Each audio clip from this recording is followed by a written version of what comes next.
Hello, my friends, and welcome. I'm so glad you decided to join me tonight. Before we begin, I want you to take a moment to settle in. Dim the lights, find your most comfortable chair, and leave the busyness of the world behind.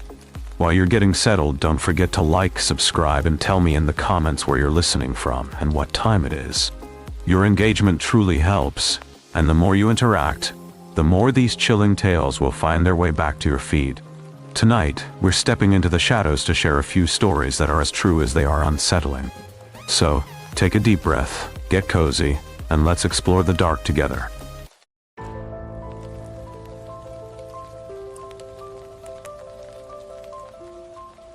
The welcoming town. I need to tell you why I was in Harlo, Montana in the first place, because otherwise none of what follows makes any sense. I was a travel writer freelance, mid-career. The kind of person who spent 9 months a year in rental cars on secondary roads looking for places that had not yet been written about. My editor at the magazine had a phrase she used for the stories she wanted most. She called them the ones that smell like real America. Small towns, tight communities, local traditions you could not find in a guidebook. She had sent me to Harlo specifically because a colleague had passed through 2 summers earlier and come back with notes about a community that had, by all appearances, sealed itself off from the modern world almost entirely. There was no social media presence. There was no local newspaper website. I could not find a single Yelp review for any business in the town. The population, according to a census record that was 11 years old, was approximately 340. My editor thought it sounded charming. She thought it would make a beautiful feature. She sent me there in September, on a Tuesday, and I drove the last 22 miles on an unpaved county road with nothing but pine forest on both sides and the occasional flash of a hawk moving between the tree lines overhead. The gravel crunched rhythmically under my tires. It was a lonely sound. I want to be precise about my first impression of Harlo, because it matters. The town was beautiful. I say this without irony, and without the retrospective distortion that might make you expect me to describe something immediately wrong or off-putting. It was genuinely, almost painfully beautiful. The main street was 3 blocks long and perfectly maintained, with painted storefronts and window boxes that still held late summer flowers. There was a hardware store, a diner, a small library, a post office, and a church at the far end of the street. The church had white clapboard siding and a steeple that caught the afternoon light in a way that would have made a decent photograph. The people I passed on the streets smiled at me. These were not the cautious, appraising smiles of small-town suspicion. They were full, open smiles, the kind that reach the eyes and hold just a beat longer than necessary. A woman outside the hardware store with a basket of apples offered me one before I had said a single word to her. I took it. I thanked her. I wrote in my notebook. First impression, welcoming. The apple was crisp. It tasted like autumn. I checked into the only lodging in town, a 6-room bed and breakfast on the north end of the main street. It was run by a man named Dale Whitmore and his wife Patricia. They were in their 60s, unhurried and warm, the kind of couple who seemed to have arrived at the precise life they had always intended to live. Patricia made coffee and set a plate of shortbread on the kitchen table and asked me about my drive. Dale carried my bag upstairs himself, declining my offer to take it, and showed me the room with the quiet pride of a man who had built the bed frame himself, which he had. I sat on the edge of the bed for a moment. The wood felt smooth and solid. I wondered if I had left the headlights on. I checked my keys in my pocket. I asked Dale, over that first cup of coffee, how long he and Patricia had lived in Harlo. He said 31 years. I asked if they had always planned to end up in a town this small, this remote. He smiled, the same warm-held smile I had seen on the street, and said that Harlo had a way of keeping the people it wanted. He said it pleasantly, with a small laugh. I wrote it in my notebook. and did not think about it again until later. The coffee was hot and strong. It felt good in my hands. The town had approximately 60 people at the time of my visit. It did not have 340, it had 60. I confirmed this through conversation over the next 2 days, talking to residents in the diner, at the library, and outside the church. The census record my editor had found was outdated in the most specific possible way. It was not because people had moved away from Harlo. It was because people had moved toward it, and then they stayed. They stayed in a way that they did not entirely explain when I asked about it. I asked Dale, on my second evening there, while we sat on the porch after dinner, what had happened to the other 280 people. He told me that the town had gone through some changes in the 90s. He told me that a spiritual community had established itself on the land to the east of town, on several thousand acres of private property that batted up against the national forest. He told me that the community had eventually absorbed a portion of the town population. He said this in the same unhurried, warm tone he used for everything, and I noted it. I asked if the community was still active. He said yes, quietly and evenly. I asked if I could visit. He was quiet for a moment, looking out at the darkening tree line. Then he said he would ask someone. I want to tell you about something that happened the morning of my second day, before I knew enough to understand what it meant. I had gone out early, just after dawn, to walk the street and take photographs. The town was empty that early, the way small towns often are, still and gray-lit, and mine in the way that a place is briefly yours when you are the only one moving through it. I walked to the church at the end of the street and around its side, following a path that led toward the back of the property, and I found a door in the rear of the building that was standing open. It was not ajar. It was open, held back with a stone, as if someone had recently passed through and expected to return. I stood in the doorway and looked in. It was a meeting room, simple, with wooden chairs arranged in a large circle. There was no altar. There were no pews. There was no religious iconography of any kind. On the wall to my right, in careful lettering that looked recent, were the words, "We are gathered first by need, and then by love, and then by something stronger than both." I stood there for a long moment. Then I heard footsteps on the path behind me, and I stepped back from the door and continued around the building and did not look at whoever was walking there. I thought about that sentence for the rest of the day. I wondered if the bookstore in the next county had that biography I wanted. I needed something new to read. I thought about Dale and Patricia. They seemed so settled. They seemed so happy. The air in the room was cool. I pulled the handmade quilt up to my chin. It smelled faintly of lavender and old wood. It was a comforting smell. It made me feel safe. I fell asleep listening to the wind in the trees. It was a soft, rushing sound. It sounded like the ocean. The words on the wall seemed to glow in the fading twilight of my memory. A promise or perhaps a warning that I was not yet equipped to hear. The morning of my third day in Harlo arrived with a heavy, low-hanging mist that seemed to have swallowed the mountain peaks entirely. I stood at the window of my room and watched the gray vapor drift between the buildings of the main street.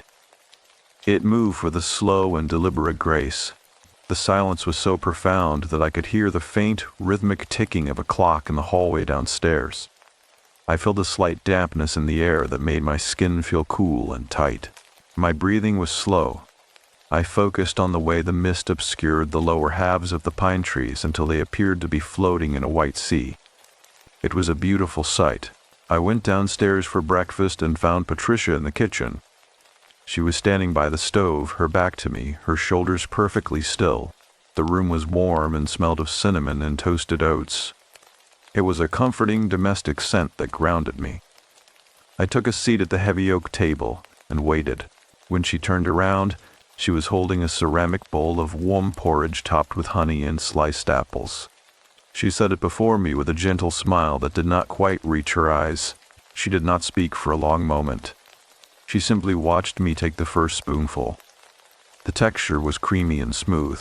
I found myself wondering if I had remembered to renew my car insurance before I left home. The thought was sudden and entirely irrelevant. I pushed it away. I asked Patricia about the spiritual community Dale had mentioned the previous evening. I asked if many of the original townspeople had joined them. She leaned against the counter and folded her arms across her chest. She told me that almost everyone had found their way there eventually. She said that it was not a matter of conversion or recruitment. She described it as a natural settling of things. She explained that when life becomes too loud or too fragmented, people naturally seek a place where the edges meet. I wrote the phrase down in my notebook. The edges meet. I asked her what she meant by that. She looked toward the window where the mist was beginning to thin. She said that in Harlo, they did not have the distractions of the world outside. They did not have the noise of constant choice. She said that they were allowed to simply be who they were without the pressure of becoming something else. It sounded peaceful. It also sounded like an ending. I spent the afternoon walking the perimeter of the town where the paved road gave way to dirt, and eventually to the thick undergrowth of the forest. I noticed something I had missed the day before. Many of the houses on the outskirts were empty. They were not derelict or abandoned in the way one might expect. The paint was not peeling and the windows were not broken. They were simply vacant. The curtains were drawn. The porches were swept clean of needles and leaves. It was as if the residents had walked out of their front doors and vanished into the trees without a second thought. I stopped in front of a blue Victorian house with a wraparound porch. A child's tricycle sat near the steps. It was made of red metal and looked nearly new. There was no rust on the handlebars. There was no faded paint from years of sun exposure. It looked as if it had been left there 5 minutes ago. I stood at the gate and listened.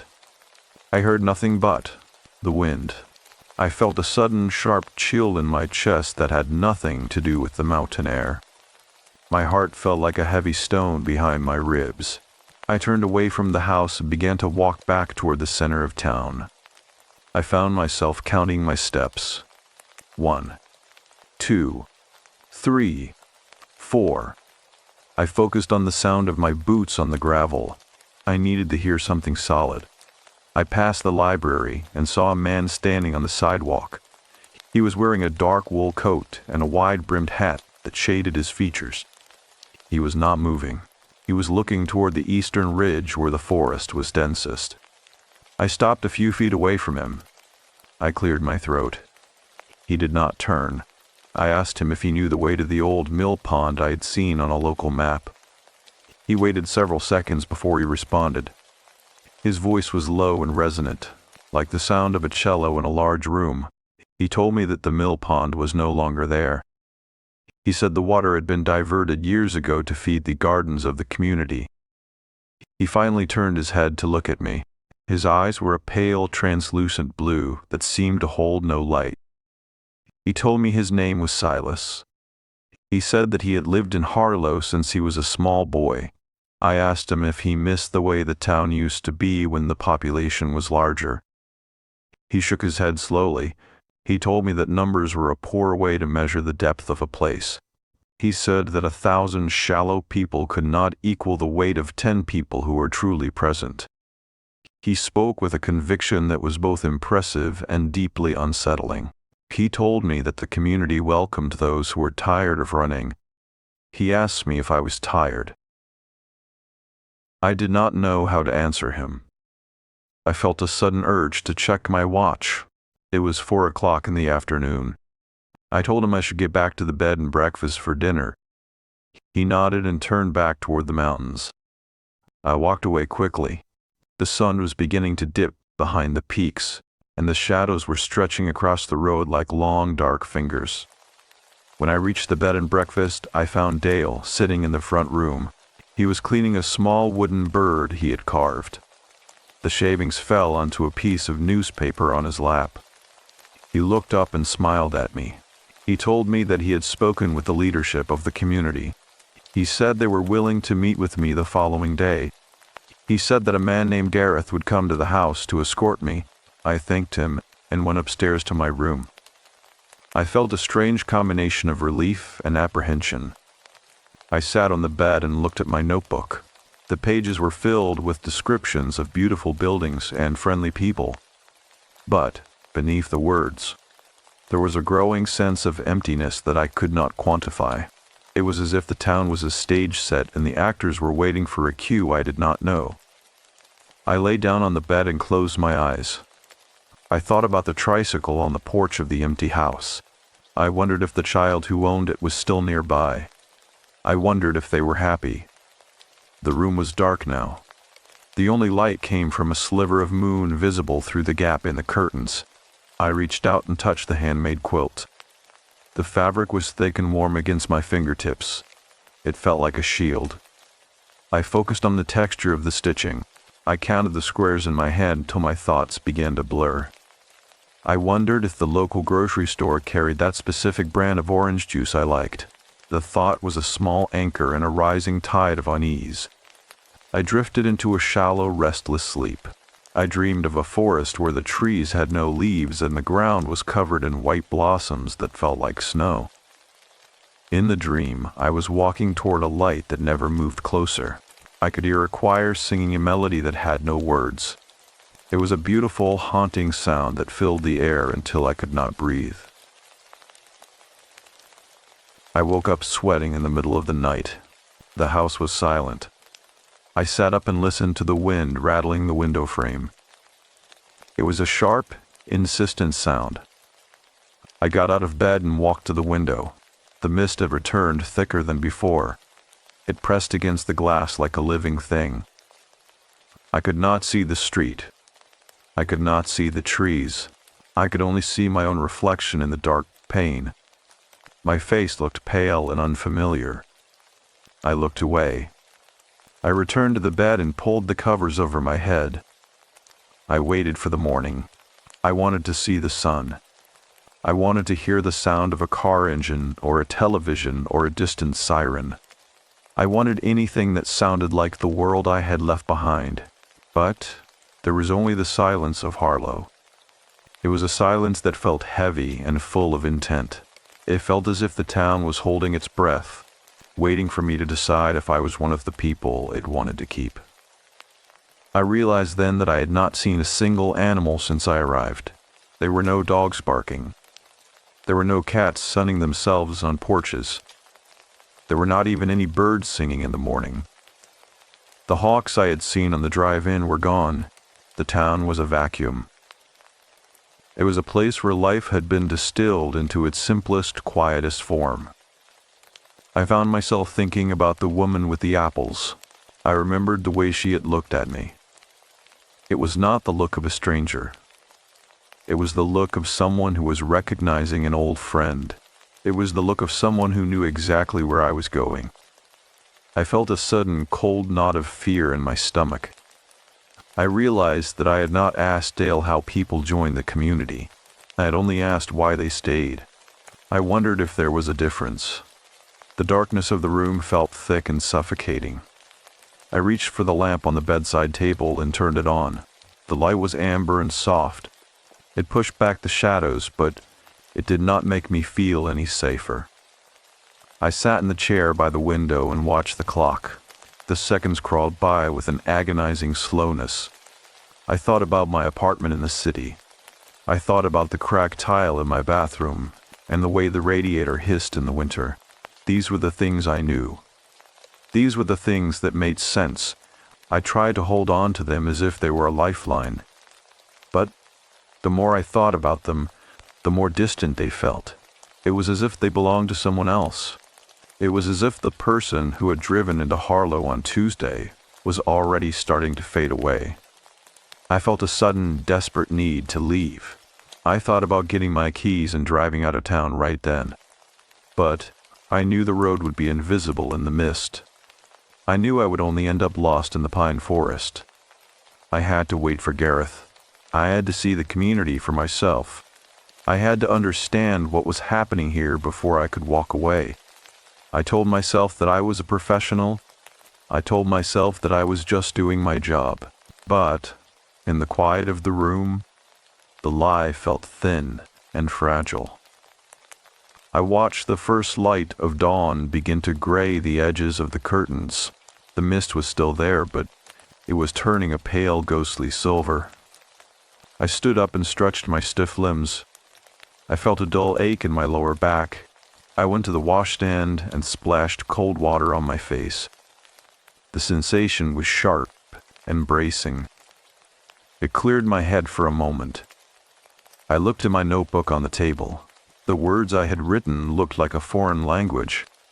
I picked up my pen and wrote one more sentence at the bottom of the page. The town is not empty. I stared at the words until they blurred. Then I closed the notebook and put in my bag. I was ready to meet Gareth. I was ready to see what lay beyond the tree line.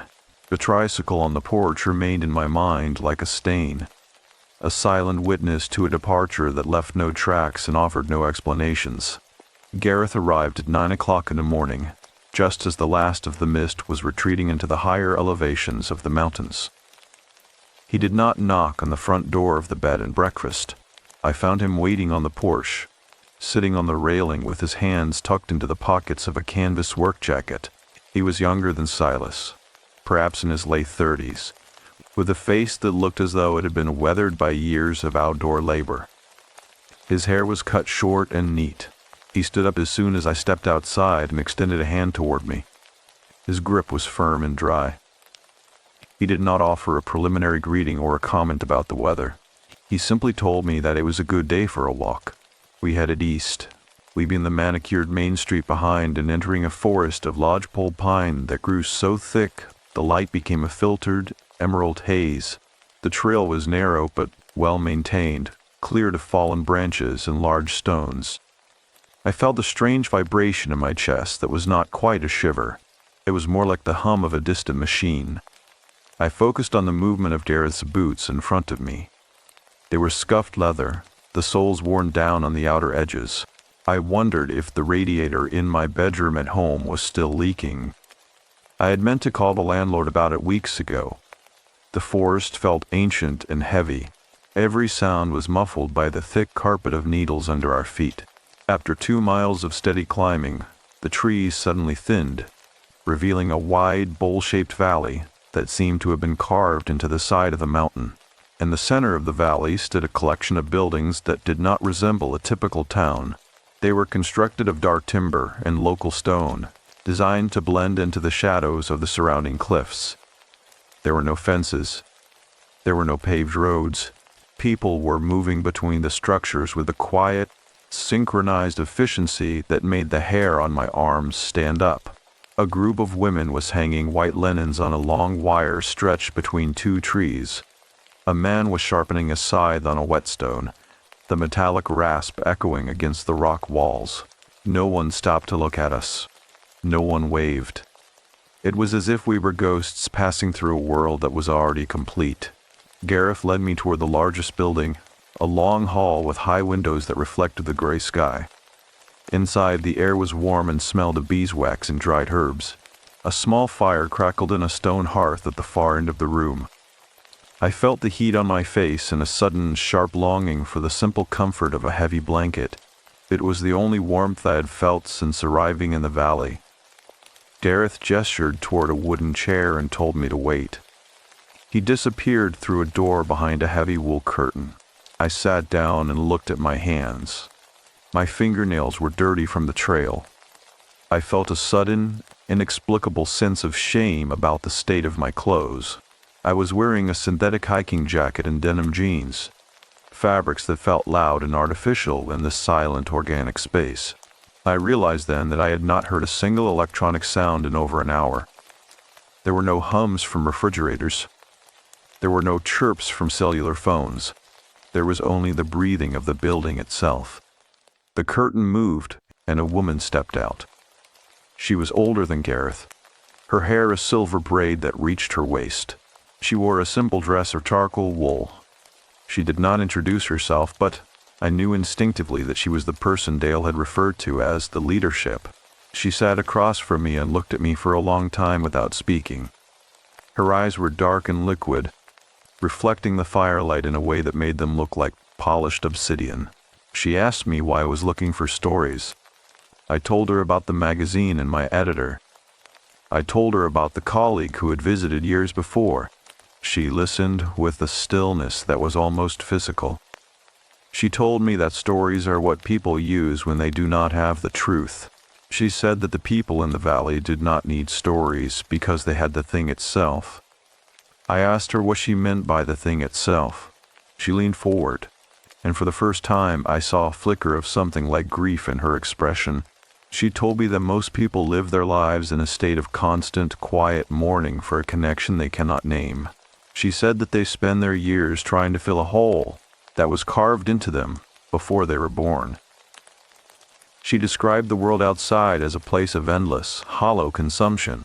I thought about the stack of mail waiting on my kitchen table. I thought about the blinking light on my answering machine.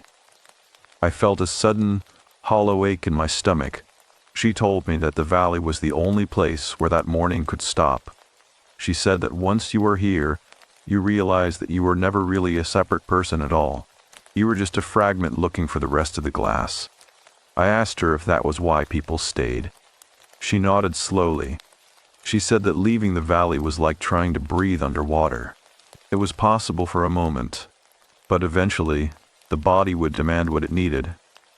I felt a wave of dizziness wash over me.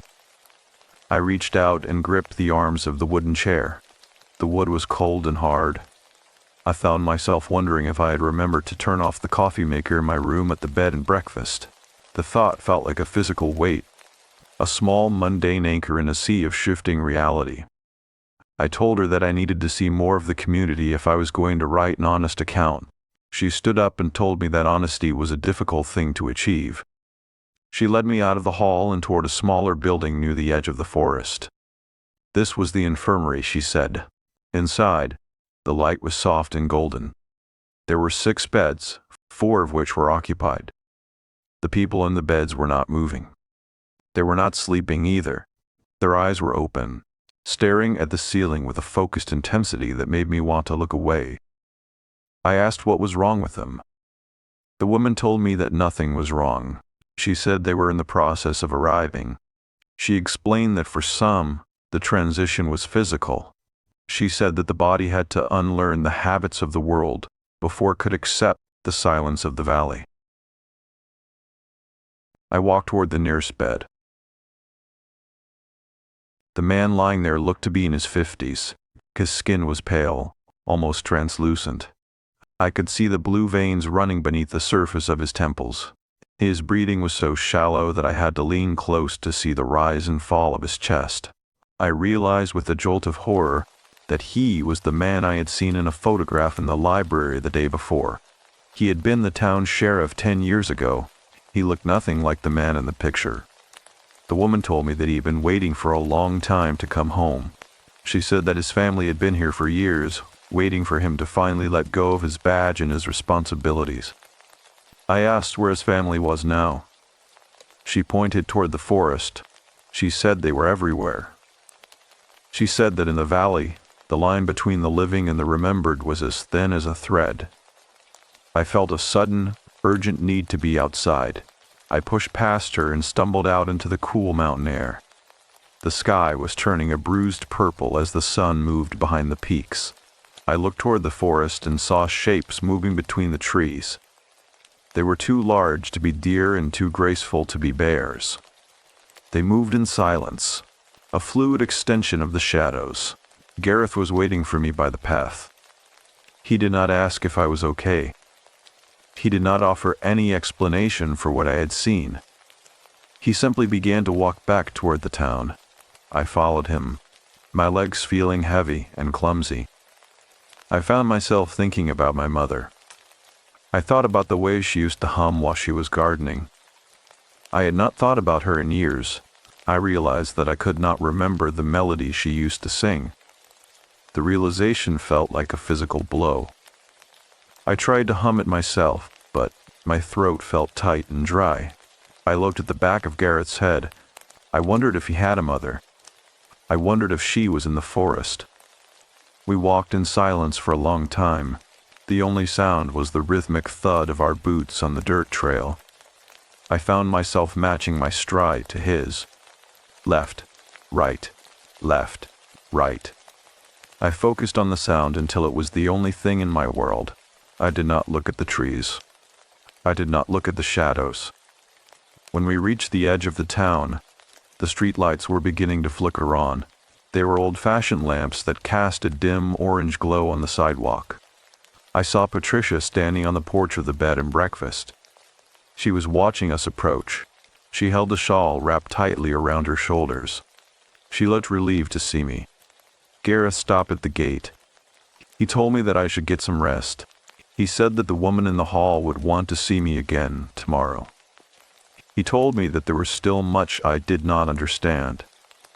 He turned and walked back toward the forest. Before I could respond, I watched him go until he was swallowed by the darkness. I went inside and found a plate of cold chicken and bread waiting for me on the kitchen table. I ate it quickly, without tasting anything. I felt a desperate, animal hunger that had nothing to do with food. I went upstairs and locked my door. I sat on the floor with my back against the wood. I listened to the house. I heard the settling of the floorboards. I heard the wind in the eaves. I heard the rhythmic ticking of the clock in the hallway. It sounded like a heartbeat. It sounded like the man in the infirmary. I stayed on the floor until my legs went numb. I thought about the words on the wall of the church.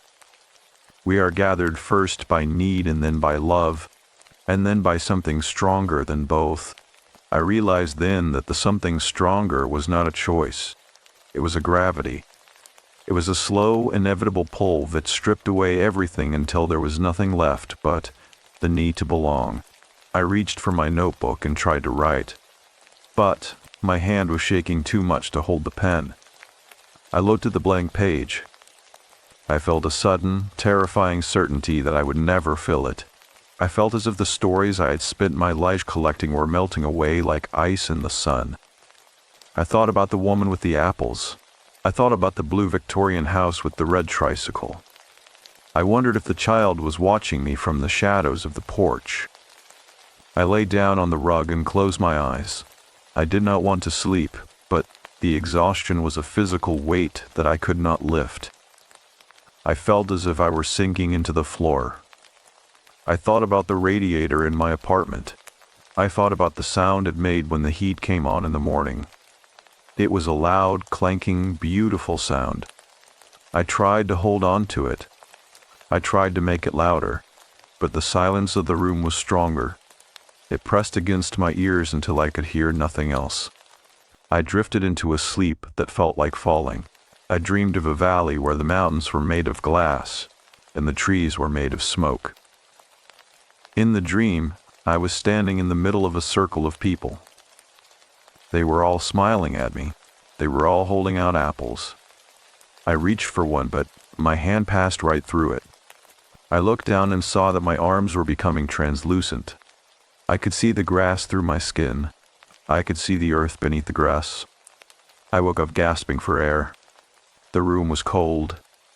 The light of the moon was a sharp blade across the floor. I got up and walked to the window. The town was still. The mist was gone. I could see every detail of the street below. I saw a man walking toward the forest. He was carrying a small red tricycle. He did not look back. He walked with the steady, unhurried pace of someone who is finally going home. I watched him until he disappeared into the pines. Then I sat in the chair and waited for the dawn. The silence of the valley was no longer a lack of sound, but a presence that filled the spaces between my thoughts with a heavy, silver weight. The sun had not yet crested the eastern ridge when I heard the low, rhythmic thrumming of a drum beginning somewhere deep within the forest. It was not a sharp or aggressive sound. It was a deep, resonant pulse that seemed to vibrate through the floorboards of the bed and breakfast and into the soles of my feet. I sat at the small writing desk in my room, staring at the dust motes dancing in a single shaft of early light. My hands felt heavy and cold. I found myself wondering if the spare key to my apartment was still under the loose stone by the garden gate. The thought was a tiny, jagged anchor in the vast stillness of the room. I tried to focus on the shape of the key, the way the metal was worn smooth at the top. But the image kept sliding away like water. Gareth returned for me shortly after 6 o'clock in the morning. He did not look tired, despite the early hour and the long walk from the previous evening. He stood in the hallway outside my room and waited for me to gather my bag. I noticed that he was now wearing a shirt made of the same coarse charcoal wool I had seen on the woman in the hall. It was a heavy, unadorned garment that seemed to absorb the light rather than reflect it. We walked through the town in silence. The main street was deserted, but the air felt crowded. It felt as if 1,000 invisible eyes were watching our progress toward the forest. We reached the threshold where the county road ended and the community land began. There was no gate or sign to mark the boundary, but the transition was unmistakable.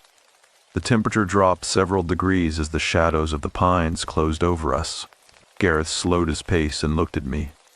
His expression was more focused now, his eyes tracking the movement of my pulse and my neck. He told me that the keeper was ready to speak with me about the threshold. He spoke the word with a particular weight, as if it were a physical object we were about to encounter. We did not return to the main hall. Instead, we followed a winding path that led higher up the slope, toward a limestone outcropping that looked like a bleached bone against the dark green of the trees. At the base of the cliff sat a small circular cabin with a roof of living moss. The air here was thin and smelled of wet stone and ancient, undisturbed earth. Gareth stopped 10 paces from the door and gestured for me to go on alone. I felt a sudden, sharp contraction in my chest. I realized that my breathing had become shallow and quick. Inside the cabin, the light was dim and filtered through small, thick panes of green glass. A man sat on a low stool in the center of the room. He was incredibly old, his skin so thin and translucent that he looked like a figure carved from pale wax. This was the keeper. He was holding a small, smooth stone in his palm, turning it over and over with a thumb that moved with the slow deliberation of a glacier. He did not look up when I entered. He told me to sit on the floor. His voice was a dry rasp, like the sound of dead leaves skittering across a driveway. He told me that I was a person who lived in the cracks of the world. He said that travel writers were the most lonely of all people because they belonged nowhere and saw everything through a lens of temporary interest. He said that I had spent my life looking at the surface of things without ever daring to sink beneath.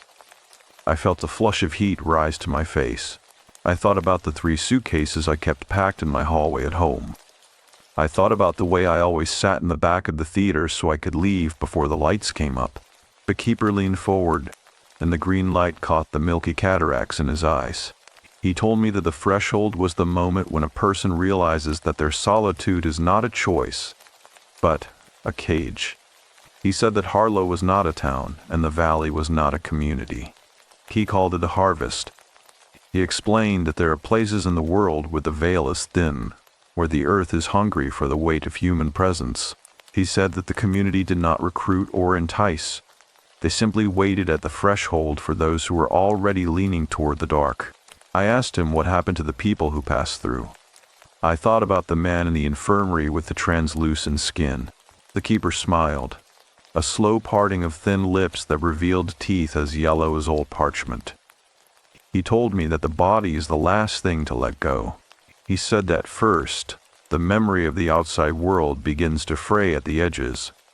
Names of old friends become difficult to recall. The layout of familiar streets becomes a puzzle. He said that eventually, the person realizes that they have no shape of their own. They become part of the collective weight of the valley. He said that the forest was full of people who had forgotten how to be individuals. They moved with the wind. They settled with the mist. They were the something stronger than love that the church wall described. I felt a wave of nausea roll through me. I looked at the green glass windows and felt as if I were underwater. I found myself wondering if I had remembered to pay the electricity bill for the coming month. The thought was a frantic, desperate thing. I tried to visualize the blue envelope of the bill, the way the paper felt under my fingers. But the image was being crowded out by the sound of the drum from the forest. The pulse was louder here, a steady, hypnotic beat that matched the thumping of my own heart. The keeper reached out and touched my knee with a hand that felt like cold leather. He told me that I had been called to Harlo because I was ready to stop being a ghost. He said that my stories were a way of keeping the world at a distance. He told me that I was tired of being a witness. I wanted to be a participant.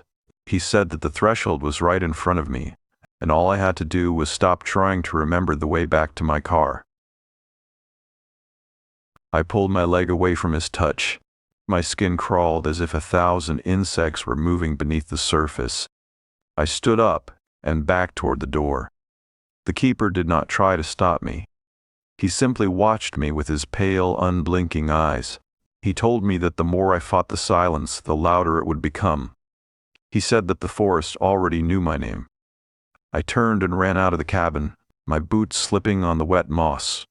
Gareth was still standing by the path, his hands folded in front of him. He did not look surprised to see me running. He followed me down the slope at a steady, unhurried pace. I did not look back.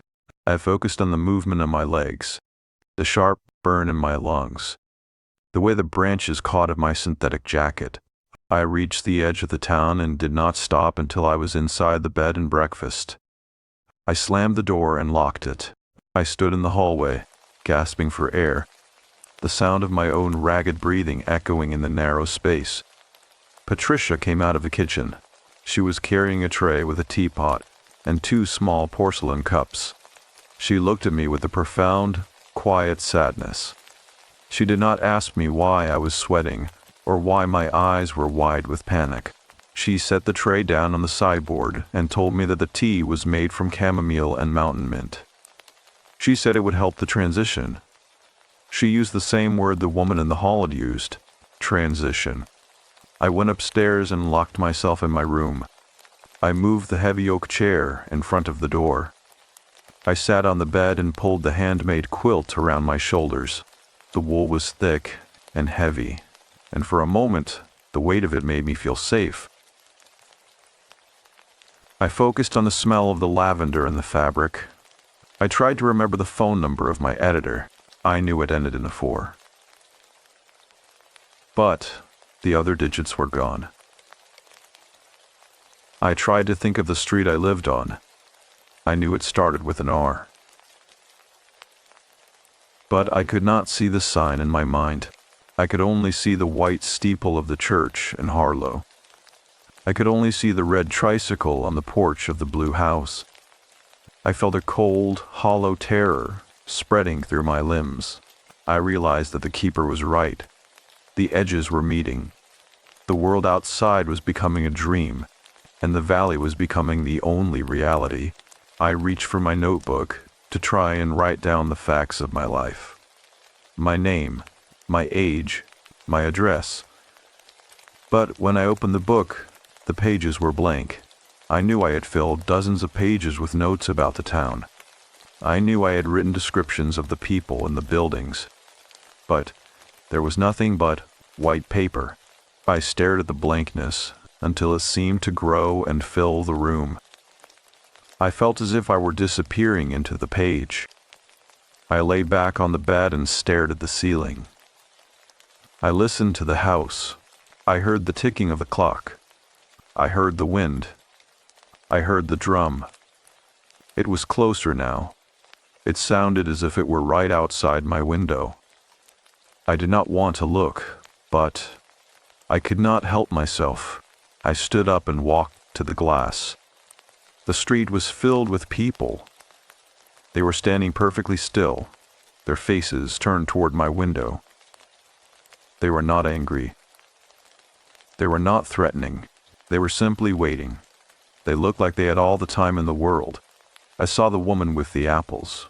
I saw Silas. I saw Gareth. I saw the man who had been the sheriff. They were all part of the same silent, heavy presence. I felt a sudden, overwhelming urge to open the window and call out to them. I wanted to ask them to take the weight away. I wanted to stop trying to remember a life that felt like a coat that no longer fit. I reached for the latch. My fingers brushed a cold metal. I thought about the sound of my radiator at home. It was a faint, dying echo in the back of my mind. I pulled my hand back and pressed it against my chest. I could feel my heart beating against my ribs. It felt like a small, trapped bird.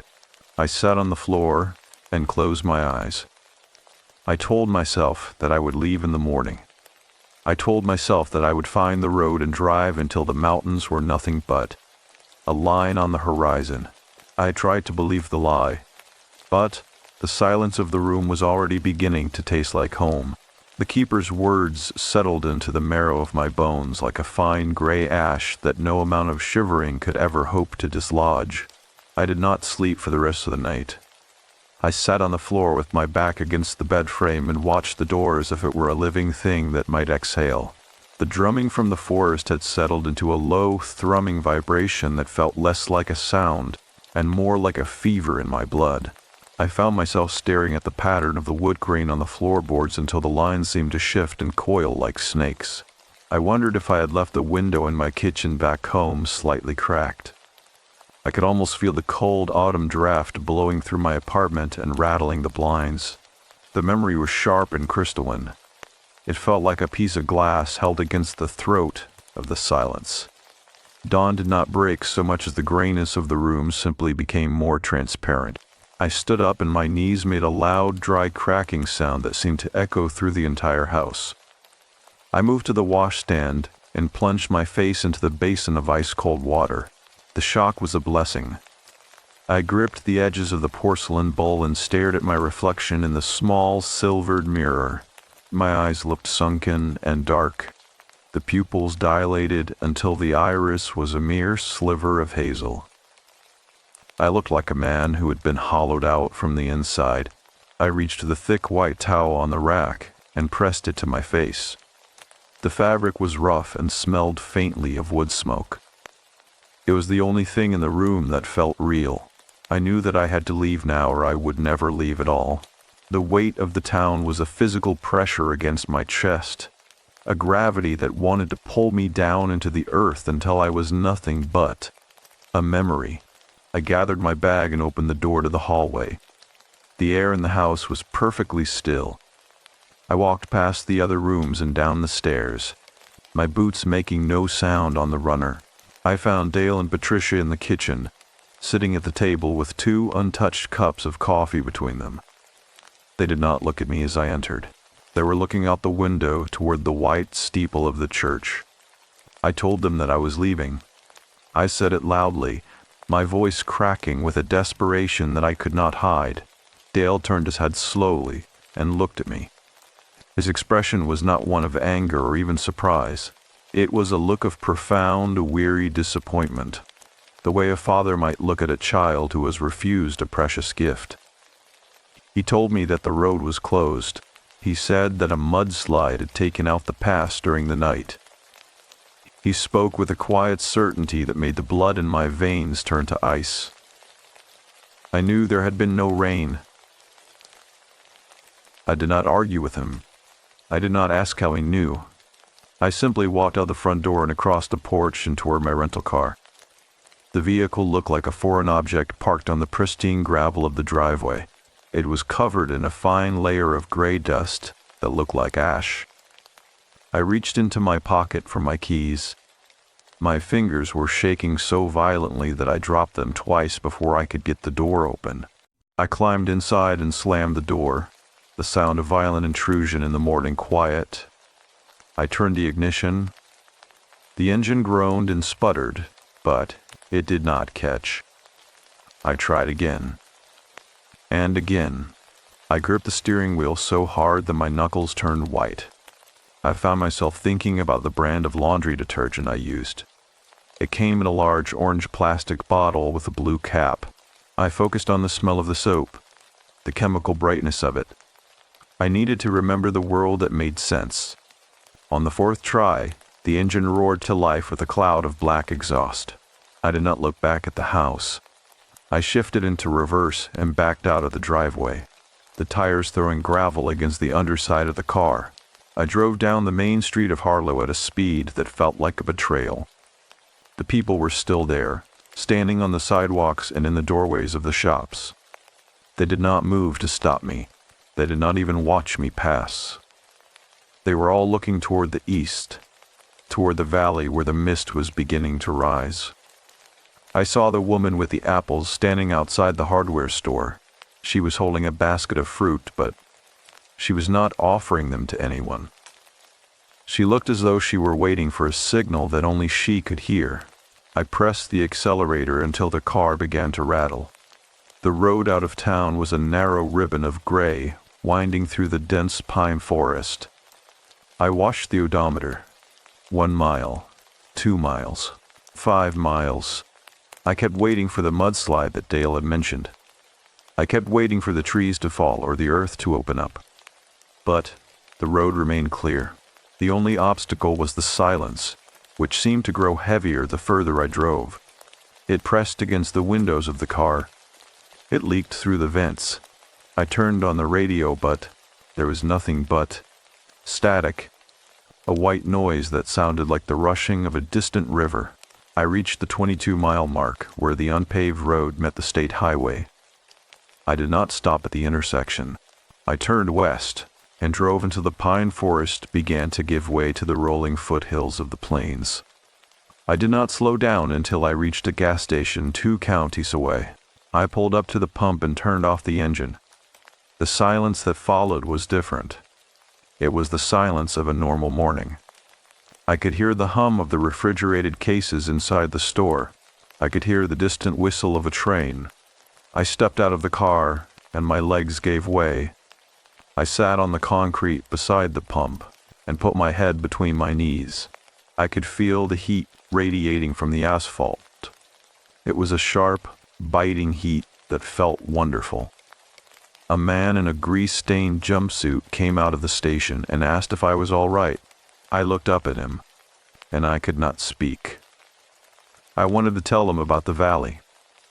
I wanted to tell him about the man in the infirmary and the red tricycle on the porch. But I knew that if I spoke the words, I would bring the silence with me.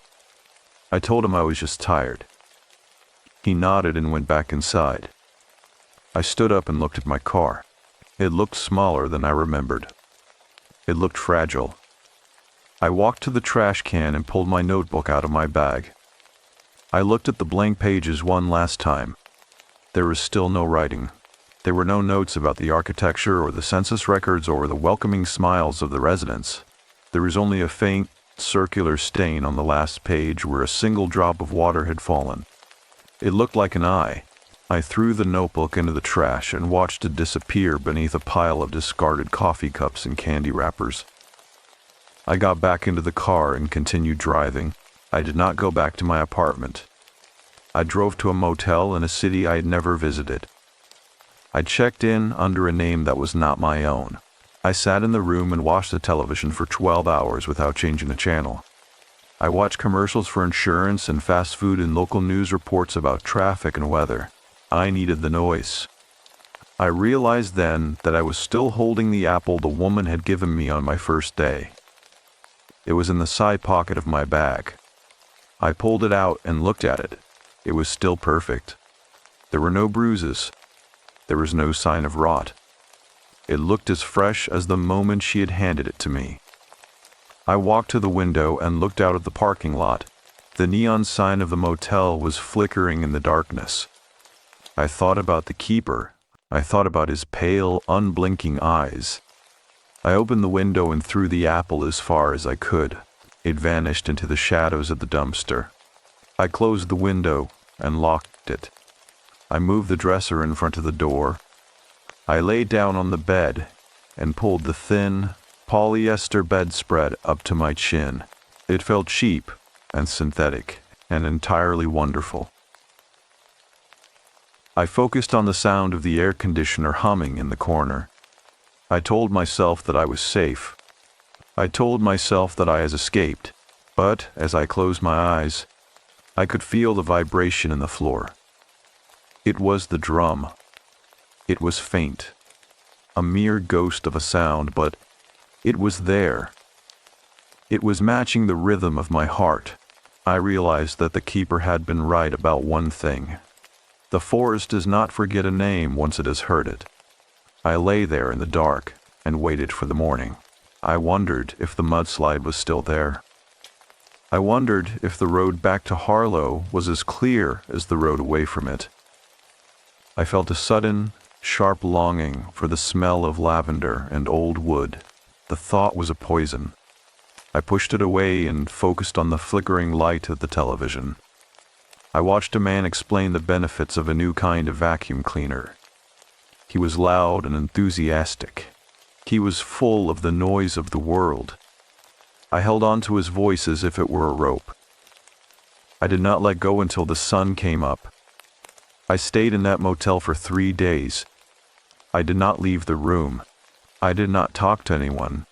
I just listened to the noise. The state highway stretched out before me like a long black suture, attempting to close a wound that the valley had already claimed for its own. I moved again 6 months ago, and then 4 months before that. I now live in a small industrial city in the Midwest where the sky is often the color of wet concrete, and the air smells of scorched iron and river silt. There are no pine trees here. There are no mountains that catch the light in the late afternoon.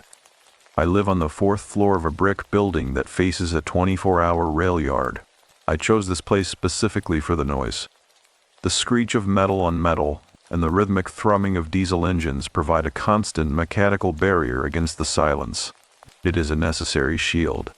I work a data entry job for a logistics company now. I do not write stories anymore. I spend my days moving numbers from one column to another. A digital labor that leaves no room for observation or reflection. I do not want to be a witness. I want to be a machine. I find myself wondering if I ever finish that box of green tea in the back of my kitchen pantry.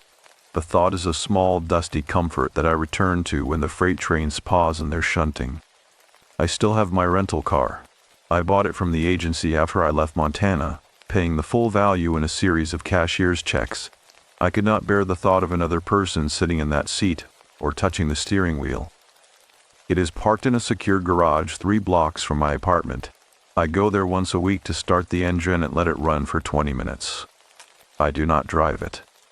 I just sit in the driver's seat and listen to the internal combustion of the world. Last Tuesday, I received a package. It was a small square box wrapped in brown paper and tied with a length of rough twine. There was no return address. The postmark was illegible, smeared by moisture or a heavy hand.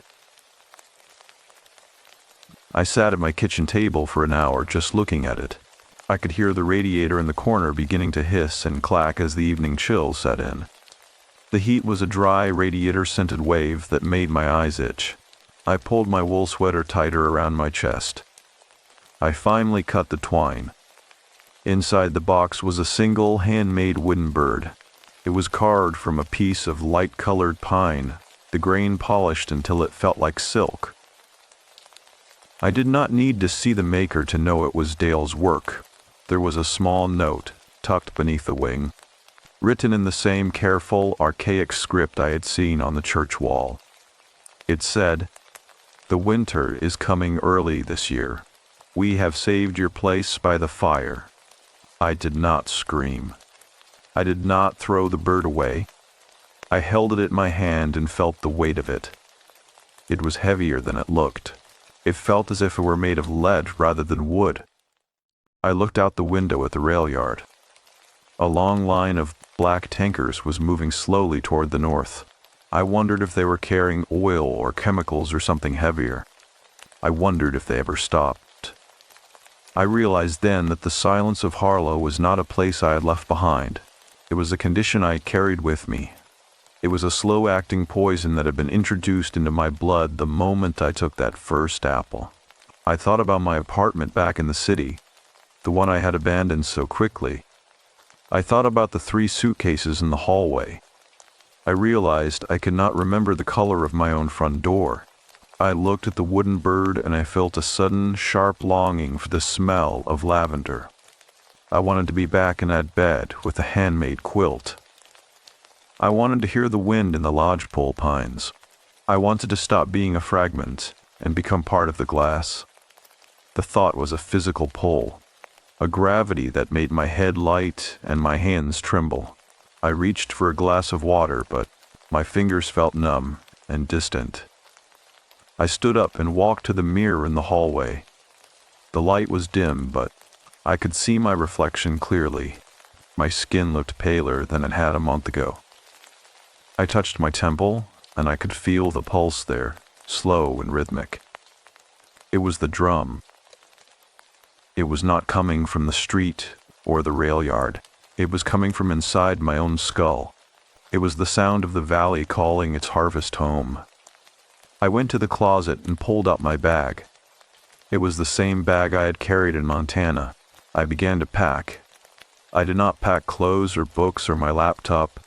I packed the wooden bird. I packed the small, smooth stone the keeper had been holding. I found it in my pocket 3 days after I escaped, and I had never been able to throw it away. I moved with a quiet, synchronized efficiency that I did not recognize as my own. I found myself wondering if I had remembered to buy a new loaf of sourdough bread at the market. The thought felt like a dying ember in a cold hearth. It was the last piece of the world that still belonged to me. I let it go. I walked out of the apartment and down the 4 flights of stairs. I did not look back at the room. I did not leave a note for the landlord or my employer. They would not miss me. I walked the 3 blocks to the garage. The air was cold and smelled of impending snow. I opened the door and climbed into the car. I did not turn on the radio. I did not need the noise anymore. I started the engine and backed out of the space. I drove toward the interstate, heading west. I did not need a map. I knew the way. I could feel the mountains waiting for me. The drive took 2 days. I did not stop at motels. I did not eat. I only stopped for fuel, moving through the gas stations like a ghost. I saw the people behind the counters and they looked like shadows to me. They were loud and frantic and temporary. I felt a profound sense of pity for them. They were still trying to be individuals. They were still fighting the silence. I reached the 22-mile mark of the unpaved road, just as the sun was beginning to dip behind the peaks. The forest was exactly as I remembered it. The lodgepole pines were thick and emerald, the shadows long and bruised. I drove slowly, the gravel crunching rhythmically under my tires. It was a welcoming sound.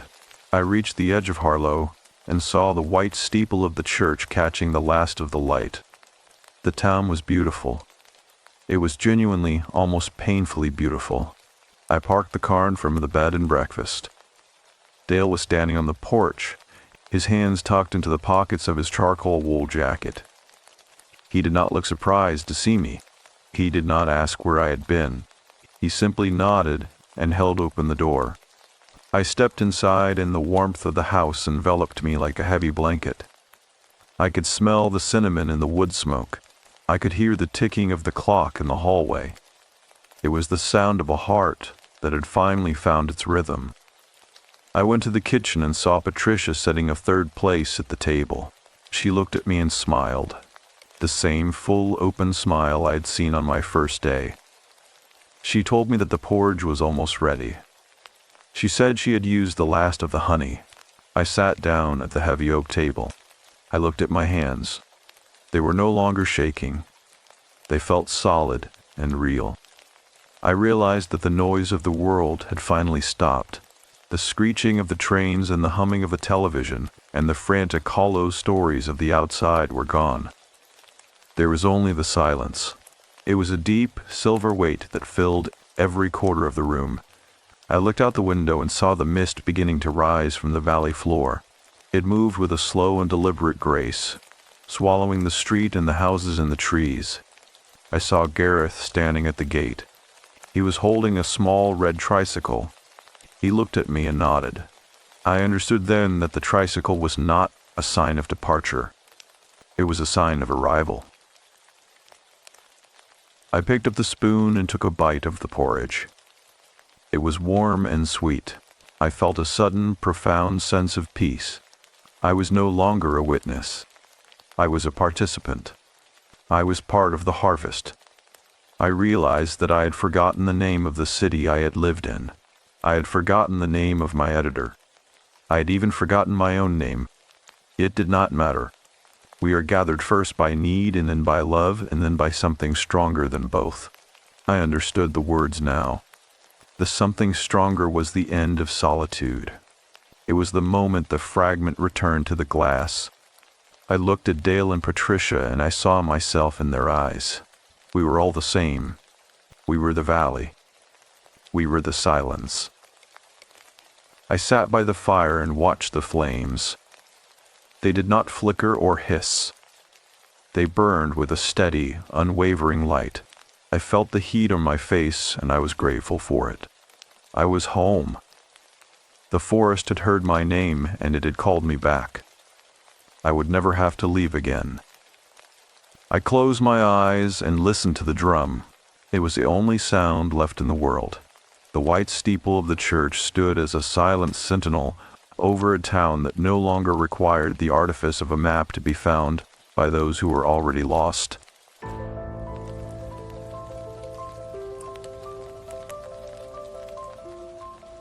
She loved wrong. Before I tell you what happened to my mother, I need you to understand something about the nature of betrayal. Not the kind that surprises you.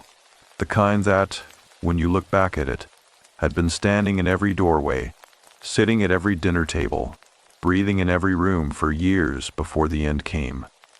And the house itself had known it, had been trying in the only language available to it to tell you so. I'm not a person who believed in that kind of thing before. I want you to know that.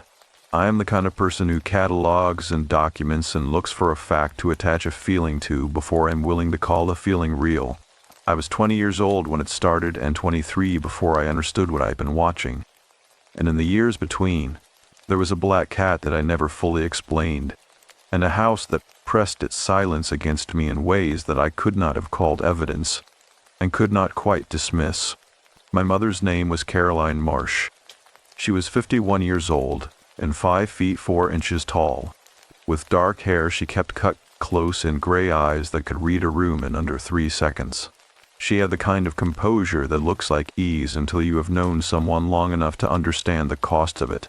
My father left when I was 9 on a March morning that offered no particular warning, a lawyer's letter on the kitchen counter, and a silence that moved into the house the way cold moves in. Not through any one opening, but through everything at once. The settlement was substantial. My grandfather had left her controlling interest in a timber management company operating across 3 counties, and by the time of the divorce that interest had become something that required its own accountant and its own attorney and its own careful, patient management. My mother did not talk about the money. She talked about the land. She meant it as a kind of stewardship, a relationship between herself and what had been left in her care. And she took that relationship as seriously as any other she had ever entered into. We moved to the house on Craddock Road when I was 11. It was a 4-bedroom Victorian farmhouse my grandfather had built in 1922, set back from the road behind a stand of red maple trees so old that their roots had begun lifting the front walk out of the ground. The house faced southeast, which meant the light came in at a particular angle in the mornings, warm and amber and angled low across the kitchen floor, the kind of light that makes ordinary things look briefly significant. The porch ran the full width of the front face of the house. There were 2 ceiling fans on the porch that my grandfather had installed in the 1960s, and in summer they turned slowly in the humid air and produced the low, rhythmic sound that I still sometimes hear in the minutes before I fall asleep. The interior of the house had the quality of pressurized stillness. That is the only phrase I have ever found for it. Not quiet in the way an empty room is quiet, but quiet in the way that a room is quiet when it is full of something that is not making a sound. My mother said it grounded her. She spent weekends in the early years of our time there, restoring the original crown molding and refinishing the floors and rehanging doors that had warped in the humidity of 7 Kentucky decades. She moved through the house with the deliberate attention of someone who knows they are in the presence of something that must be tended. I thought she meant the architecture. I am not entirely sure that was all she meant. Harlan County in October has a specific quality of light and smell that I cannot properly reproduce in language. The red clay roads take on a particular rust-colored mud after rain. The maples along the ridge lines burn a color that sits between orange and grief. The air carries the smell of wood smoke from chimneys that have been dormant since April. The first fire of the season mixing with the smell of wet leaf fall and the particular mineral quality of mountain water in the creek beds. I drove those roads thousands of times growing up, and I still feel something release in my chest when I come through the gap in the hills and the valley opens up below. The way a held breath releases. It is a beautiful country. It is also a country that keeps its own counsel, that has a long memory, and that does not explain itself to people who have not taken the time to sit still in it long enough to listen. My sister Danielle had moved to Lexington for college and stayed. I came back after a year and a half because I had been struggling in ways I did not know how to name yet, and my mother did not ask questions. She simply made up the back bedroom, the one with the window that looked out over the back field, and left a plate of food outside my door the first 3 nights until I was ready to come to the table. That is the kind of woman she was. Patient in the way that only people who have survived serious loss can be patient, without performance or expectation, purely present. The house on Craddock Road was not frightening in those early months of my return. It was, if anything, the most settled and peaceful space I had access to. The maple trees pressed their silence against the property lines, and the light moved through the rooms at its particular amber angle, and my mother moved through her days with the steadiness of a woman who had made a private agreement with herself to be all right, and I was grateful for both the house and her. Marcus Webb came into our lives through the church on Tolliver Street in the early weeks of that same winter. I did not meet him for the first month. I heard his name mentioned once, carefully and with a studied neutrality that I would later recognize as my mother managing her own hope. And then the second time she mentioned him there was color in her face that I had not seen in years, and I understood that something was already in motion. He was 39 years old. He had what people in Harlan County call good stock about him, tall and capable looking, with large hands and the kind of easy conversational warmth that makes people feel seen without being crowded. He said he had grown up in Breathitt County. He said he had a younger brother and an elderly mother he was caring for remotely, and that he had spent 15 years as a landscape contractor before the work had thinned out, and that he had come to Harlan County looking for a fresh start. Every detail landed with a particular weight of the plausible. Every detail, I would learn later, had been designed to. The first time I sat across from him at our kitchen table, he told a story about a summer job he had worked as a teenager, something about a greenhouse and a difficult employer and a small act of principled defiance. It was a well-constructed story. I noticed that specifically, the construction of it, the way it moved, and I noticed that every story he told ended with him in the same position. Capable, or kind, or misunderstood, or long-suffering, and that in none of them did anything ever happen that was actually his fault. I filed that observation away with the efficiency of a person who does not yet have a framework to put it in. The black cat appeared for the first time that same week. I came outside with my morning coffee on a Wednesday 4 days after that first dinner. It was 7 in the morning and the air was the particular cold that lives at the bottom of Appalachian valleys in late autumn.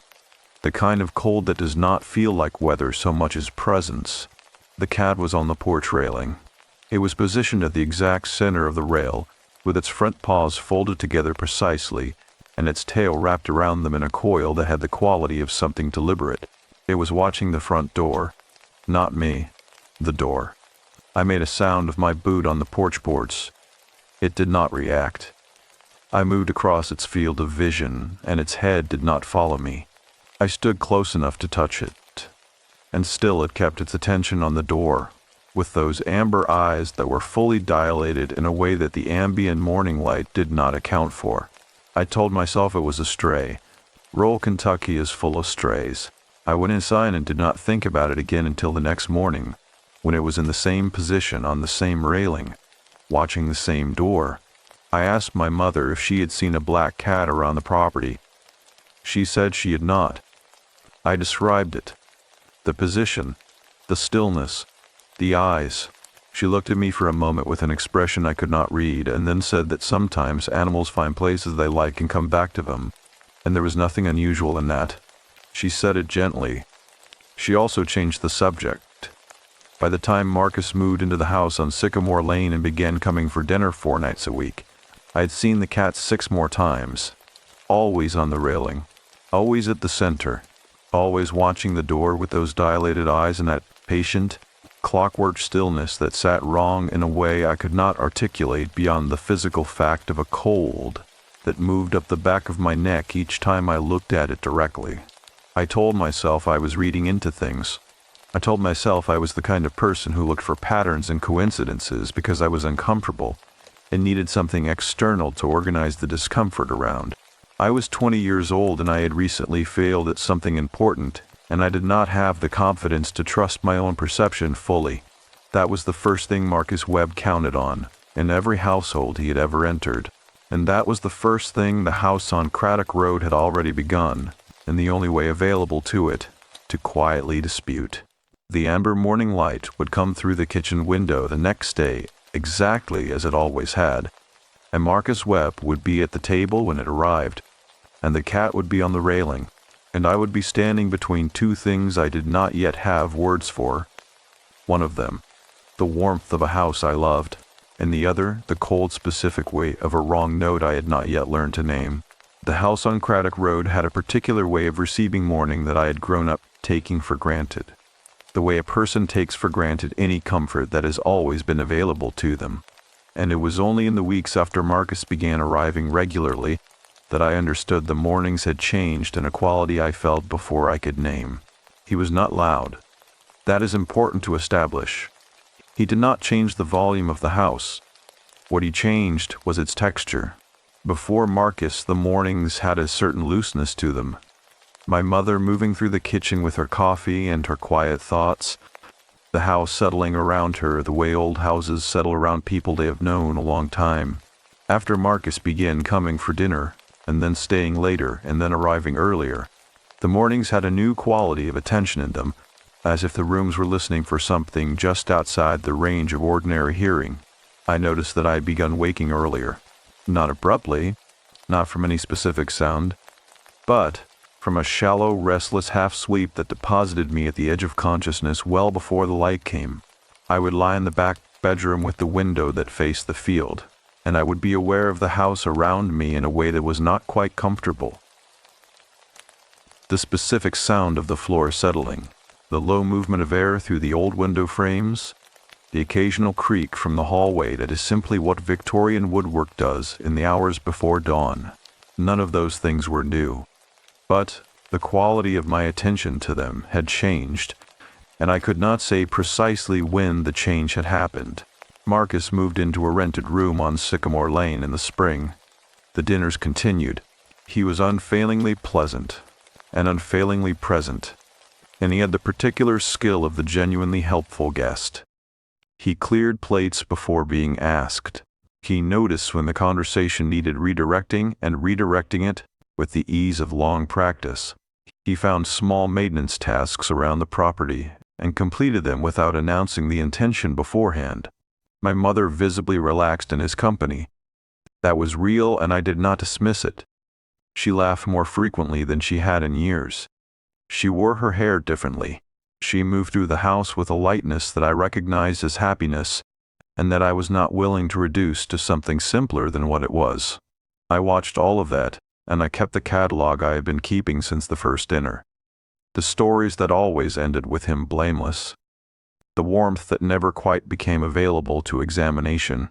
The way his eyes moved across a room during other people's conversations with the patient attention of someone taking inventory. The first detail that would not fit arrived quietly. The way genuinely disturbing things tend to arrive, without trauma and without announcement. My mother kept a wooden box on the shelf in her home office, a flat cedar box with a brass latch that had belonged to her father. It held the original deed to the Craddock Road property, and the documentation for the timber management company, and several other papers that had lived in that box for as long as I could remember. I had no reason to look at it, and I had no reason to know it was missing until the afternoon in late spring, when I went into the office to use the printer and noticed the shelf. The box was not there. I stood in front of that shelf for a long moment, aware of a cold that had nothing to do with the temperature of the room. I looked along the other shelves. I checked the closet, which is where my mother kept things she had moved from their proper place while cleaning. The box was not anywhere in the office. I told myself she had moved it for a reason. I told myself I was not in a position to make meaning out of an absence of an object I had not been keeping track of. I did not ask my mother about it that day. I was not ready to have the conversation that question would open, and I knew that if I asked before I had more than one data point, I would receive a reasonable explanation, and the reasonable explanation would close the question in a way that would make me feel foolish for having raised it. So, I waited. 3 days later, the box was back on the shelf. It was in the same position. The brass latch was seated. I could not determine whether anything inside had changed without opening it, and I did not want to open it in a way that could be noticed. I stood in the doorway of the office and I looked at the box and I thought about what it meant that something could be removed and returned, and I would have no way to prove I had not simply misremembered its being there. That thought was the first one that genuinely frightened me. Not the absence of the box, the structure of the situation, the way it had been arranged so that my perception of it could always be attributed to error. My mother mentioned Marcus at dinner 2 nights later, in the particular tone she used when she was making an announcement she had been building toward for several days. She said that he had offered to help her review the property insurance documents, that the current policy was due for renewal, and he had suggested they look at the coverage levels together. She said it lightly, the way she said light things. I asked how he had come to be familiar with the details of her insurance. She said she had mentioned it in passing and he had offered, and she thought it was kind of him to take an interest. I said that I agreed it was kind. I kept my face arranged correctly. What I was thinking was this, that a man who had been inside the house for fewer than 6 months had already touched the accountant, already been to the account meetings, and was now moving toward the insurance documentation, and the direction of all that movement was consistent and patient and aimed in a single direction, and my mother, who could read a room in under 3 seconds, was choosing not to read this one, because she was 51 years old and she had been alone for a long time, and the feeling of not being alone was something she had earned, and she was not willing to surrender it to the suspicions of a son who had been struggling and who she was quietly afraid was using her concern as a way to manage his own anxiety. I knew her well enough to know she was thinking all of that. She knew me well enough to know I was thinking what I was thinking. We sat at the kitchen table, and we ate, and we did not say any of it, and the house held its pressurized silence around us like a room that has absorbed too many conversations held at the wrong temperature. The second detail arrived on a Tuesday evening in late May, when I came home after running an errand and found Marcus alone in the kitchen. My mother was at a church committee meeting until 8. He was at the table with her address book open in front of him, one of those old cloth-covered books she had kept since the 1990s. He was writing something in a small notebook he closed immediately when I came through the door. He smiled and said he was looking for the number for the plumber, because the bathroom faucet had been dripping, and he had wanted to call ahead of time before mentioning it to my mother so he could have the solution ready. He said it with the ease of someone who had a reasonable answer ready, because they always had a reasonable answer ready. I said that was considerate of him. He left the address book on the table, open to the same page. In the way a person leaves something in plain view when they want you to understand they have nothing to hide. I looked at the page after he left the room. It was open to the D section. My mother had a cousin in Danville, an attorney she had used for a property matter in 2014, and a dentist she had stopped seeing. The notebook he had been writing in was in his jacket pocket, and I did not see it again. That night I lay in the back bedroom, and I was aware of the house in the particular way I had become aware of it in recent weeks. The listening quality of it, the sense of a building in a state of held attention. The field outside the window was dark and still. There was no wind. The maple trees along the road were absolutely motionless, and the sky above them was the particular deep blue of a late May night in the mountains, and the silence had a weight to it that pressed against the window glass the way water presses against a surface from the other side. I thought about the cedar box. I thought about the address book. I thought about a man who had been inside our home for 6 months and had touched the accountant and the insurance documents, and now had the names and contact information for the people in my mother's life, written in the notebook in his jacket pocket. I thought about the pattern of it. Not any single thing, but the direction all the single things pointed in, consistently over time. I thought about the black cat. I had not seen it in 3 weeks. Its absence was in some ways more unsettling than its presence had been, because at least when it was on the railing I'd something to look at. The absence left only the question of where it had gone and what, if anything, its going meant. I was not ready to decide that it meant anything. I was also not ready to decide that it meant nothing. My mother had a quality of happiness at that point that I loved and was frightened by in equal measure. It was the happiness of a woman who has been carrying something heavy alone for a very long time, and has finally allowed someone to help her carry it. What I could see that she could not was the direction that help was traveling, and what I could not do yet, because I was 20 years old, and I had one missing box and one notebook, and a feeling I could not prove, was stop it. I got up and went to the window. The field was dark. The maples were still, and somewhere in the dark between the trees and the fence line, there was a quality of watching that I felt on my skin before I could think about whether it was real. Steady and patient and old, in the way that certain silences are old, the way that a house that has known 4 generations of a family is old.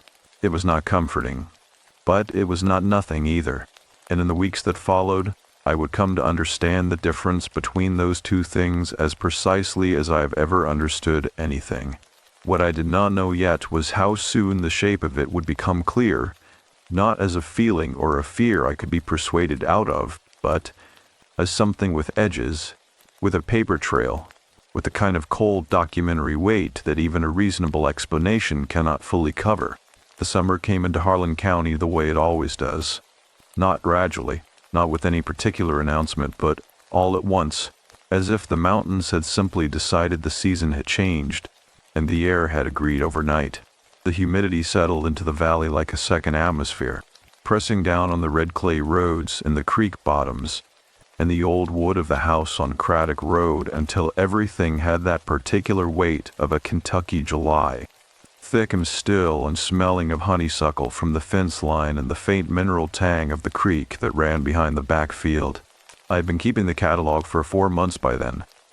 It lived in a notes application on my phone, organized by date, each entry as precise and unemotional as I could make it.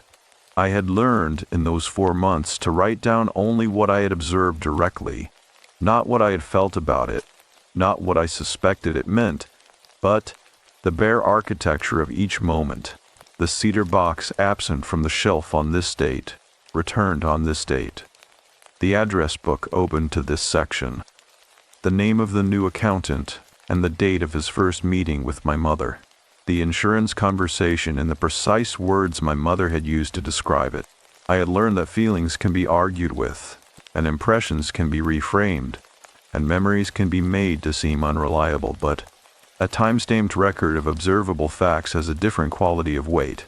Marcus had been living in the house on Craddock Road for 5 months when I found the document. I want to be careful about how I describe this, because I have turned it over in my mind so many times since then that the edges of it have worn smooth in certain places, and I want to make sure I am giving you the actual shape of the moment and not the shape I have since built around it. It was a Wednesday evening in late July. My mother was at a church committee meeting, and Marcus had mentioned at dinner that he was going to drive over to the hardware store in Cumberland before it closed. I was washing the dinner dishes when I heard his truck leave the driveway. I finished the dishes. I dried my hands. I went back to my room.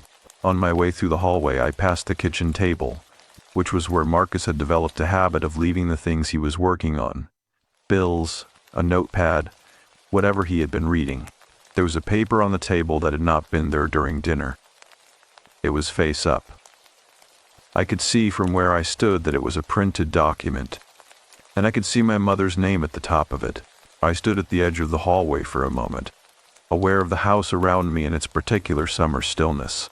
The ceiling fan on the porch was turning slowly outside the screen door, and the sound of it was the only thing in the room. And I thought about what it meant that I was hesitating to look at a document with my mother's name on it that had been left face up on the kitchen table. I went to the table and I read it. It was a printed summary of my mother's estate holdings, the timber company interest, the property on Craddock Road, 2 additional parcels she owned in the county, and a brokerage account I had not known the specific balance of until that moment. The summary appeared to have been generated by her accountant. In the margins, in Marcus Webb's handwriting, there were annotations, not casual notes, not the marginalia of someone trying to understand something unfamiliar. These were notes of ownership.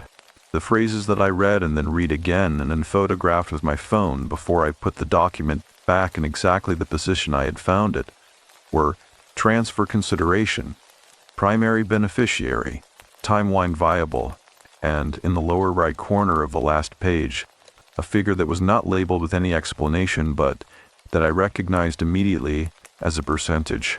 I put the document back. I straightened it so that it was parallel to the edge of the table, which is where it had been. I went back to my room and I sat on the edge of the bed, and I was aware of a cold that had moved into my chest that had nothing to do with the temperature, which was 81 degrees and humid. My hands were steady and my breathing was measured, and I was thinking with a clarity I had not felt in months. The particular clarity that arrives when something you have been afraid to know becomes something you know. I called Danielle that night after Marcus came home and the lights in the master bedroom went out. I went outside to make the call, sitting on the back porch steps in the dark with the field stretched out in front of me and the tree line, a black mass against the deep blue of the mountain sky. I told her about the document. I read her the phrases from the photograph. She was quiet for long enough that I asked if she was still on the line. She said she was. She said she had noticed something on her last visit that she had not called me about, because she had not been sure how to characterize it. The filing cabinet in my mother's home office, the heavy 2-drawer cabinet that had sat in the same corner of that room since we were children. It had been moved, not far, only a few feet, to a position against the opposite wall. When she had asked my mother about it, my mother had paused, in the way she paused when she was uncertain about something, and then said that Marcus had reorganized the office to improve the flow of the space. Danielle said the pause was what had bothered her. The pause, and the fact that my mother had used Marcus's explanation rather than offering her own. I sat on the back porch steps and I listened to my sister's voice, and I looked out at the dark field and I thought about what it means when a person begins to use another person's explanations for things that happen in their own home. When the explanations have already migrated, the ownership of the narrative has already migrated with them, and the distance between that and the ownership of everything else is shorter than most people understand until after it has been traveled. The creek at the bottom of the back field made its low sound in the dark, and the honeysuckle from the fence line was heavy in the warm air, and the maple trees along the front of the property were absolutely still, and I was aware of the listening quality of the house behind me, not as a feeling I was generating, but as a property of the building itself, something in the walls and the old wood and the particular pressurized stillness of a house that has absorbed a great deal and is holding it. I asked Danielle to come to Harlan County. I did not tell her I was frightened. I told her I had documentation and I needed a second person to see it, and I needed to talk to our mother together, the two of us, before Marcus had had more time to move the pieces further into position. She said she would come in October. I said October was 3 months away.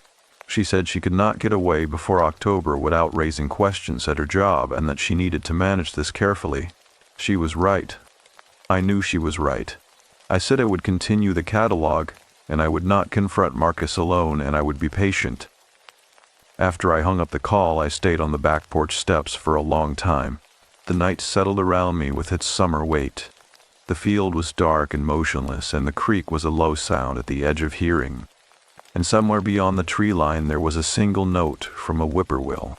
The first I had heard that summer. 3 clean syllables repeated at the exact same interval with the mechanical patience of something that has been doing the same thing for so long that it no longer needs to think about doing it. I was thinking about the filing cabinet, not the cedar box, not the document on the kitchen table, but the cabinet. Because the cabinet had been in that corner of my mother's office for 22 years, and the corner it had been moved to was the corner nearest the window, and the window had a clear sight line from the driveway. I found myself wondering whether a person could, from the right position in that room with that window, observe documents inside an open drawer without being visible from the house's main hallway. I told myself I was extrapolating. I told myself I was building a structure of suspicion out of materials that could have other explanations. I also wrote the observation down in the notes application on my phone, time-stamped with the precise geography of the cabinet's new position relative to the window. The black cat came back that night. I saw it when I finally came inside and went to the kitchen for a glass of water. It was on the porch railing, visible through the screen door, at the center of the rail, paws folded, tail arranged in its precise coil. I had not heard it arrive, and I could not have said how long it had been there. It was looking at the front door with that quality of patient, unwavering attention that I had tried a dozen times to explain away as the ordinary behavior of a stray animal, and could not, quite, because there was something in the quality of that stillness that sat outside the category of ordinary animal behavior, not threatening, not aggressive, simply present in the way that something is present when it has decided that presence is what is required of it. I looked at it through the screen door for a long moment. Then I said, very quietly, into the warm, dark air of the kitchen, that I knew, that I had seen the document, and I had spoken to my sister, and I was not going to look away from this. The cat did not move. It did not look at me. It kept its attention on the door with those amber eyes that the porch light barely touched, and the night held its heavy summer stillness around both of us. And then I went to bed. I lay in the back bedroom, and I stared at the ceiling, and I thought about the precision required to do what Marcus Webb was doing. The patience of it. The way every action had a reasonable explanation already built into it before the action was taken. A contractor's license in a county where records were not easily cross-referenced. An elderly mother at an address associated with a vacant lot.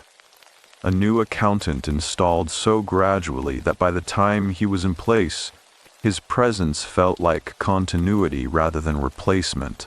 An estate summary with ownership notations left face up on a kitchen table, which could always be described as notes for a conversation, as research, as the engaged interest of a man who cared about the woman he was building a life with.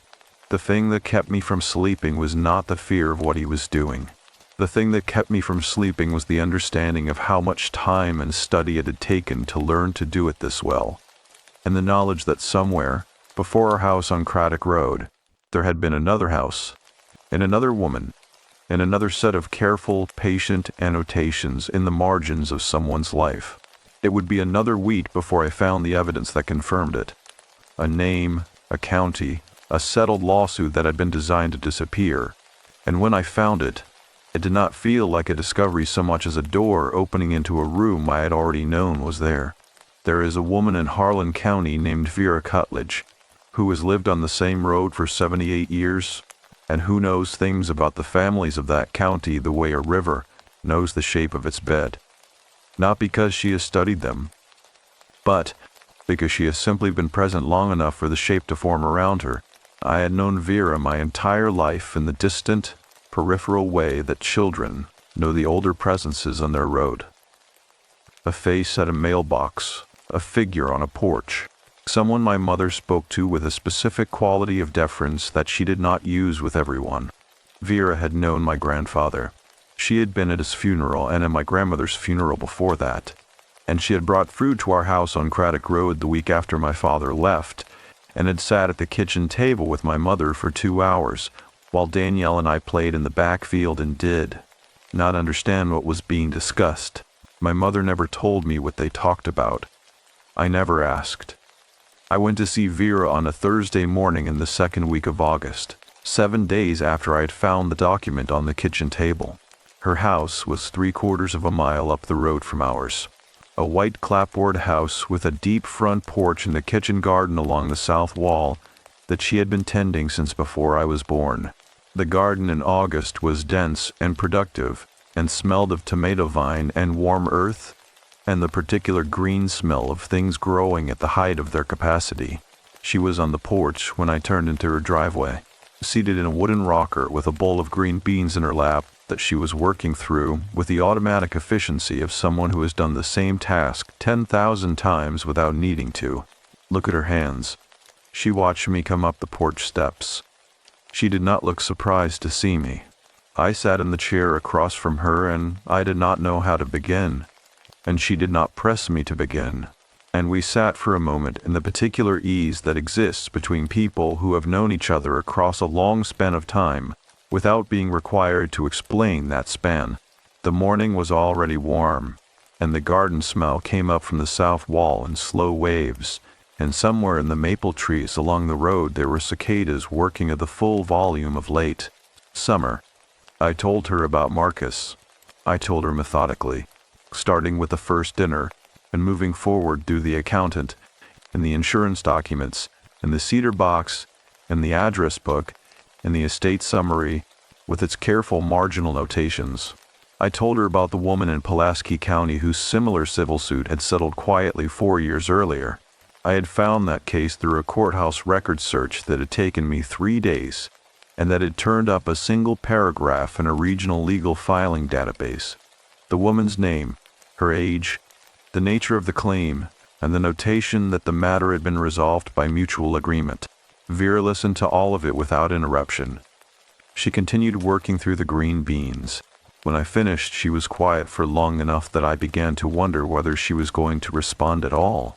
And then she set the bowl on the porch rail and folded her hands in her lap and looked at me with the steady, unhurried attention of someone about to say something that has been waiting a long time to be said. She said she knew what Marcus Webb was. She did not say she had suspected it or that she had a feeling about it. She said she knew, in the flat declarative register of a person reporting a fact. I asked her how. She said that a man like that carries a specific quality with him that certain people can read the same way they read weather, not from any single sign, but from the way the air changes around him. She said she had noticed it the first time she saw him at the church on Tolliver Street, which was the same week my mother had mentioned him at the mailbox, with that carefully managed brightness in her voice. She said she had been watching him for 6 months, and that what I had documented only confirmed the shape of something she had already seen. I asked her what she meant by the shape of it. She was quiet for a moment. She looked out at the kitchen garden and then back at me. She said, "There are men who are predators of ordinary appetite. They want money. They want property. They want the thing they are taking. And when they have it, they move on to the next thing. And then there are men who are predators of a different character, men for whom the taking is not the point. The point, for men like that, is the dismantling, the careful, methodical reduction of a person's capacity to resist, their network, their documentation, their confidence in their own perception, their relationships with the people who would believe them. Those men are not in a hurry because the work they are doing is not about the destination. It is about the process." I sat with that for a moment. The cicadas were very loud in the maple trees. A monarch butterfly moved across the garden in its unhurried, tilting flight, and the smell of warm tomato vine came up from the south wall. And Vera Cutledge looked at me with those steady gray eyes and waited. I asked her what could be done. She said the legal and civil path was essential and must be pursued, and she said it without dismissing it, because she was a practical woman and she had no interest in elevating the ineffable over the actionable. She said Danielle needed to come sooner than October. She said our mother needed to hear what I had found in a way that removed every possible explanation that was not the true one, which meant the documentation had to be complete, and the presentation had to be calm, and the two of us had to be in the room together so that my mother could not manage us separately. Then she said something else. She said that the house on Craddock Road had been aware of the situation from earlier than I understood. She said it quietly, as a statement of ordinary fact, the way she might have said that the creek floods in March. She said that certain houses, particularly houses of the age and history of ours, develop a relationship with the families that inhabit them that is not metaphorical and is not sentimental, but is simply the accumulated weight of presence over time, the way a room holds the temperature of everyone who has ever sat in it, long after the people have gone. She said that the cedar box disappearing and returning was not something that had happened by accident. She said that the black cat was not a stray. I asked her what the cat was. She looked at me for a long moment before answering. She said that in her experience, which was 78 years in the same hollow, in a county that had its own understanding of such things, a presence of that kind arrives when a household is under a pressure it has not yet named. It does not arrive to protect. It does not arrive to warn.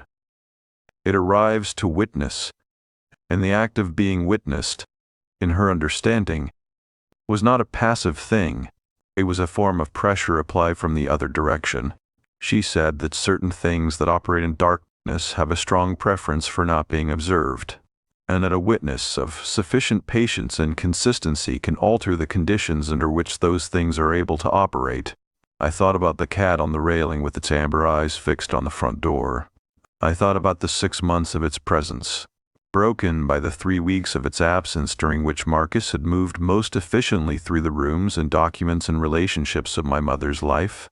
I thought about its return the night I had found the estate summary. I asked Vera whether she believed the cat would continue to come. She said she believed it would come as long as it was needed, and not one day longer. She said that was the nature of that kind of witness. It is not attached to the household. It is attached to the situation. And when the situation resolves, it releases. We sat for a while longer. The morning had moved toward the full heat of the August day, and the cicadas had reached the sustained, resonant volume of their midday register. Vera picked up her bowl of green beans and resumed working through them with her easy automatic hands, and I sat in the wooden rocker across from her and felt the particular weight of a conversation that had given me more than I had come prepared to receive. Before I left, I asked her one more thing. I asked whether she thought my mother was going to be all right. Vera did not answer immediately. She finished the bean she was working on and added it to the bowl and looked out at the garden. Then she said, "Your mother is a woman who has survived serious loss without losing the capacity to love, which is rarer than people understand." She said that the capacity had been used against her in this case, exploited by a man who had studied it carefully before he deployed himself against it. She said that surviving this would not remove that capacity from your mother, but it would change its temperature, and that was a loss of a different kind. The kind that does not announce itself as loss and therefore never quite gets grieved. I drove back down the road to the house on Craddock Road in the full August heat, with the windows down and the red clay dust coming up from the road, and the maples pressing their heavy summer canopy over everything, and I felt the weight of what Vera had said settling into me the way heat settles into old wood, slowly, thoroughly, all the way to the grain. The black cat was on the railing when I pulled into the driveway. Center rail. Paws folded. It turned its head and looked at me directly for the first time since it had appeared.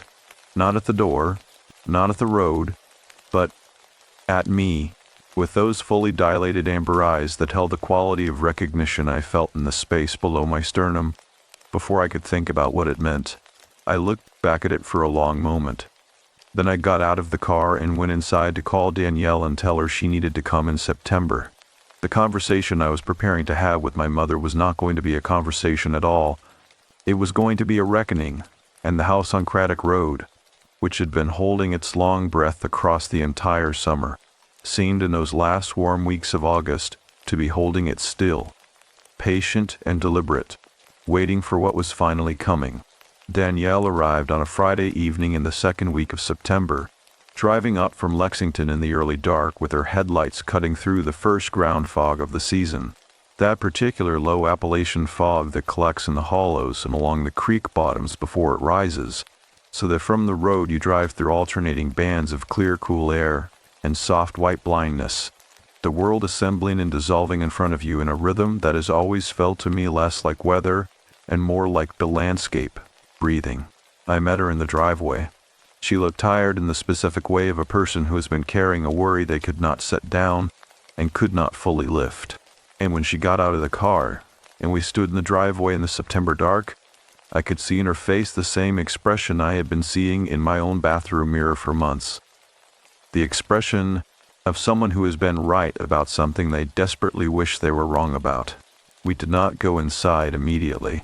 We stood in the driveway and I walked her through everything I had, methodically, the way I had assembled it in the notes application and then transferred to a printed document that I had kept in my car and not in the house, the estate summary and its marginal annotations, photographed and printed. The record search for Marcus Webb's contractor's license, which returned nothing, the Breathitt County address associated with the brother, which led to a disconnected phone number, the address in Richmond associated with the elderly mother, which I had driven to and photographed, a vacant lot with a cracked concrete foundation and a realtor signage that had been weathered to near illegibility, the single paragraph in the legal filing database from Pulaski County, with the woman's name and the notation of quiet settlement. Danielle read through the printed pages in the driveway with my phone flashlight held over her shoulder. The fog moved around us in slow drifts, and the maple trees along the road were dark and still, and the creek at the bottom of the back field was a faint sound at the edge of the night. When she finished reading, she stood very still for a moment with the pages held against her chest. She said, "We have to tell her tonight." I said I knew. We went inside. Marcus was not there. He had mentioned at dinner the previous evening that he would be in Cumberland through the weekend, visiting a friend whose name my mother offered when I asked, and that I wrote down that same night. My mother was in the living room with a book she had not been reading, which I could tell because the bookmark had not moved since that morning. She looked up when we came in, and her face arranged itself into the careful brightness she had been wearing for months. The brightness of a woman who has decided to be happy and is working very hard to hold the decision in place. Danielle sat next to her on the sofa. I sat in the chair across from them. I had the printed pages in my hands. I want to tell you what it looked like to watch my mother's face as we talked. I've thought about it many times in the years since then, and I still do not have the right words for it, but I will try. It did not look like shock. It did not look like denial.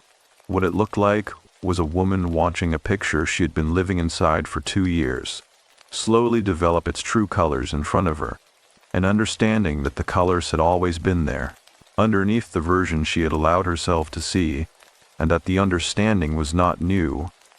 It was the admission of the understanding that was new, and the admission cost something that I could watch leaving her face in real time. She did not cry.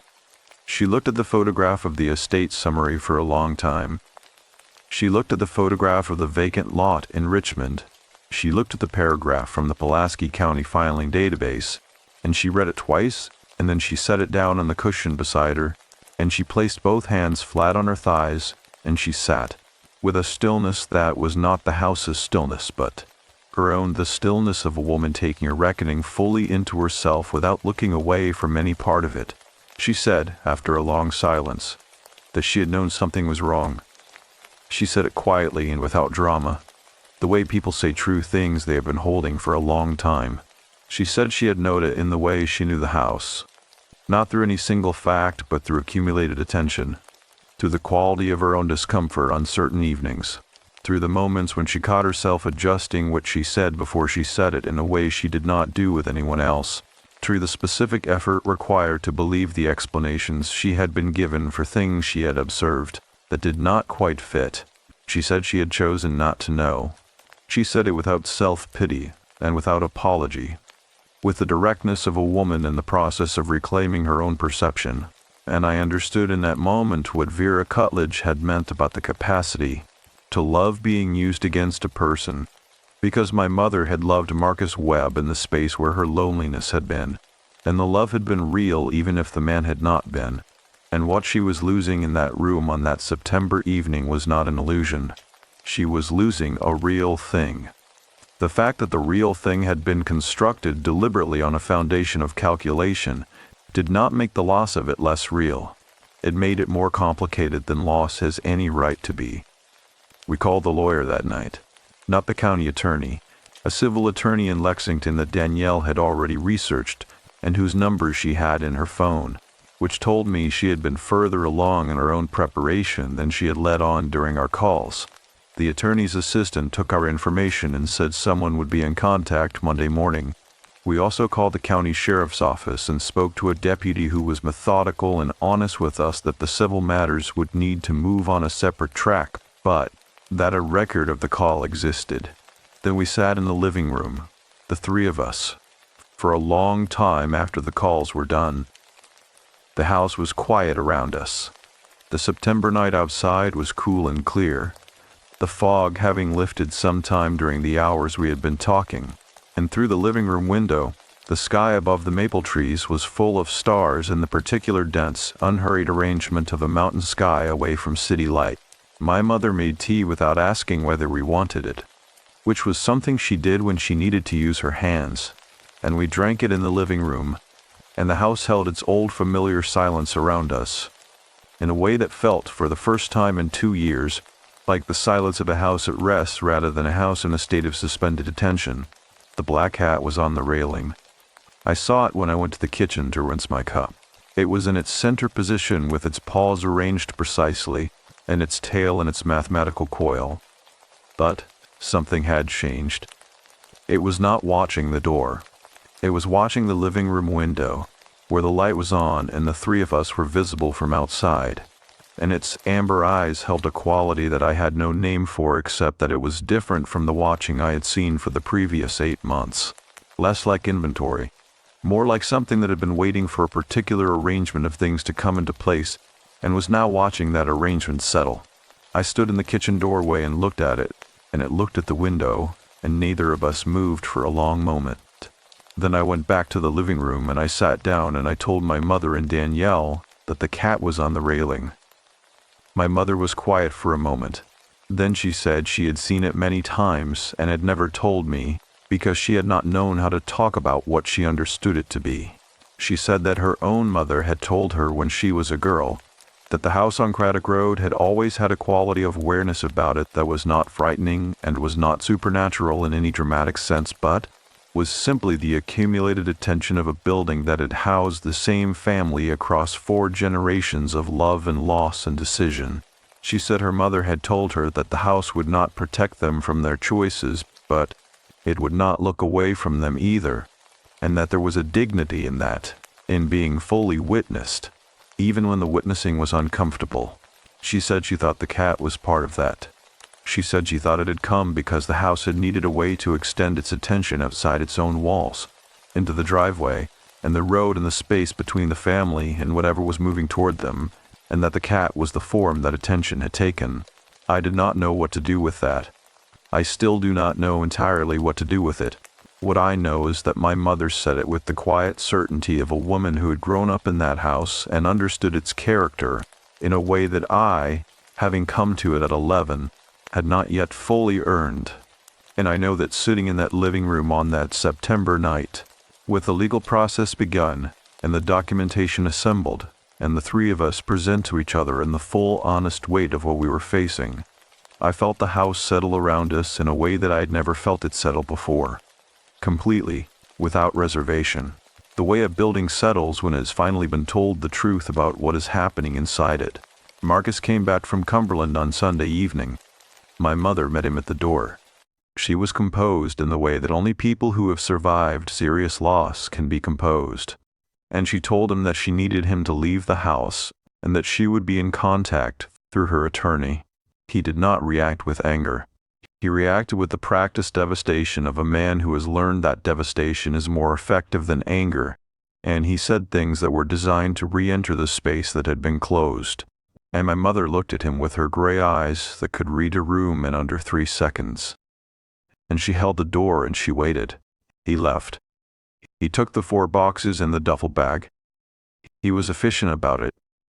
The black cat was not on the railing the next morning. I looked for it along the fence line in the driveway and the porch steps in the back field. I watched the perimeter of the property in the early morning light, the first true autumn light of the season, thin and gold and angled low across the red clay and the dew-heavy grass of the back field. I did not find it.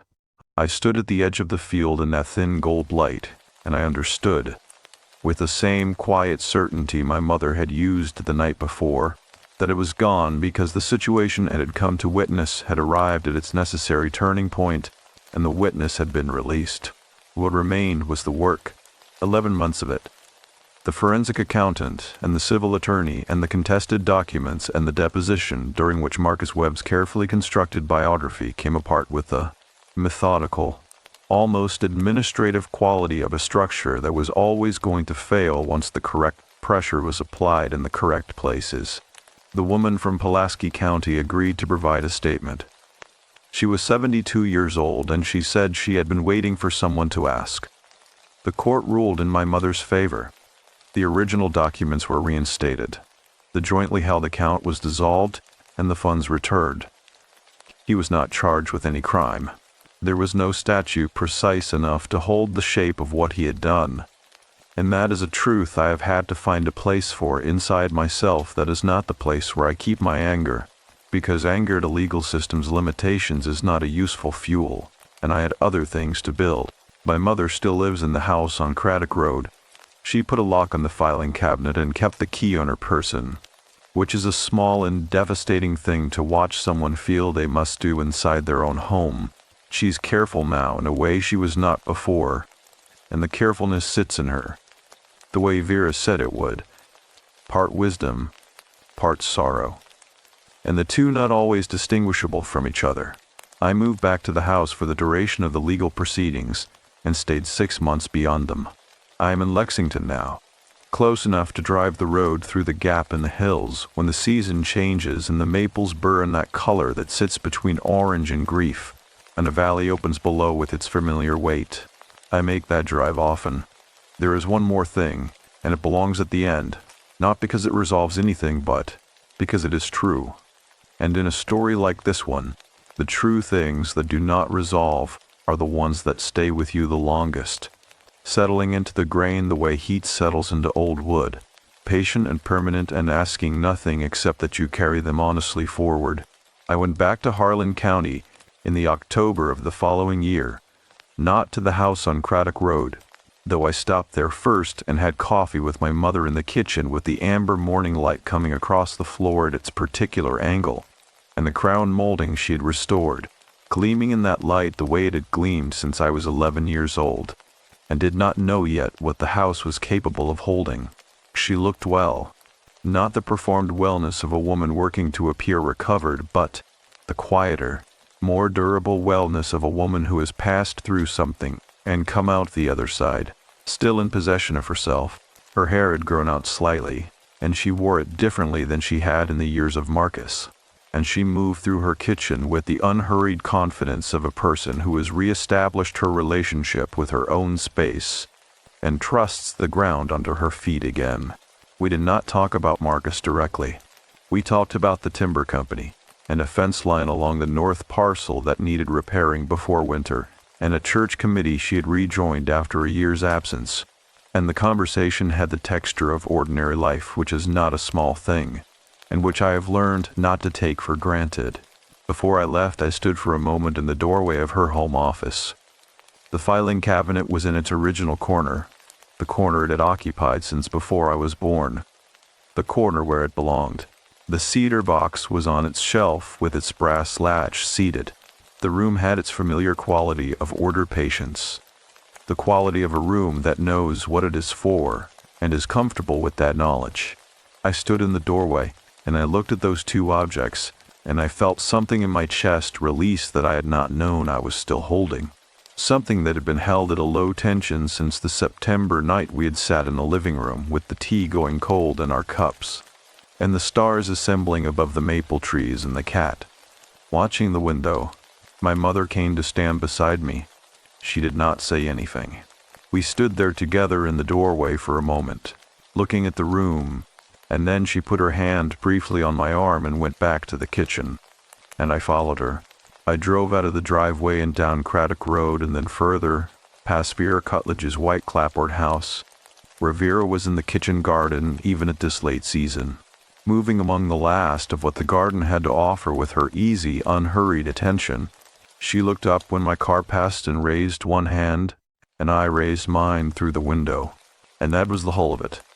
The complete exchange between two people who understood each other across the distance of a road and a year, and did not require anything more elaborate than that. I drove to the top of the ridge.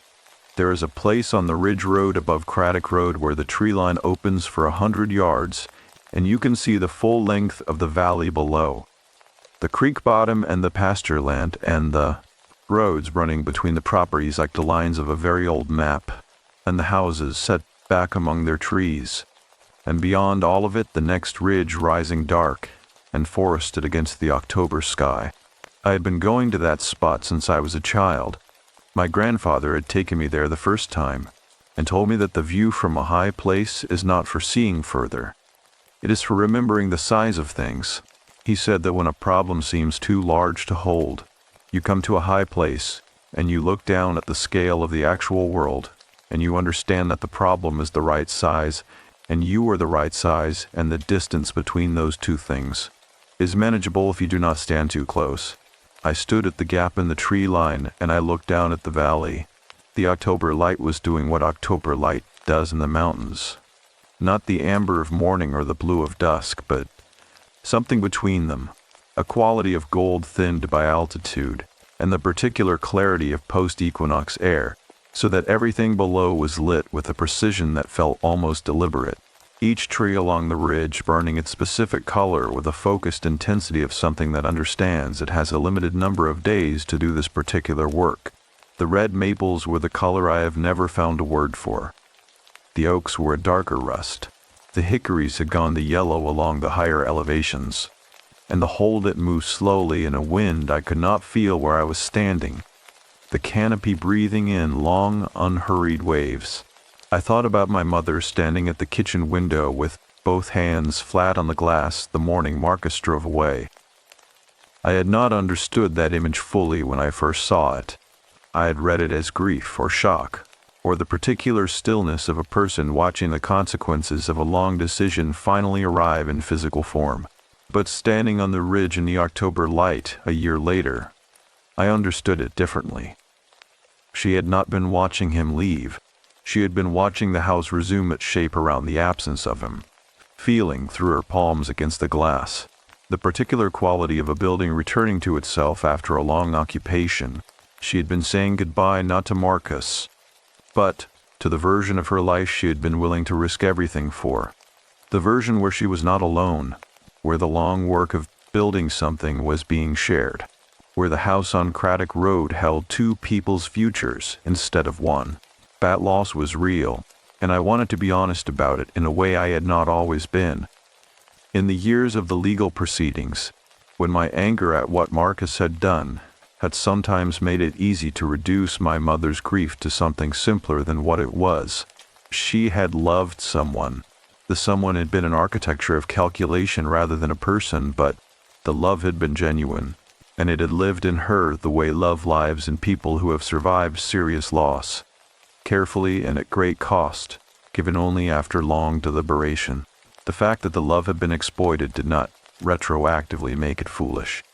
It made Marcus Webb's actions more precisely evil, not less. He had not deceived a careless person. He had deceived the careful one, which requires a greater and more deliberate darkness. I thought about Vera Cutledge's hands working through the green beans in the August heat, and her voice saying that the capacity to love had been used against my mother, and that surviving this would change that capacity's temperature. I had turned that phrase over many times in the year since she said it.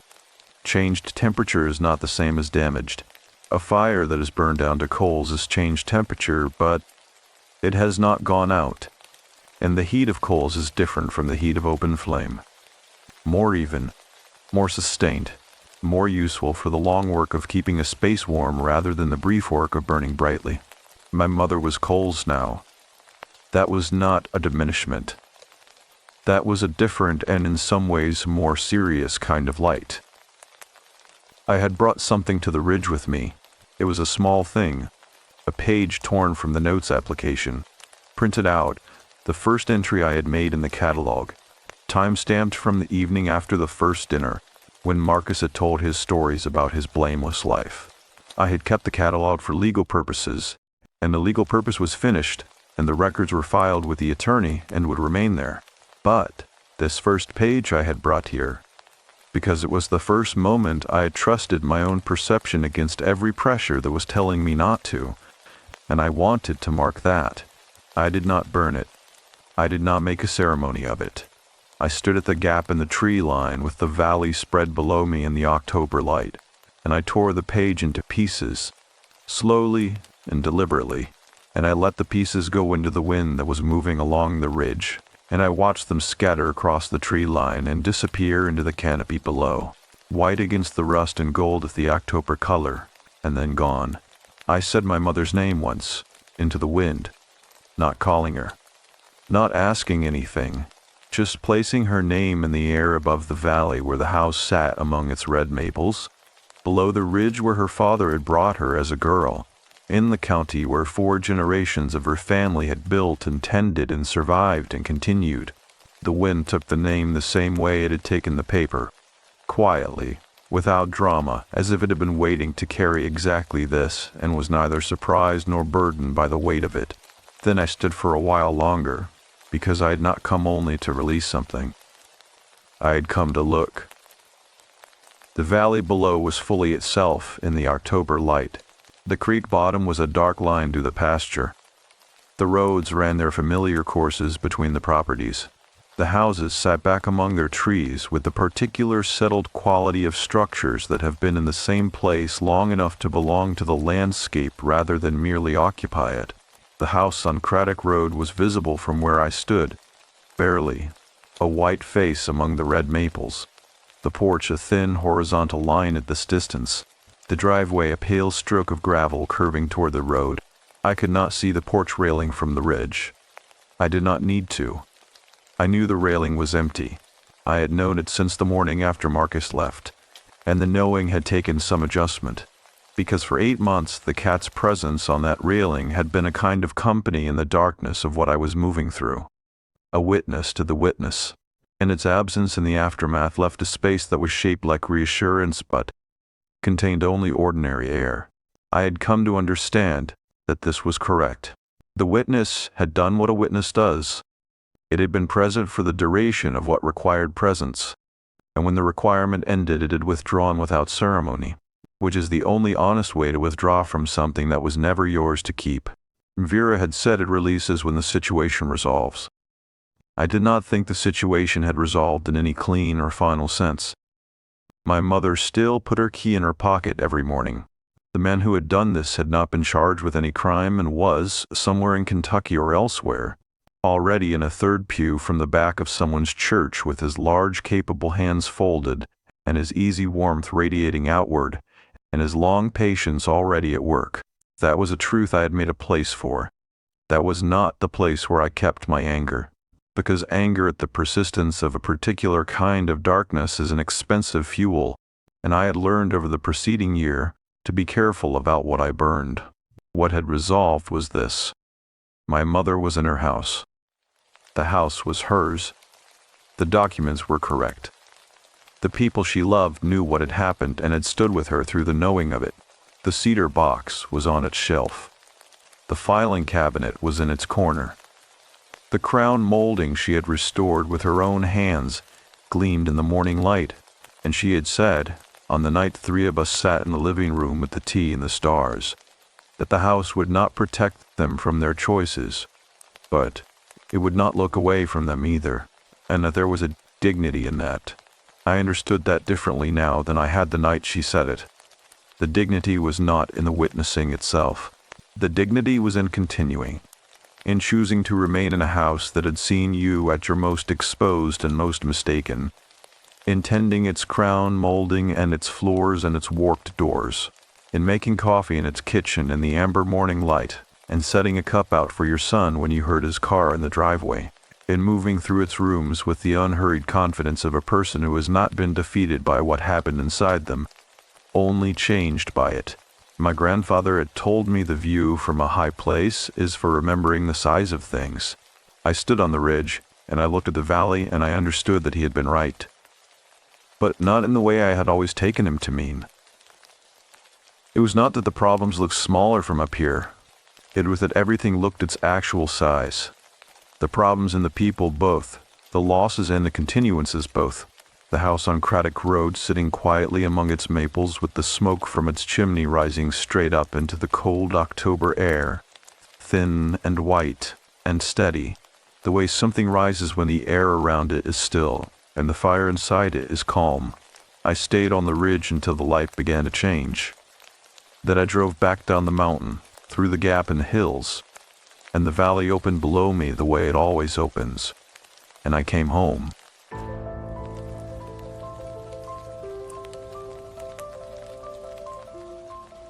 The Gentle Monster. I have spent the last 4 years reading through every police report, every witness account, and every court filing connected to what happened on Dunmore Road. I have spoken to animal behaviorists, to trauma surgeons, and to the handful of people in Millbrook, Connecticut, who actually saw what was left of Eleanor Voss when the paramedics finally reached her on that gray February afternoon. It is a strange thing to realize that your entire understanding of safety can be dismantled by a creature you once thought you knew. I am not exaggerating when I say that the events of that day shattered every comfortable assumption I had ever held about the nature of the creatures we choose to love. Eleanor had lived on Dunmore Road her entire life. She was 63 years old, soft-spoken, and the kind of woman who remembered everyone's birthday and left flowers on the doorsteps of people who were grieving. She had been my mother's closest friend since childhood, which meant I had known her my entire life as well. I knew her laugh, her perfume, and the way she always tilted her head to the left when she was listening carefully to something.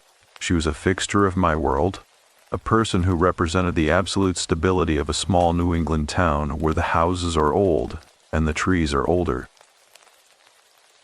Then there was the house next door to hers. It was owned by a widow named Rosemary Calloway, and I knew exactly what Rosemary kept living in that house with her. His name was Jasper. He weighed just over 200 pounds, stood nearly 5 feet tall, and had been the constant companion of Rosemary for 14 years. Jasper was a chimpanzee. Rosemary had purchased him from a private breeder in Missouri for just under $60,000 when he was only 3 days old. In those 14 years, Jasper had become something of a local celebrity in Millbrook.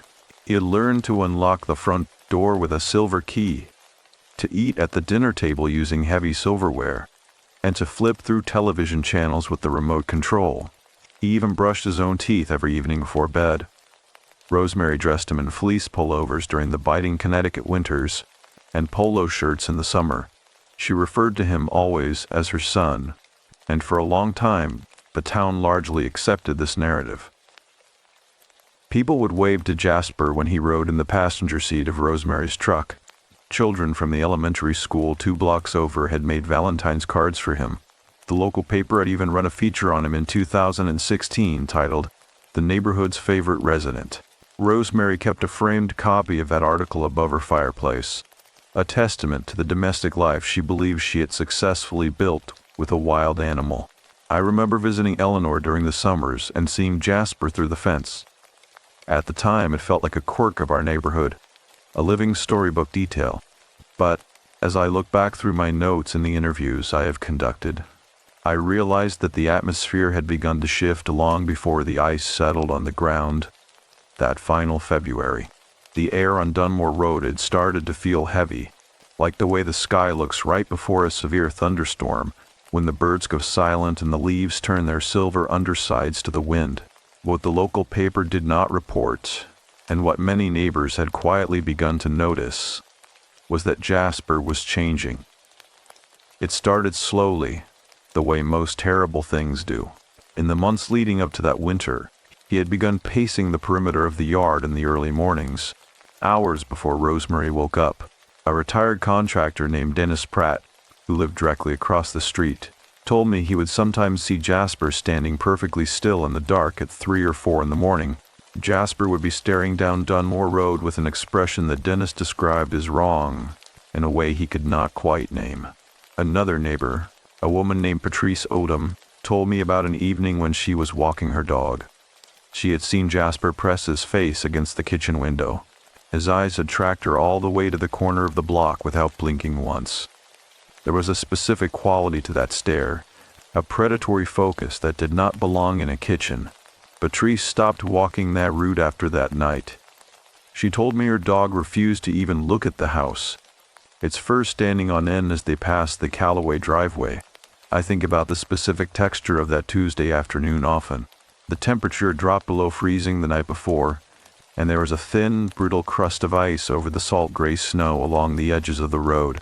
It was the kind of cold that seems to hollow out the chest.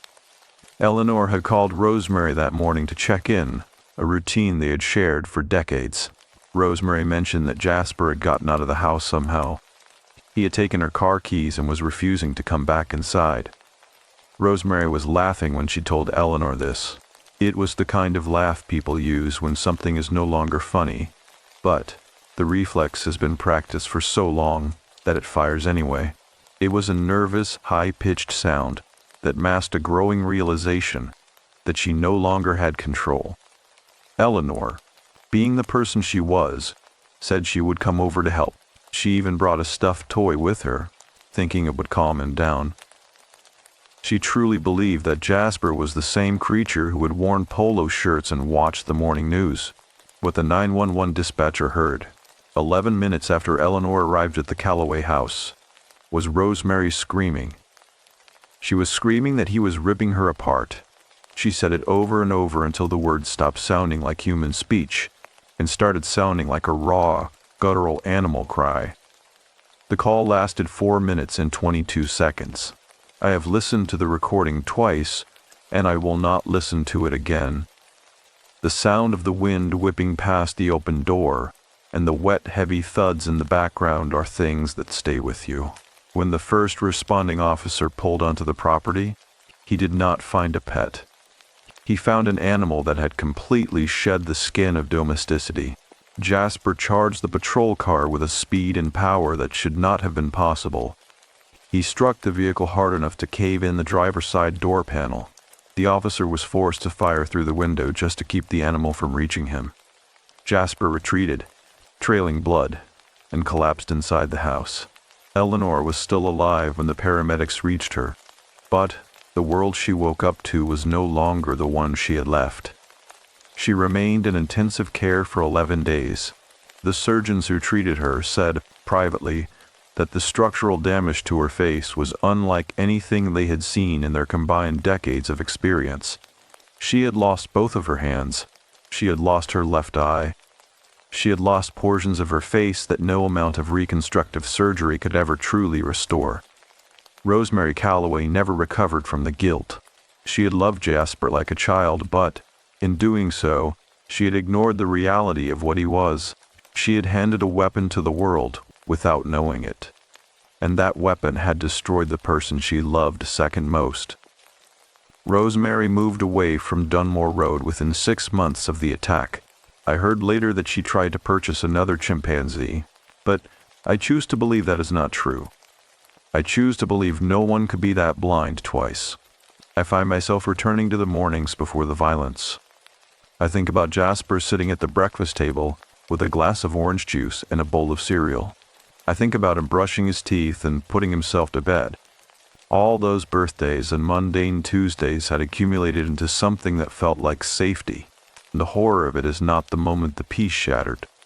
The horror is how completely normal everything looked right up until the very second it did not. The ice on the driveway was still undisturbed when the police arrived, a pristine white sheet that hid the dark pressure which had been building for 14 years. I keep wondering if Eleanor saw the change in his eyes the moment she stepped onto the porch, or if the monster was still wearing the face of a friend, until the very last second, as the iron-colored light of the Connecticut morning held its patient, freezing weight across the yard, and the skeletal oak trees pressed their silence against the property edges. I stood near the boundary of the Callaway estate and felt, for reasons I could not yet name, that the ground itself was holding its breath. The air tasted of salt and frozen earth, a sharpness that seemed to scrape against the back of my throat. I was there to collect the small, mundane remnants of a life that had been interrupted. But every footstep on the frozen grass felt like an intrusion into a space that had forgotten how to be human. The house stood tall and shuttered, its white siding stained by the damp weather of late winter, looking less like a home and more like a monument to a profound misunderstanding. I moved toward the side entrance, the one Eleanor would have used, and noticed a discarded work glove frozen into the mud near the porch steps. It was a heavy yellow leather glove, the kind used for gardening or handling rough timber. But it was positioned in a way that suggested it had been dropped in a moment of extreme haste. As I reached down to touch it, the leather felt like cold, dead skin. I let it stay where it was, anchored to the earth by the ice, and focused instead on the quiet hum of the wind through the eaves. There was no birdsong, no distant sound of traffic from the main road, only the rhythmic creaking of a loose wooden shingle that sounded like a slow, steady heartbeat. Inside the kitchen, the stillness was absolute and heavy, like the atmosphere at the bottom of a deep lake. The room was clean, almost sterile, but there was a faint, lingering odor that did not belong in a domestic kitchen, musky, thick scent of wet fur and iron that the cold had failed to wash away. On the counter sat a ceramic bowl filled with 3 bruised apples and a single silver spoon resting on a linen napkin. It was a scene of ordinary morning preparation, yet the silver spoon was bent at an angle that seemed physically impossible for a human hand to achieve. I stared at the curve of the metal, the way the light caught the distorted surface, and felt a cold prickle of sweat move down my spine despite the freezing temperature of the room. I found myself drawn to the hallway that led toward the back of the house, where the shadows seemed to pool and thicken. There was a series of framed photographs lining a wall, mostly of Rosemary and her late husband. But as I moved deeper into the house, the subjects of the photos changed. One image showed a younger Rosemary sitting on a lawn chair, her arm draped over the shoulder of a small, hairy figure wearing a bright red polo shirt. They were both looking at the camera, but while Rosemary was smiling with a genuine open warmth, the figure beside her had its mouth pulled back in a way that looked like a grin, but felt, to my eyes, like a silent scream. I realized then that I had seen this photo before in the local paper, but standing here in the silence, the context had shifted into something unrecognizable. In the guest bathroom, I discovered a small blue plastic toothbrush resting on the edge of the sink. It was worn down to the plastic base, the bristles splayed and broken as if they had been used with a terrifying, unthinking force. Next to it was a tube of toothpaste that had been squeezed so hard the plastic had split down the middle, spilling a dried, minty crust onto the porcelain. These were the artifacts of the domestic life Rosemary had boasted about, the evidence of a wild creature performing the rituals of a man. But the violence present in the objects told a different story, a story of a being trying to fit into a mold that was slowly crushing its spirit. I walked into the living room, where the framed newspaper article still hung above the cold fireplace. The headline about the favorite resident seemed to mock the emptiness of the house. As I turned to leave, I noticed a small pile of shredded fabric tucked into the corner of the velvet sofa. I knelt to examine it and realized it was the remains of a stuffed toy, a small elephant with one glass eye missing. The stuffing had been pulled out in long white tufts that looked like clumps of winter wool caught on a wire fence. It was the toy Eleanor had brought that afternoon, the one she believed would offer comfort and safety. The realization that the toy had been destroyed with such methodical precision made the air in the room feel suddenly thin and unbreathable. I stood up too quickly, my vision narrowing at the edges as I looked toward the large picture window that faced the backyard. There, etched into the glass at the very bottom, were dozens of faint, oily smudge marks, where a face had been pressed against the pane for hours at a time. They were too high for a dog and too wide for a child. They were the marks of a watcher who had waited in the dark, staring at the world that could never truly join. While the people inside the house slept and dreamed of love, I stepped back out onto the porch, the door clicking shut behind me with a finality that made me shiver. The sun was beginning to set, casting long purple shadows across the salt gray snow, and the temperature was dropping once again. I looked over the fence toward the Voss property and saw the dark windows of Eleanor's house, reflecting the dying light, like two empty eyes.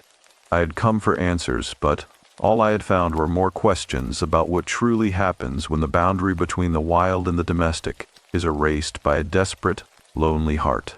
The heavy leather glove remained frozen in the mud, a silent witness to the moment when the laughing stopped and the air turned into a scream. I wondered then if the silence of the neighborhood was a sign of peace, or if it was merely the quiet of a forest after the predator has finished its meal. I found myself returning to the property on Dunmore Road 3 days later, drawn back by a sense of unfinished mourning that felt as heavy as the wet wool of my overcoat. The mid-morning sun was a pale, heatless disk hanging behind a veil of thin, white clouds, casting a flat and featureless light over the neighborhood. I stood at the edge of the driveway, where the salt from the road had turned the snow into a gritty, gray slush that crunched beneath my boots with a sound like breaking teeth. My chest felt tight, my breathing shallow and cautious, as if the very oxygen in the air had become brittle and might shatter if I inhaled too deeply. I was there because Eleanor's sister had asked me to retrieve a small cedar box from the hallway table, a container filled with old photographs that Eleanor had intended to bring over on that final, catastrophic afternoon. The walk from the curb to the front door felt longer than it had the week before, the distance stretching out in my mind like a dream where the destination never draws any closer. I kept my eyes fixed on the porch, avoiding the side yard where the grass was still matted down and discolored. When I reached the door, the wood felt unnaturally cold through my gloves, a deep, radiating chill that seemed to vibrate against my palm.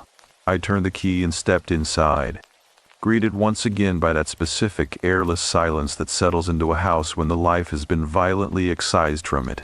The smell of the kitchen had faded slightly, replaced by the dry, metallic scent of baseboard heaters working against the New England winter.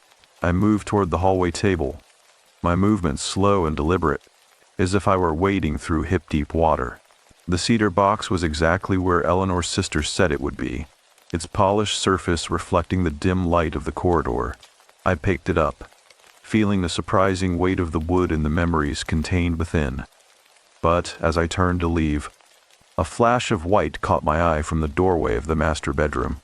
It was a slip of paper caught in the doorframe near the floor, fluttering slightly in the weak draft from the heating vent. I set the box back down, my heart beginning a slow, heavy rhythm against my ribs, and walked toward the bedroom. The room was preserved in a state of frantic, frozen transition. The bedsheets were pulled back, trailing onto the floor in a tangled heap of pale blue cotton. On the nightstand, a half-filled glass of water had grown a thin skin of dust, and a pair of reading glasses sat folded neatly atop a paperback novel. I reached down and picked up the paper. It was a handwritten note from Rosemary dated 2 weeks before the incident. The handwriting was jagged and erratic, the ink smudged in places as if her hand had been shaking while she wrote. It was a list of behaviors, a clinical and terrified log of a creature losing its grip on the only world it had ever known. The notes described Jasper waking up in the middle of the night to scream at his own reflection in the vanity mirror. They mentioned him refusing to wear his clothes, tearing the polo shirts into long, thin strips and hiding them beneath the radiator. Most chillingly, Rosemary had written about a new habit he had developed, standing at the foot of her bed for hours, perfectly motionless, just watching her breathe. She had written the word watching and underlined it 3 times. the pen pressing so hard it had nearly torn through the paper. I felt a sudden, sharp pang of grief for Rosemary, a woman who had been trapped in a house with a deteriorating mind. She had neither the tools nor the right to understand. I sat on the edge of the unmade bed, the cedar box resting in my lap, and looked at the vanity mirror Rosemary had mentioned in her notes. The glass was cracked in the lower right corner, a spiderweb of fractures radiating outward from a single point of impact. I imagined the power required to crack such heavy glass. The sheer, blunt force of a frustrated hand striking out at a stranger it did not recognize. It was not an act of malice, I realized, but an act of profound, agonizing confusion. Jasper had been raised to believe he was a human, yet every instinct in his 200-pound body was screaming that he was something else entirely. He was a prisoner of a love that refused to see his true nature. I opened the cedar box then, my fingers trembling slightly as I lifted the lid. Inside were hundreds of loose photographs, the edges yellowed with age. I sifted through them, looking for the images Eleanor had wanted to preserve. I found pictures of my own birthday parties, of summer potlucks where the sun stayed up until 9, and of Eleanor and Rosemary standing together in front of a blooming lilac bush. In every photo, they looked so certain of the world, so anchored in the belief that their lives were governed by a predictable and gentle logic. There was one photo at the very bottom of the stack that stopped my breath. It was a candid shot of the backyard fence taken from Eleanor's kitchen window.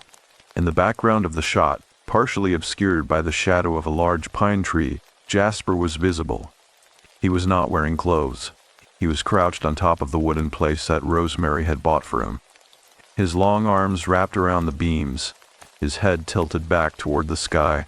His expression was not the mimicry of a human smile that the newspapers loved to show. It was a look of pure, unadulterated longing. He was staring at the woods that bordered the property, his body coiled with a tension that seemed to vibrate even in a still image. Eleanor must have taken the photo and then hidden it away, perhaps recognizing the wrongness that Dennis Pratt had seen, but choosing to tuck it into a box rather than confront the reality of her friend's situation. The grief I felt in that moment was not just for the physical trauma Eleanor had suffered, but for the collective silence of everyone who had watched the pressure build and said nothing. We had all participated in the fiction that Jasper was a neighbor. We had all looked at the polo shirts and the silver spoons and chosen to ignore the predator beneath the fabric. I closed the lid of the cedar box, the wood making a soft, hollow thud that echoed through the empty house. I felt a deep, aching need to leave, to get away from the cracked mirrors and the torn clothes and the oily smudge marks on the windows. As I walked back through the kitchen, I noticed a small, handwritten sign taped to the inside of the back door. It was a reminder for Rosemary to check the locks before she went to sleep. The ink was faded, the paper curling at the corners. But the message was clear. It was a testament to a fear she had lived with long before the final Tuesday, a fear she had dressed up as a routine. I stepped out onto the porch and locked the door behind me, the cold air hitting my face like a physical blow. The silence of Dunmore Road felt different. Now it felt like a witness that had finally been forced to speak. I walked to my car, the cedar box tucked under my arm like a heavy wooden heart.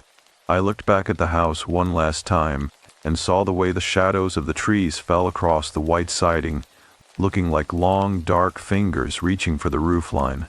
I thought about Eleanor, lying in her hospital bed with a face that was no longer hers, and Rosemary, wandering through a new life, burdened by a guilt that would never lift.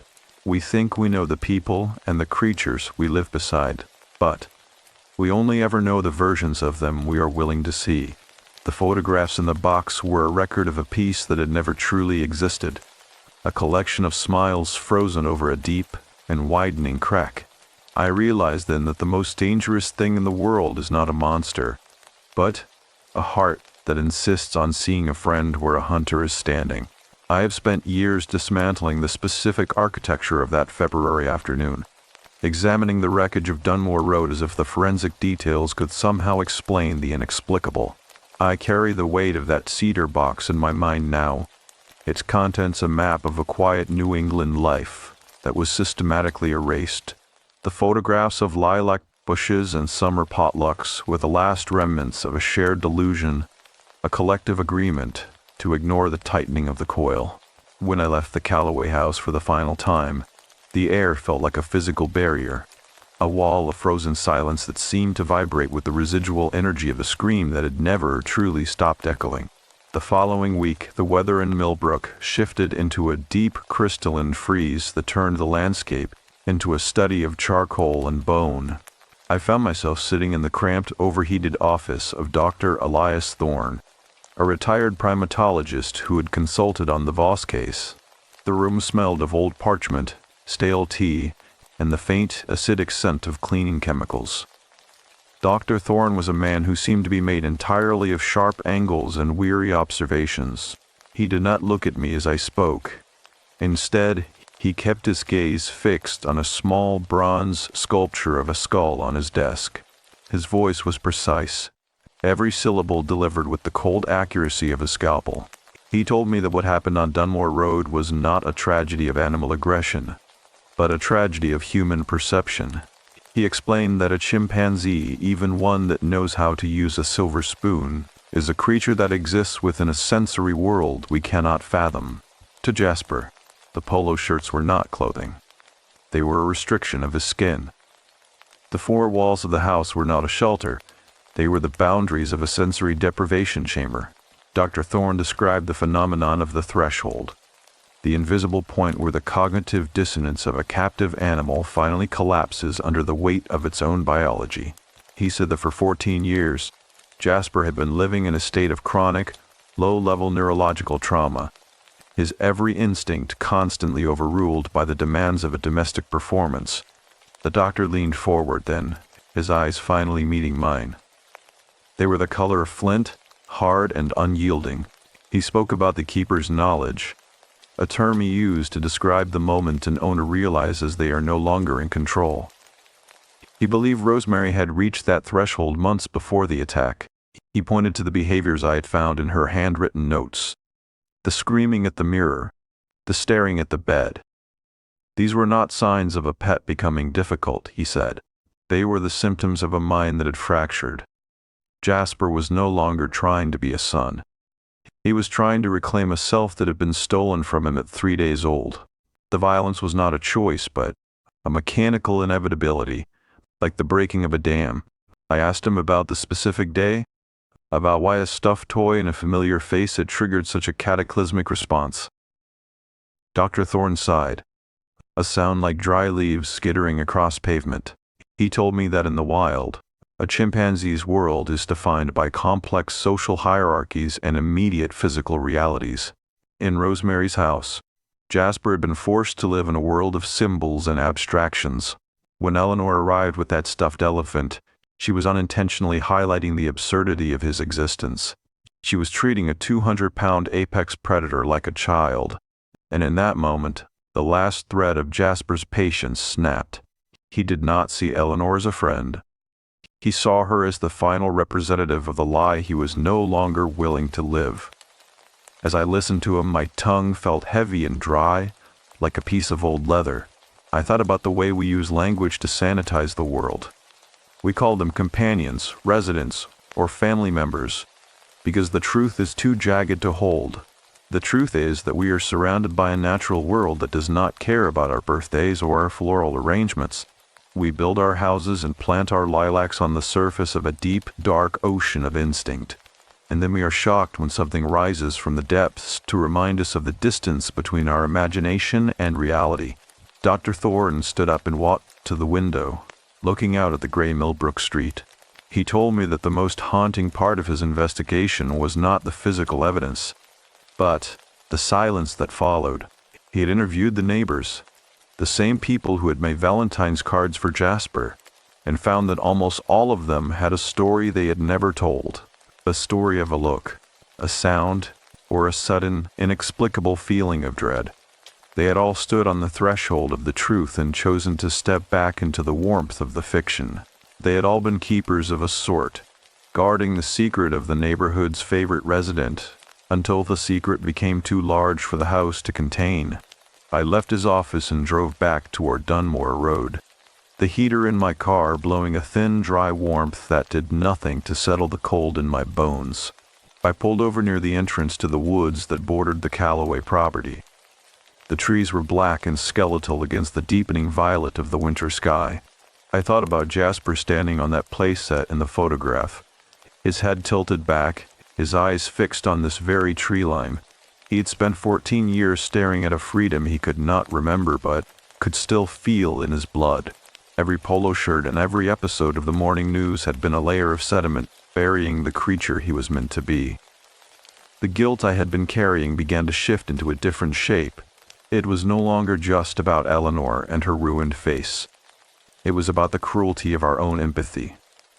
We think that by loving something, we can change its nature. We think that our affection is a transformative power that can bridge the gap between species. But Rosemary's love had been a cage more effective than any iron bars. She had loved Jasper into a state of madness, and Eleanor had paid the price for that devotion. I looked at the woods and realized that the silence of the trees was not a peaceful silence. It was the silence of something waiting for its turn to speak. The wind began to pick up, whistling through the gaps in my car window with a high, mournful pitch. I thought about the paramedics who had found Eleanor, about the way they had to navigate a house that had become a battlefield of the domestic and the wild.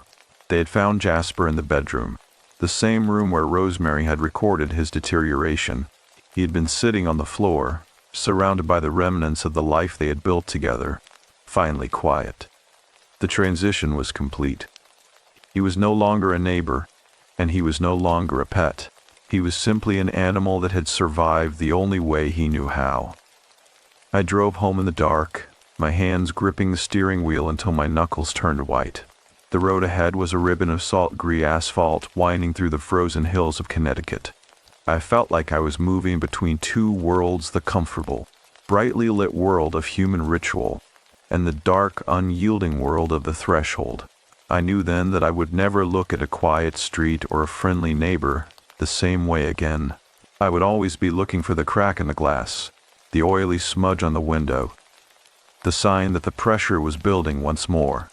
The cedar box sat on my passenger seat, a heavy reminder that some stories do not heal.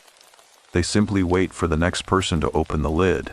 I wondered if the residents of Millbrook ever looked at the Calloway house and saw the ghost of the creature we had all agreed to love until he gave us a reason to stop.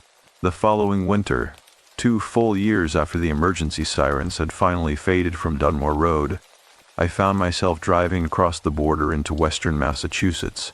The landscape was a blur of charcoal-colored granite and skeletal birches, the hills rolling away like frozen waves under a sky the color of a tarnished nickel.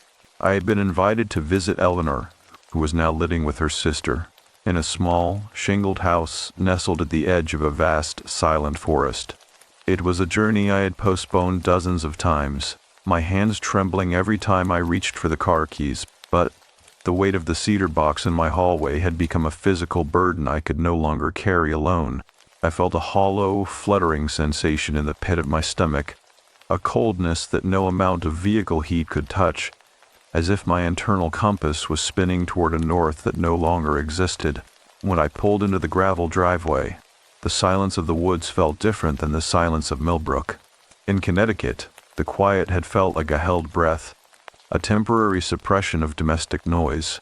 Here, the silence was ancient and indifferent, a heavy blanket of pine needles and damp earth that seemed to absorb the sound of my engine before it could even reach the porch.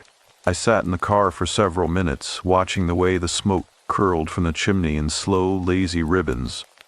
My throat felt tight, and my eyes stung with a sudden, sharp exhaustion. I was terrified of what I would see, not because I feared Eleanor, but because I feared the reality of what the domestic world could do to a human being when the mask of safety was finally stripped away. Eleanor's sister Sarah met me at the door.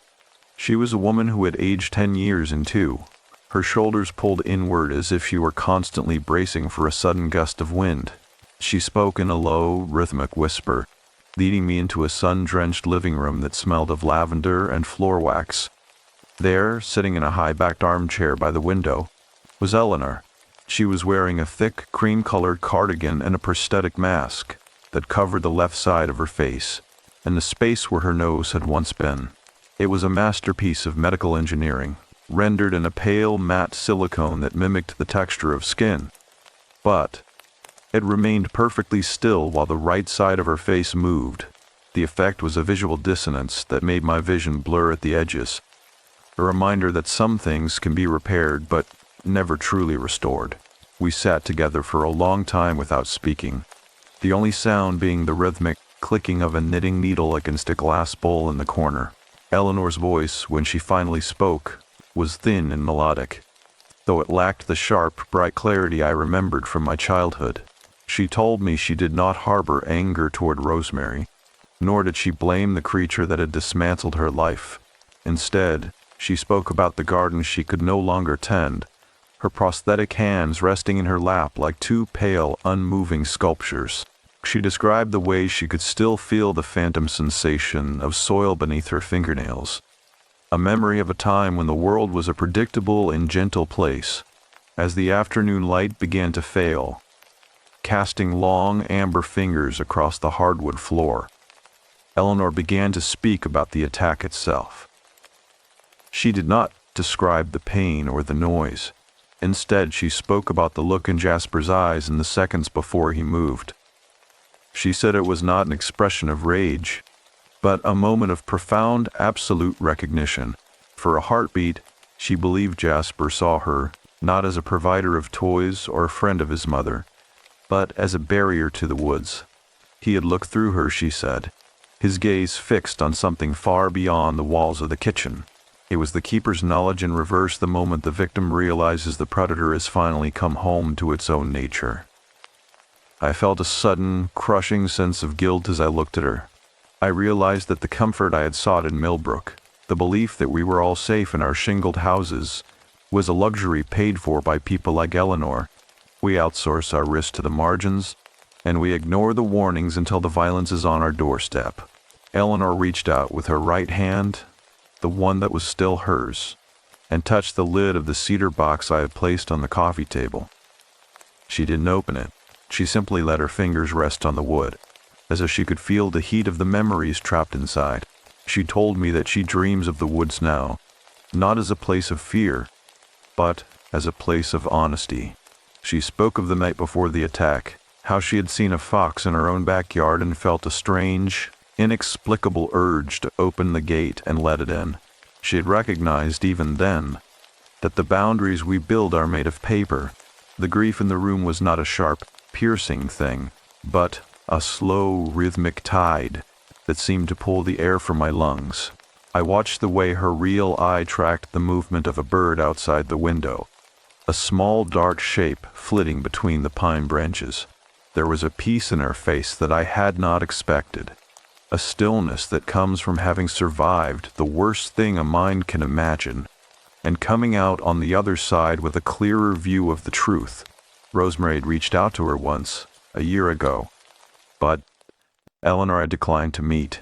She told me that Rosemary was still living in a world of polo shirts and silver spoons, trying to find a way to make the past fit into a shape it was never meant to hold. To see Rosemary would be to step back into the fiction, and Eleanor was no longer interested in fairy tales. She was content to live in the quiet house with the light and the forest, a witness to the reality of the threshold. I realized then that the resolution I had been looking for was not a return to safety, but an acceptance of the danger that had always been there. When it was time for me to leave, the sun had slipped below the horizon, leaving the world in a state of deep indigo twilight. Eleanor's sister walked me back to the car, the gravel crunching beneath our feet with a lonely, hollow sound. She told me that Eleanor often sat by the window until long after dark, watching the tree line. She wasn't looking for Jasper, her sister said. She was looking for the truth of the world. I climbed into the driver's seat and looked back at the house, seeing Eleanor's silhouette in the window, a small dark shape against the warm glow of the interior lamp. The drive back toward Connecticut felt different than the drive up. The road was a dark ribbon winding through the hills, and the trees seemed to lean in closer, their branches reaching for the asphalt. I no longer felt the need to check the locks or scan the shadows for oily smudge marks. The fear had been replaced by a heavy, quiet understanding. We are all keepers of things we do not understand, and we are all living on the edge of a forest that is much deeper and much older than our houses. The tragedy of Dunmore Road was not that a monster had appeared, but that we had tried so hard to pretend the monster was a friend. I reached for the cedar box on the passenger seat, my fingers tracing the grain of the wood. I knew what I had to do with it now. It was not a collection of memories to be cherished, but a record of a misunderstanding that had cost a woman her face and a creature its sanity. I thought about the bridge I had crossed to get here, and the bridge I would have to cross to get back. The return journey is never the same as the arrival because the person who returns is no longer the person who left. The air in the car was cold, but for the first time in years I felt like I could finally breathe. The cedar box felt lighter in the dark, as if the weight of the photographs had been absorbed by the silent Massachusetts night. I wondered if the forest ever looked back at the house and recognized the woman in the window as one of its own. I returned to Millbrook on a Tuesday afternoon that felt exactly like the one that had dismantled our lives 2 years prior. The sky was the color of wet slate, and a thin, needle-like rain was beginning to turn the snow into a translucent slush. I sat in my parked car at the end of Dunmore Road, the engine ticking as it cooled, the cedar box resting on the passenger seat like a heavy, silent passenger. I had spent the morning driving through the back roads of Massachusetts, reflecting on the image of Eleanor in her window, a survivor who had finally accepted that the forest was more honest than the parlor. I realized that my own journey had been a long, circling path back to the very spot where the fiction began, and it was time to leave the last of the artifacts behind. The Calloway house had been sold to a development company 3 months ago, and today was the day the demolition crew was scheduled to begin their work. I watched as a yellow excavator crawled onto the property, its metal treads grinding against the frozen driveway with a sound like a giant being dragged over gravel. The house looked smaller than I remembered, shrunken by the neglect and the weight of its own history. The white siding was streaked with gray mold, and the windows were dark, reflecting the gloomy sky without any of the internal light that once made the property seem so welcoming. It was no longer a home. It was a structure of wood and plaster that had failed to contain the pressure of the creature it had once housed. I stepped out of the car, the cold dampness immediately soaking into my collar. I walked toward the edge of the property, the cedar box tucked under my arm. The foreman, a man with a face like weather-beaten leather, looked at me with a curiosity that didn't quite reach his eyes. I told him I was a friend of the previous owner and asked if I could leave something inside before they started. He nodded once, a gesture of silent, blue-collar empathy, and stepped aside. He knew the story of this house. Everyone in this corner of Connecticut knew the story. He watched me with a stillness that suggested he, too, understood that some buildings were better left to the earth. I walked through the front door for the final time. The air inside was freezing, smelling of damp insulation and the ghosts of old meals. The hallway where I had found the notes was empty, the wallpaper peeling away in long, dry curls that looked like dead skin. I moved toward the kitchen, my footsteps echoing with a hollow, rhythmic thud that seemed to vibrate in my very teeth. There was no furniture left, just the outlines of where the table and the sofa had once sat, like the shadows left behind by an atomic blast. I felt a strange, light-headed sensation, as if the gravity in the room had shifted, making every movement feel heavy and uncoordinated. I placed the cedar box on the floor in the exact center of the kitchen, the very spot where the paramedics had found Eleanor. I did not open it to look at the photos of the birthdays or the lilacs again. I knew them by heart, and I knew the lie they represented. I stood there for a long moment, my eyes closed, listening to the house. I could hear the wind whistling through the cracks in the window frames, and the faint, persistent scratching of something in the walls. It was the sound of a building returning to the wild, a slow reclamation that felt entirely appropriate. The domestic ritual had been a temporary overlay on a reality that was much older and more powerful. As I turned to leave, I noticed one small detail I had missed during all my previous visits. High up on the door frame leading to the backyard, there were 5 deep, vertical grooves carved into the wood. They were too high for a human to have made, and too deep for a tool. They were the marks of a creature reaching for the height of the frame, a measurement of a body that was growing too large for the space provided. I touched the grooves with my fingertips, feeling the rough grain of the splintered timber. This was the true history of the house, not the tea parties or the television programs, but the silent physical struggle of an animal trying to find where it ended and the cage began. I walked back out into the gray rain, the excavator already swiveling his heavy arm toward the roofline. I did not look back when I heard the first crash of timber or the shattering of the windows. The sound was a release, a blunt and honest conclusion to a story that had been written in whispers for 14 years.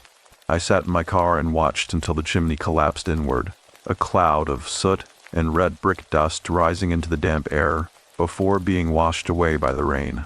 The demolition was a violent act, but it felt cleaner than the silence that had preceded it. It was a physical manifestation of the truth that you cannot force a wild thing into a human shape without eventually breaking both. I drove toward the center of Millbrook, passing the elementary school where the children had once made those Valentine's cards. I wondered if they remembered Jasper or if their parents had helped them bury the memory along with the headlines. I felt a sudden, sharp clarity, a sense of perspective that had been missing since I first picked up those police reports. We are a species that lives by stories, using them to heal our anxieties and smooth over the jagged edges of the world. But a story can also be a weapon when it is used to deny the reality of the creature standing right in front of us. The guilt that had been my constant companion for 4 years finally began to dissipate, replaced by quiet, somber peace.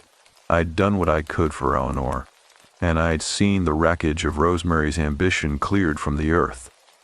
I thought about the words I had often heard as a child, that time heals all wounds. I realize now that time does nothing of the sort. Time simply allows us to see the scars for what they are, reminders of a threshold we crossed and a lesson we paid for in blood and bone. The wounds do not heal so much as they become part of the new landscape we inhabit. I pulled over at a small park overlooking the river that ran through the edge of town. The water was dark and fast, swollen by the winter runoff and carrying bits of ice and debris toward the sound. I stood by the railing, my breath blooming in white clouds that vanished almost instantly.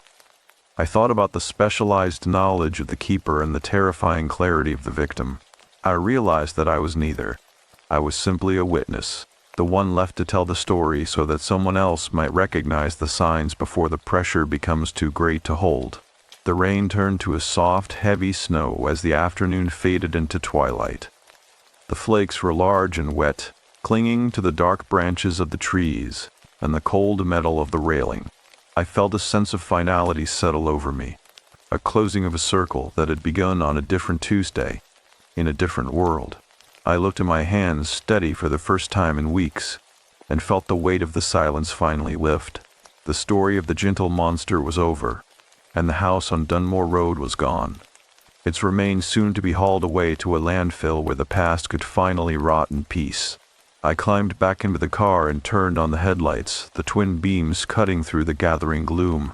I had a long drive ahead of me, back to my own home, to my own quiet street where the neighbors were friendly and the houses were old. I knew that I would sleep tonight, really sleep, without the sound of rhythmic thuds or the sight of oily smudges on the glass. I had left the box where it belonged, and in doing so, I had reclaimed the air in my own lungs. The space where the house had stood was now a flat, muddy scar on the earth, waiting for the spring to cover it with new, unburdened grass. I realized as I drove away that the most comforting thing about the dark is not the hope that nothing is there, but the honesty of knowing exactly what is.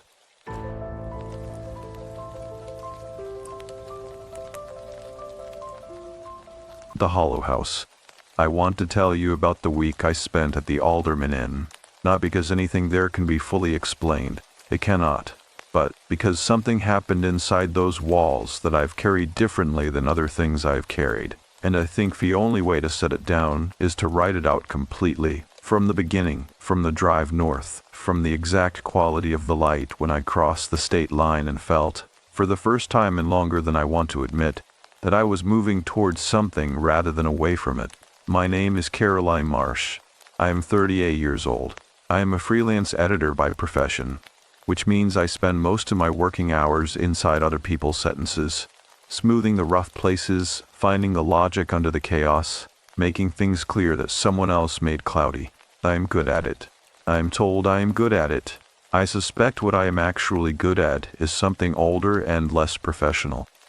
The ability to read a room, to sense the thing beneath the thing, to register a shift in temperature before anyone else reaches for a jacket. That skill did not come from graduate school. It came from somewhere else, and I will get to that. The drive from my apartment in Northampton, Massachusetts took me 3 hours on a clear Thursday morning in the third week of October. I had the windows cracked despite the cold because the air in the Pioneer Valley had gone stale on me, the way air does when you have been inside your own anxiety too long. The cold outside smelled of apples and wood smoke and something mineral underneath. Granite, maybe, or the river. I do not know if it actually smelled like that or if I was already writing the story of the drive in my head as I drove it, the way people sometimes do when they are lonely enough. I crossed into Vermont just before 9 in the morning. The light changed. That is the only honest way to say it. The light in Vermont in October does something to the landscape that I've never been able to fully describe. It goes horizontal somehow, arriving from a low angle even at mid-morning and turning the hills into stages, the maples into things on fire, the whole geography into something that feels staged and gorgeous and a little bit sad.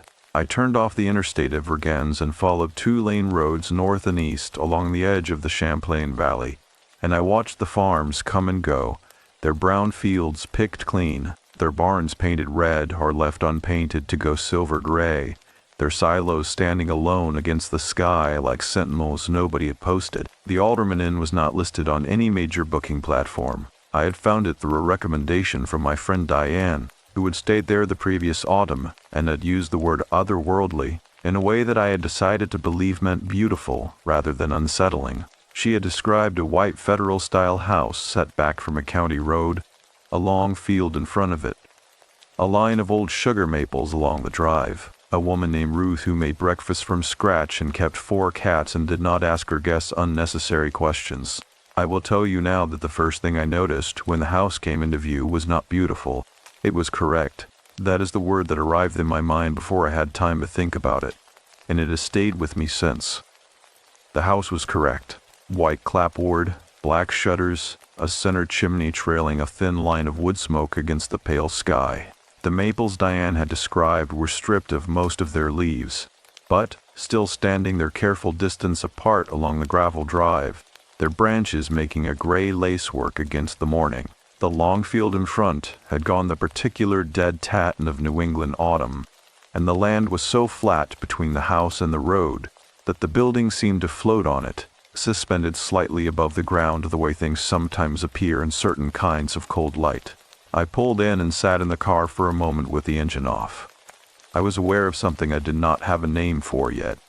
Not dread, not at that point. Not anything that deserved a word that strong. Something quieter, the way you become very still when you hear a sound you recognize from a long time ago and cannot immediately place. The source is not apparent yet, and your body is deciding before your mind does whether to relax or not. The sound I heard, sitting in the car at the end of the drive, was the house. Not a literal sound. The house was silent, but there was something in the way it stood. Something in the arrangement of its windows, 2 up and 2 down flanking the center door, the proportions a little wider than the classic federal form. That communicated something I did not examine too closely. I told myself it was the strangeness of arriving somewhere new, the natural disorientation of being in a body that had been folded into a car for 3 hours, and was now being asked to stand in cold air and feel at home. I got out. The gravel crunched under my boots. The cold landed on my face in that specific Vermont way, Flat and honest, nothing gradual about it.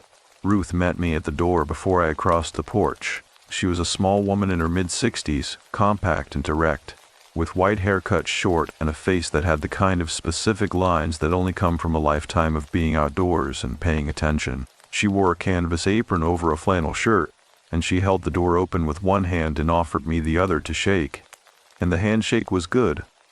Firm, brief, not performing anything. "You made good time," she said. "The roads were clear. Come in before the cold does." The entry hall smelled of coffee and beeswax and a faint wood smoke that was coming from somewhere deeper in the house, and the warmth was immediate and genuine. A real fire warmth rather than the forced air warmth of a heating system. There was a hall table against one wall with a ceramic bowl of dried lavender in it. There was a braided rug on the floor, dark red and cream. There was a staircase rising directly ahead with a turned banister the color of old honey. Everything was clean. Everything was placed with the care of someone who has lived with their objects long enough to know where they belong. Nothing was decorative for its own sake. "I have you in the east room," Ruth said, already moving toward the stairs. "It gets the morning light. The bathroom is across the hall. You will have it to yourself this week. The Harlo couple in the west room checks out tomorrow." I followed her up the stairs. On the way up I noticed, for no reason that I could have explained to you at the time, that my hand was resting on the banister more heavily than it needed to. Not gripping. Not anxious. Just present. Just making contact with the wood as I climbed, as if I needed to confirm the solidity of it. The fact that it held. The east room was small and bright, with a white iron bed and a quilt in shades of blue and a window seat looking out over the long field I had driven past. The light from the field came in flat and gray and cold and very beautiful. There was a narrow wardrobe with a mirror on one door and a small desk under the window. There was a radiator under the window seat. It was not on yet. The room was the temperature of the outside air, that chill that good old houses hold until someone arrives to warm them. But the radiator was there, and I remember looking at it, and I remember noticing that someone had set a small white stone on top of it, flat-bottomed, oval, the size of a large egg, just sitting there on the painted iron. I did not ask about it. I thought about asking and then did not. Ruth left me to settle in. I heard her footsteps on the stairs, regular and unhurried, and then the sound of a door somewhere below, and then the house went quiet. I sat on the edge of the bed. The field outside the window held the light in that particular way of October fields. Not reflecting it, absorbing it, going slowly darker at the edges, while the center stayed pale. A single crow moved across the sky from east to west without making a sound I could hear. I thought, I am here. I am somewhere quiet. And I am here, and the house around me breathed the way old houses do. The small pressures and releases of aged wood and heated air and settled plaster. And I listened to it the way I had always listened. Carefully, without meaning to, the way a person listens who learned a long time ago that silence is not always what it sounds like. That afternoon, I would walk the field as the light died and come back to find the radiator running, its old pipes ticking against the walls in a pattern I could not quite convince myself was random. As the cold morning light had settled into the east room and the radiator had begun its slow, uneven ticking through the walls, I had fallen asleep in my clothes on top of the quilt and slept the way I only sleep in places far from home, deeply, without dreaming, without reaming surfacing to check the hour. I woke to the smell of coffee, not the aggressive automatic machine kind of coffee smell that punches through a door and demands your attention. This was something slower, a dark roast blooming through old wood and plaster, traveling up the staircase the way warmth travels, unhurried, finding the path of least resistance. I lay still for a moment and let it arrive before I moved. The field outside the window was white with frost. The sky above it was the pale gray of early morning in late October, not threatening anything, just present, just pressing its flat light against everything equally. A stand of birches at the far edge of the field had caught the frost along their branches, and were holding it with that particular birch quality of looking fragile and lasting anyway. I washed my face in the bathroom across the hall. The tap ran cold for a long moment before the warmth came. There was a small mirror above the basin, and a white enamel soap dish with a bar of soap that smelled of cedar, and a cloth hand towel folded on a wooden ring beside the basin, all of it placed simply and with conviction. I looked at my own face in the mirror, the way you sometimes do in unfamiliar places. As if the distance might tell you something the familiar bathroom at home has stopped being able to tell you. Downstairs, Ruth had set one place at the kitchen table. The table was solid maple, its surface worn smooth at the edges from years of use, and the single-place setting was arranged with a care that managed not to feel lonely. A white ceramic mug already filled, a small pitcher of cream, a plate with a folded cloth napkin beside it. Ruth was at the stove with her back to me, moving between a cast-iron pan and a smaller pot without apparent urgency, and one of the 4 cats I had been promised was sitting on the windowsill above the sink, watching the yard with the focused stillness of an animal that has learned the yard's patterns completely. "Eggs and toast," Ruth said without turning. "Sit down." I sat. I wrapped both hands around the mug. The coffee was exactly as dark as it had smelled on the stairs. "Did you sleep? Better than I have in a while?" I said. "The room is very quiet."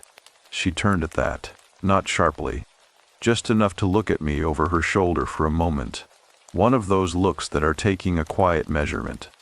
"Most people say that," she said, "the ones who need it." She turned back to the stove. I did not ask what she meant by that either.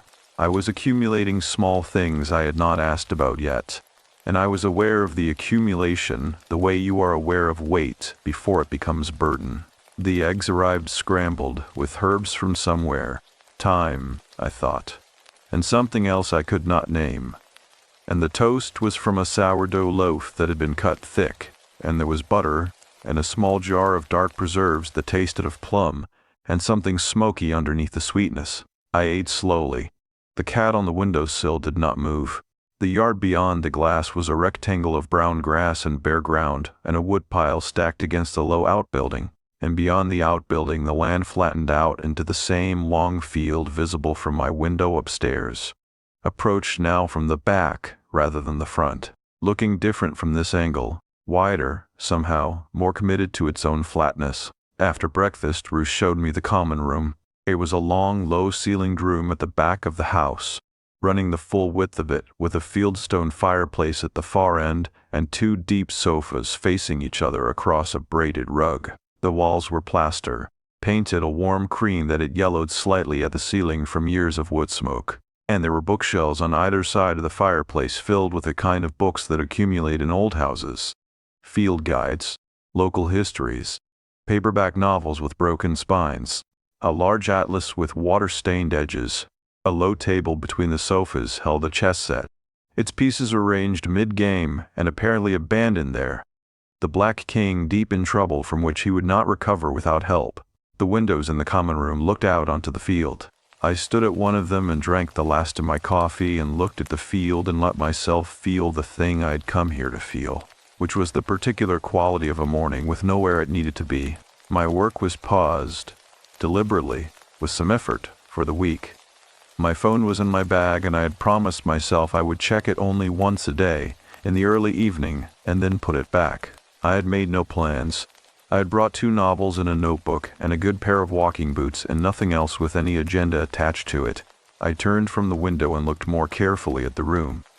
The chess set bothered me slightly, not frightened me. Nothing so strong as that. Just a mild, specific unease. The kind that comes when something is not where it ought to be in the taxonomy of a place. A game arrested mid-match and left on display has a particular quality. It implies a departure that was not planned, an interruption that was not resolved. I recognized that this was an entirely ordinary reading of an entirely ordinary object and let it go. What I did not let go, because I could not identify it clearly enough to set it down, was a quality of the room itself. I want to be precise here because imprecision would be dishonest, and dishonesty about small things is where these accounts always come undone. The room was warm, well-proportioned, and humanly inhabited. There was nothing wrong with it in any way I could point to, but it had a quality that I am going to describe as density, for want of a better word. Some rooms feel emptied out when their people leave them. A hotel room between guests, a classroom on a Sunday morning. This room did not feel that way. It felt occupied without being occupied. It felt as though the air in it had been breathed many times and remembered all of it. I went upstairs and put on my coat and my boots and went out into the field. The frost was still on the grass in the shadowed areas, crunching lightly under my feet, releasing a faint cold smell of earth and iron. I walked the length of the field from the back of the house toward the road, and then turned and walked parallel to the tree line, and then turned again and crossed the field diagonally toward the birches I had seen from the window. The cold was clean and direct, and the sky was doing nothing, not threatening, not promising, just occupying its place above the land with the particular indifference of late autumn sky in New England, which manages to make you feel both very small and very calmly included in the smallness. The birch stand at the field's edge was denser than it had appeared from the window. 10 trees, maybe 12, growing close together in the way birches do when they colonize a margin, their white and black bark stark against the brown of the leaf litter at their roots. I stopped at the edge of them and looked in. There was something on the ground between two of the nearest trees, a flat stone about the size of my palm, placed deliberately upright in the leaf litter, with its edge pressed into the earth. Not lying flat, standing, intentionally, at a slight lean, around it, barely visible, under a skiff of fallen leaves, the suggestion of other stones placed in a rough circle, most of them fallen over or half buried. The circle too irregular to be ornamental, too deliberate to be accidental. I stood and looked at it for a long time. The cold worked its way through my coat sleeves while I stood there. A small bird moved in the branches above me. A chickadee, that distinctive black and white, its thin call dropping into the stillness and vanishing without an echo. The stone at the center of the circle was a pale gray granite with a faint reddish vein running through it. The vein was horizontal. It looked like a closed eye. I walked back to the house. Ruth was in the kitchen, her back to me again, doing something at the counter that involved rolling and pressing. I stood in the doorway for a moment before she knew I was there, and in that moment I watched her hands working the dough, and I thought about the stone in the birches, and I thought about the stone on the radiator upstairs, and I thought about how sometimes a place teaches you its vocabulary slowly, one word at a time, and only later do you understand that you have been reading a sentence all along. "Ruth," I said. She did not startle. "Find the stones?" It was not a question that admitted the possibility of a negative answer. "In the birches," I said, "and there is one upstairs, on the radiator." She turned, then, fully, and leaned against the counter with her arms crossed loosely and looked at me with the same level measurement she had offered at the stove that morning. "The radiator stone is for the room," she said. "The ones in the birches are for the field." She paused for the exact length of time required to let that statement sit, without expanding it. "There are others. You will find them when you find them." "What are they for?" She picked up a dishcloth and turned back to the counter. "That depends on what the house thinks you are here for." She said it without any weight that I could identify as deliberate. No drama, no ellipsis, no invitation for a follow-up question. She said it the way you state a practical fact about a practical system. As she went back to her rolling, and the cat came down from the windowsill and walked across the kitchen floor with the self-contained gravity of cats, and disappeared into the hallway, I would back upstairs. I sat at the desk under the window, and I looked at the field, and I took out my notebook, and I wrote.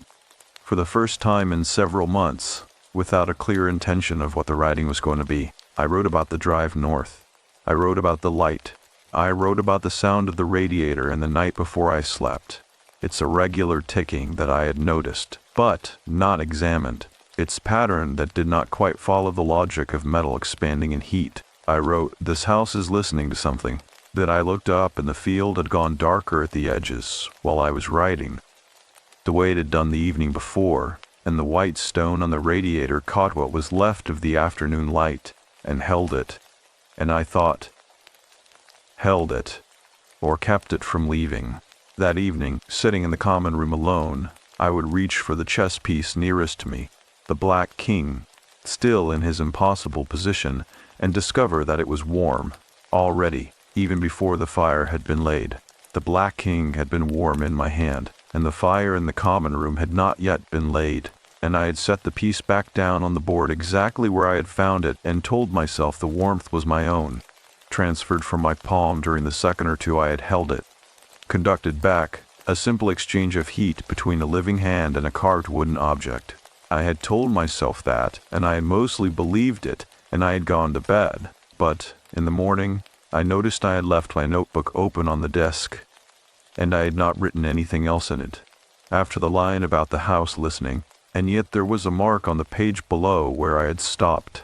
Not words, not a symbol I could identify, just a faint pressure mark in the paper, as if a pen had rested there without moving, the ghost of an intention that had not completed itself. I closed the notebook without looking at it longer than I needed to. Breakfast that morning was porridge with maple syrup and dried cranberries, and a cup of the dark coffee in the same quality of unhurried quiet that the kitchen seemed to hold regardless of what was happening in the rest of the house. Ruth had her back to me at the stove, and one of the cats was in the chair across the table from me, a gray one, long-haired, watching me with the patient incuriosity of an animal that has assessed me and reached its conclusion.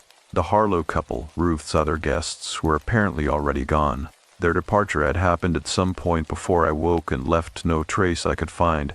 No coats on the row of pegs in the entry hall. No second and third place settings waiting on the drain board. No voices from the west room when I had passed its door on the way downstairs. The house, which had been merely quiet before, was now a different kind of quiet. I ate my porridge and listened to it. After breakfast I asked Ruth if there was a local historical society or a library within driving distance, and she said there was a branch library in the nearest town, about 12 minutes east on the county road, and she said it without asking me why I wanted to know, which I appreciated. I drove there with the windows up against the cold. The fields on either side of the road were stripped and flat, under a sky that had committed overnight to a low, even gray that was not quite cloud and not quite clear. The specific atmospheric ambiguity of northern New England in late October, which manages to feel both like nothing is coming and like everything already arrived. The library was a small white building on the town green with a hand-painted wooden sign above the door, and 2 concrete steps and a mat inside that said "Welcome" in faded letters. The librarian was a man in his late 50s named Garrett. His name was on a small placard on the desk, with reading glasses pushed up onto his forehead and a coffee mug at his elbow, and the comfortable authority of someone who has been the keeper of a specific place for long enough to have become part of it. I asked him if he had any local history collections related to the properties along the county road north of town. He looked at me over the rims of the glasses he had let slide back down his nose. "The Alderman place," he said. "I am staying there," I said. "I am curious about its history." He was quiet for a moment in the way of people who are deciding how much of a thing to give you at once. Then he said, "Come with me," and led me to a back room that smelled of old paper and dry wood, and the particular dusty sweetness of documents that have been handled carefully for decades. He pulled 2 folders from a lateral file and laid them on the work table and left me to it. The first folder contained property records, deed transfers, survey maps, a photographed inventory from an estate filing in the mid-1980s. The Alderman family had owned the property for more than 100 years before the estate was broken up. 6 generations. The transfers within the family were unremarkable. The kind of document history that described stability, continuity, a house that stayed put while the world rearranged itself around it. The second folder was thinner and more interesting. It contained 3 items. The first was a photocopy of a letter, handwritten in a cramped and difficult script, dated from the early 1940s, written by a woman named Edith Alderman, to someone identified only as Dr. Fry. The letter described, in language that was careful and deliberate in the way of someone choosing each word with full awareness of how it might sound, a series of experiences in the house that had begun following the death of Edith's husband, Clement, in the winter of that year. She described waking to sounds that moved through the walls in patterns she could not attribute to the building's mechanics. She described objects found displaced from where she had placed them. She described a quality of the house that she called, in a phrase that stopped me cold, its attentiveness. The second item was a newspaper clipping, undated, from a local paper whose name had been cropped from the top of the page. A brief item, 4 paragraphs, describing an incident at the property during a winter some decades prior in which a neighbor had arrived to find the front door standing open and below freezing temperatures and the house apparently empty. Though the fire was burning and a meal was half prepared in the kitchen, the neighbor's name was not given. The family's response was not quoted. The item ended with a sentence that noted the family had declined to comment and that the property remained occupied by the Alderman family, as it had been for several generations. The third item was a hand-drawn map. It showed the footprint of the property, the house, the outbuilding, the field, and on the map, marked in pencil in a hand different from the one that had drawn the property lines, were small circles scattered across the field and along the tree line and in the birch stand at the field's eastern edge. Next to each circle was a tiny letter, and at the bottom of the map was a key, but the key had been partially torn away and only 2 of the letter correspondences remained legible. The letter B, next to the word boundary. The letter H, next to a word that had been partially torn and read only eld. I sat with the map for a long time. The circles matched, as nearly as I could tell from memory, the placement of the stones I had found in the birches the morning before. I had found one upright stone at the center and the suggestion of others around it. On the map, the birch stand held a cluster of 4 or 5 circles with the letter B beside each of them. Boundary. I replaced everything in the folders with the care the room demanded and went out to find Garrett at his desk. "The Alderman property," I said. "The stones in the field. Do you know what they are for?" He looked at me for a moment with an expression I could not fully read. Not evasive, not uncomfortable, something more specific than either of those. "Careful. The family had a tradition," he said.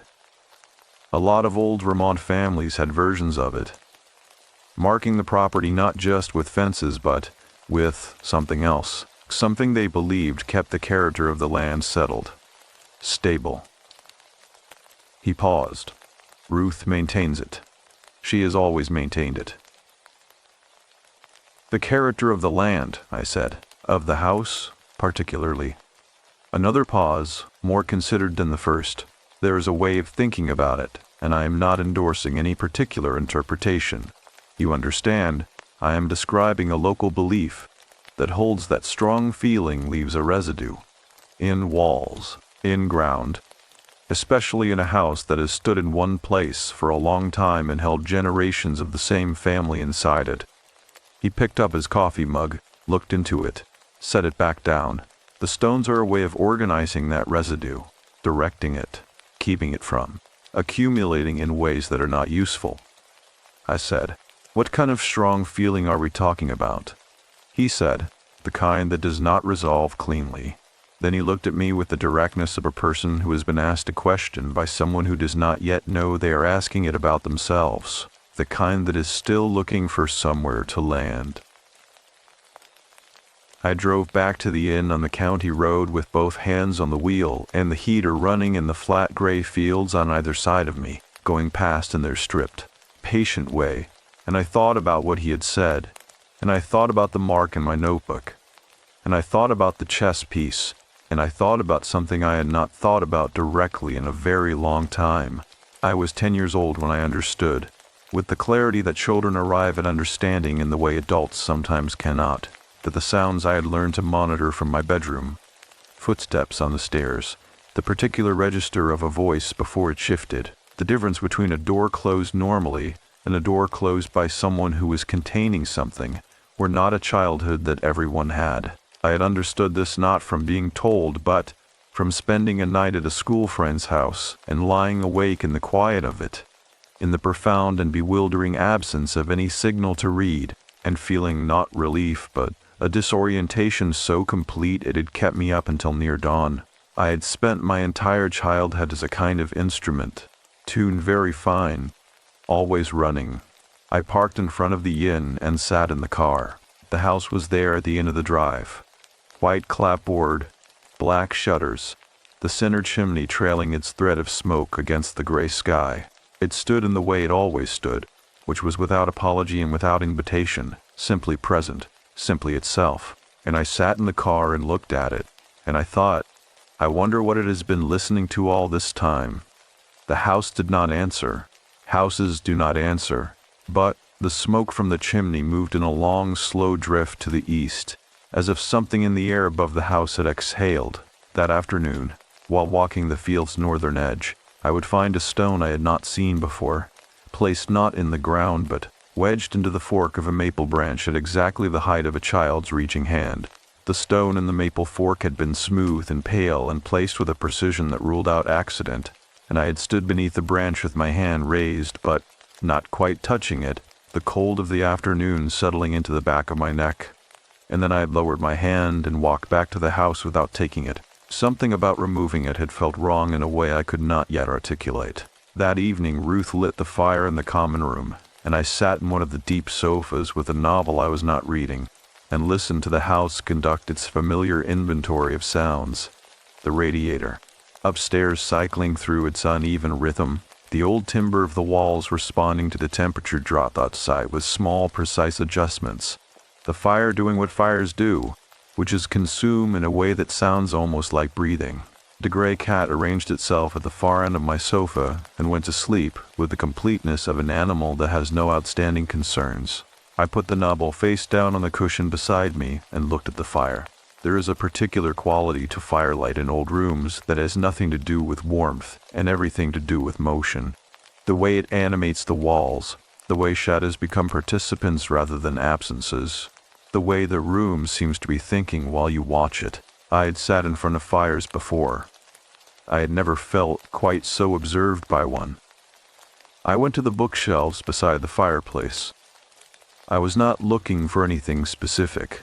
I was doing what I do when I'm processing something I cannot yet directly examine, moving, handling, letting my hands make contact with the physical world while my mind works the thing from underneath. I ran my finger along the spines of the local histories on the lower shelf. County atlases, a history of the Champlain Valley published in the 1960s, a thin volume on Vermont maple farming, a paperback on the geology of the Green Mountains with a coffee ring on its cover. Behind the row of upright books, lying flat in the space between the last spine and the shelf's end, was a journal, not hidden, or not exactly, simply placed flat in the way of an object that has been set aside rather than shelved, something put down between one use and the next. There was a composition book, the old kind with a black and white marbled cover, its spine worn to gray at the top and bottom from handling. There was no name on the cover. There was no label on the spine. I held it for a moment. I was aware of the ethical question. This was a private home. This might be a private document. I had not been invited to read it, and I was aware, simultaneously, of the fact that I had been brought to the shelf by something that did not feel entirely like my own volition, and that the combination of those two awarenesses was not comfortable, and was also not something I was willing to pretend was not happening. I opened it to the first page. The handwriting was clear and deliberate. A woman's hand, I thought. Though that is the kind of assessment one makes and should hold lightly. The ink was blue-black and slightly faded, the date at the top of the first entry placing it approximately 30 years prior. The name at the bottom of that first entry was a single initial, M. I read the first entry standing beside the bookshelf with the fire at my back, and the gray cat sleeping undisturbed at the end of the sofa. The writer described arriving at the inn in winter, in January, following the death of her mother. She wrote about the drive north through snow. She wrote about Ruth, who was apparently already the keeper of the house 30 years ago, already the same compact, direct presence I had encountered 3 days prior, already making breakfast from scratch and setting one place at the kitchen table and not asking unnecessary questions. She wrote about the quality of the quiet in the East Room. She had been in the East Room. She wrote about the radiator stone. I sat down on the floor in front of the bookshelf with the journal in my lap and kept reading. The entry spanned 10 days. In the first 3, the writer described the same gradual orientation I had been experiencing. The walk in the field, the discovery of the boundary stones, a conversation with Ruth that circled its subject without landing on it directly. In the 4th entry, she described finding a stone placed in a tree at the field's northern edge. at exactly the height of a child's reaching hand. My breath went shallow for a moment, and then came back. She had not taken that stone either. In the 5th entry, she described a conversation with Ruth that had gone further than the conversations I had managed so far, and I read it with the focused attention of someone reading something they need and know they need. Ruth had told her, and here the writer quoted directly, in quotation marks, apparently certain of the words, that the house had a way of finding the thing in a person that still needed somewhere to go, that it did not create feeling, that it had no power of invention, that what it did was older and simpler than haunting, which was a word the writer had apparently used and which Ruth had set aside with a brief, precise correction. It was not haunting, Ruth had said. Haunting implied the dead imposing on the living. This was different. This was the living carrying something so long and so alone that it had begun to press against the walls of whatever contained it, looking for a surface that could hold it. The writer had asked, hold it how? Ruth had said, the way water holds heat. Not forever, long enough for it to change. I closed the journal and set it back in the space where I had found it and went upstairs. In the east room, I sat on the edge of the bed in the dark without turning on the lamp. The field outside the window was invisible now. The sky had come down close, and there was no moon, and the birches at the field's edge were a suggestion rather than a fact, a slightly darker dark at the margin of the darkness. The radiator stones sat on the iron in the lightless room, and I could not see it, but I knew its position with the particular spatial certainty you develop for the things that have been drawing your attention. I thought about my mother. This is not a thing I do easily, or often, or without cost. My mother is alive. I want to be clear about that. I want to be careful. I am not writing a grief story about a death, because it is not a death story, which perhaps makes it harder rather than easier, because there is no clean occasion for the grief, no date to mark it, no permission granted by loss to feel what you feel. My mother is alive, and she is 64 years old, and she lives in western Massachusetts in a house she chose for herself 15 years ago. After she left my father, after she made the decision she could not make for the 3 decades before it, and the house is hers, and she is safe in it. And I know all of this, and it does not, and the way I always expected it eventually would, make the thing I carried resolve. What I carried was not grief for a death. It was something more like grief for a duration. 30 years of a child reading a room, 30 years of a body tuned to frequencies no body should have to be tuned to, listening for the sound beneath the sound, the mood beneath the mood, the stillness that was not stillness but held breath, the voice that was not the voice that was coming. 30 years of living inside a house that was never, not once, a place that meant safety, and learning so completely to read its danger that the skill became my primary instrument and never, despite everything, entirely stopped running. I had become, without choosing it, a person who could walk into any room and know within minutes whether something was wrong in it. I had become, without choosing it, a person who found it very difficult to be in a room and simply be in it. Ruth had said, "This is what the house thinks you are here for." I had not asked the follow-up question because I had not been ready for the answer. I was closer to ready now. I lay back on the quilt in the dark, and I listened to the house. The radiator ticked. The walls made their small adjustments. From somewhere below came the faint sound of Ruth moving through the kitchen. Not the sounds of a person still working, but the sounds of a person completing things, setting the kitchen to rest, the quiet industry of the end of a day. And underneath all of it, or running through all of it the way that reddish vein ran through the granite of the boundary stone, something else. A quality of attention in the air of the room that I had been noticing since I arrived and had been declining to name. The house was not haunted. That was not the right word, and Ruth had said so, at least to the woman who had written in the composition book 30 years before me. In this same room, in this same dark, but the house was, beyond any comfortable interpretation I had available to me, aware. It had found, in the space of 4 days, the exact thing I had been carrying without examination for most of my adult life. It had placed it in front of me the way you place a stone upright in the ground, not to display it, not to frighten with it, but to mark it. To say, here, this is here. This has been here all along. I fell asleep with my boots still on, and the light still off, and woke at 3 in the morning to the sound of the radiator, and lay in the dark for a long time, very still, my body doing the thing it had always done, listening, measuring, reading the quality of the silence, and then something shifted in the quality of the silence. Not a sound, not a movement I could identify, something more like a change in pressure, the way a room feels different when someone enters it, even before you see them, even before they speak, the feeling of the air reorganizing itself around a new presence. I did not move. I lay in the dark, and I breathed, and I let the feeling be what it was, without reaching for an explanation, and after a long time, minutes, many of them, it passed, or changed, or resolved into something I can only describe as neutral. The way a face is neutral when it is finished deciding something. In the morning there was a second stone on the radiator, smaller than the first, a darker gray, placed precisely beside the original, touching it along one flat edge. I went downstairs and found Ruth already at the stove, and this time, when she turned to look at me, she did not wait for me to speak first. Ruth had turned from the stove and looked at me with the expression of someone who has been expecting a conversation for several days, and is prepared to have it now, and I had stood in the kitchen doorway in my coat and my unlaced boots, and looked back at her, and neither of us had said anything for a moment that felt longer than it was. Then she said, "Sit down, Caroline." It was the first time she had used my name. I sat.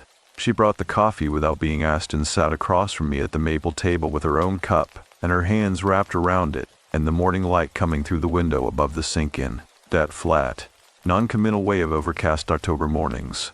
The gray cat was absent. The kitchen was very still.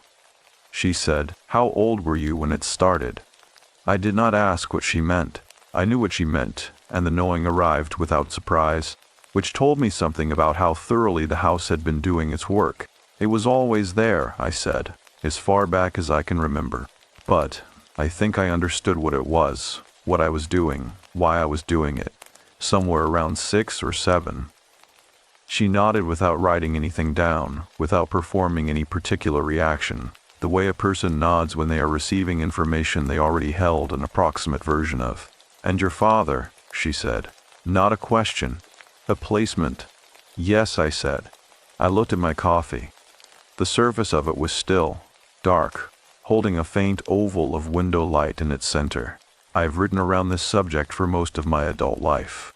In journals, in the occasional conversation with the 2 or 3 people I trust most, in the private space of the therapy I did for 3 years in my early 30s, and then stopped when I felt I'd gotten everything the format could give me, which turned out to be substantial but not complete. I've written around it, and talked around it, and thought around it, and I have been, I think, quite skilled at all 3 kinds of circumnavigation. What I have been less skilled at is the thing itself, the direct encounter with what it actually was, and what it actually did, and what it left behind when it was over. Which was not over, of course, which is never in any honest accounting over.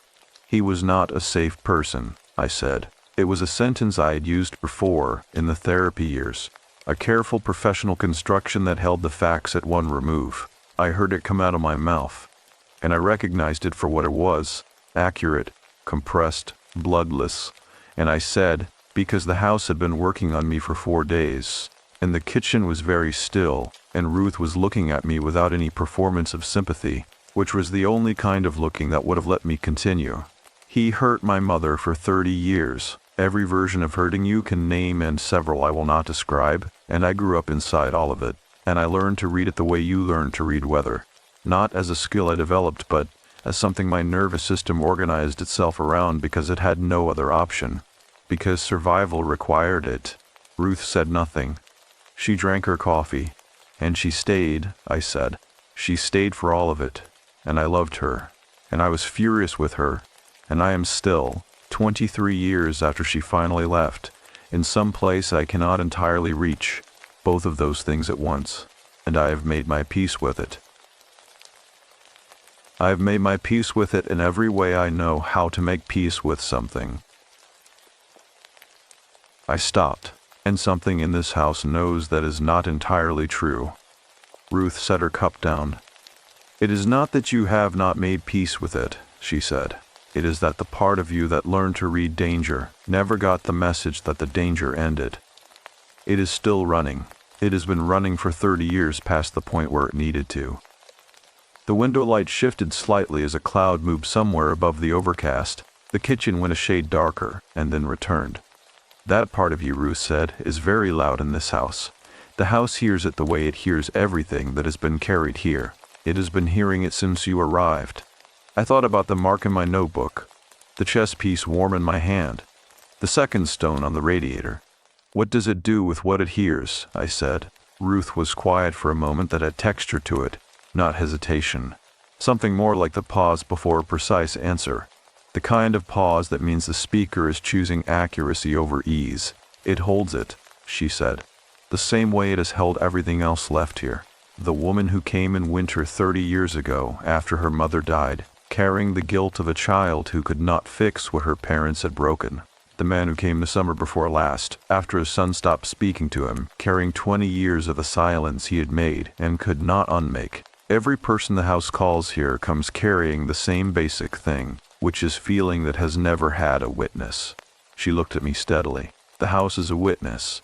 That is what it does. It does not take the thing from you. It does not resolve it. It witnesses it completely without flinching. And that is different from every other form of being seen, because the house has no stake in what it sees and no need for you to be any particular way about it.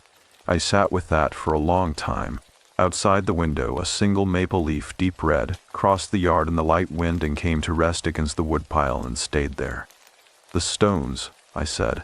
The stones mark the places where the witnessing has gone deep, Ruth said. Where the ground has taken something in. They are not graves. They are not monuments. They are just markers, so the place remembers what happened in it, so the land knows what it holds. I thought about the stone at child's height in the maple fork. I thought about the way I had raised my hand toward it and then lowered it without touching it. The one in the tree, I said, at the height of a child's hand. Something passed across Ruth's face. Not pain exactly, something older than pain and quieter. That one has been there a long time, she said. Since before I was the keeper here. My aunt placed it. She was the keeper before me.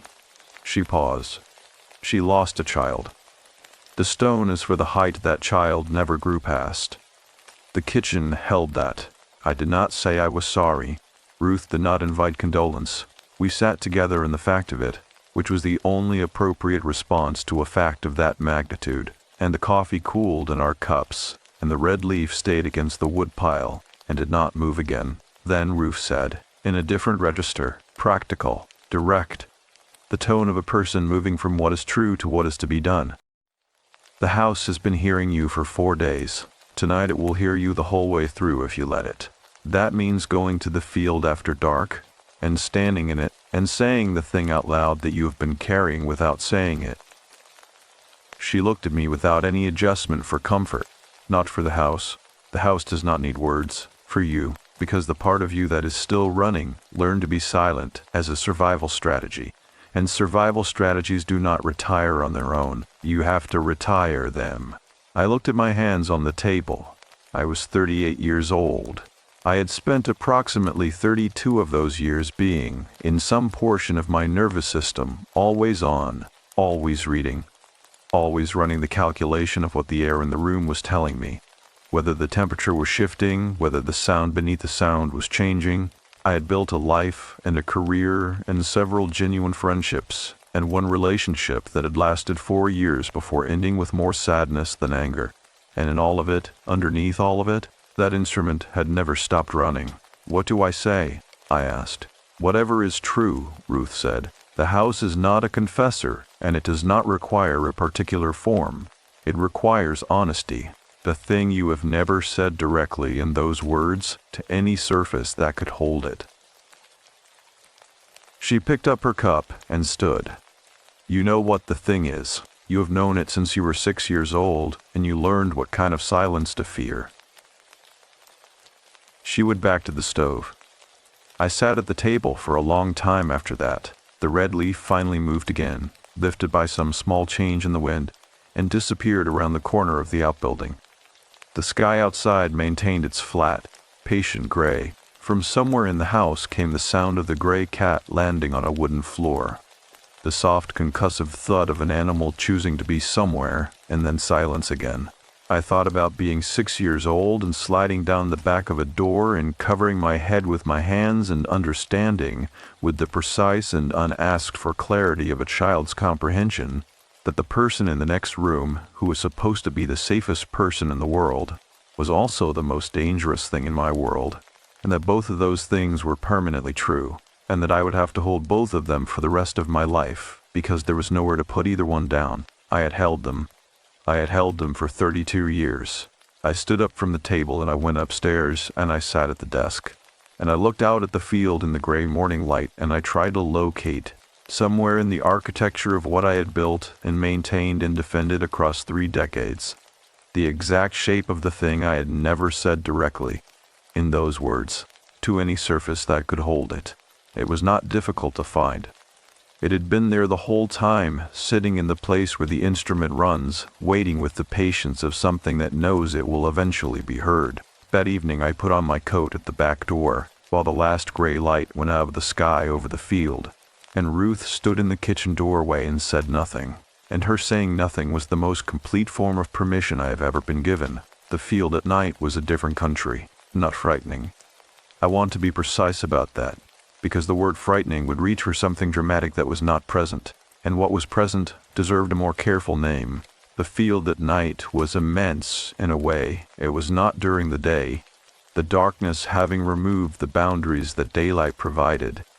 The tree line, the birch stand, the road at the far end, the outbuilding at the back, so that standing in it was like standing in a space that had expanded past its own edges, a space that was using the dark to show you its actual size.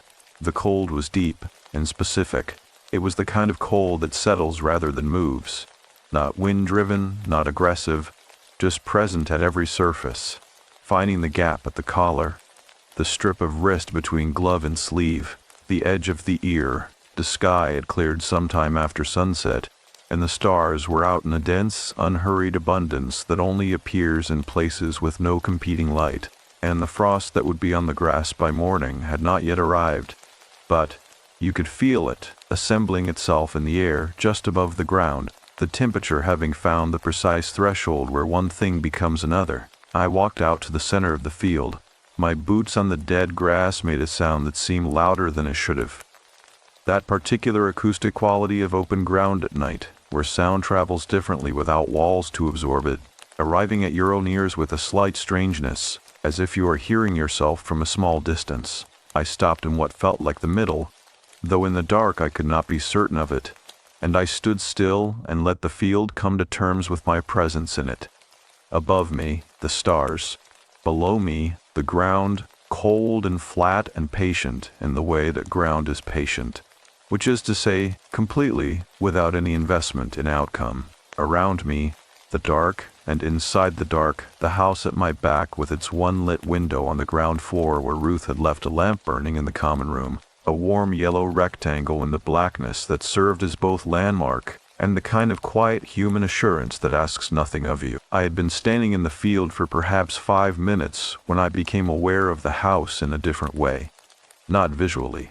I was not looking at it, sensorially, or whatever the correct word is for the register that is not quite any of the name's senses, but lives alongside them, the register I had been running on since childhood, the one that reads the quality of a space rather than its contents. The house was present in the field, the way a voice is present in a room even after it has stopped speaking, its resonance still in the air, still organizing the air around itself. Ruth had said, it witnesses completely without flinching.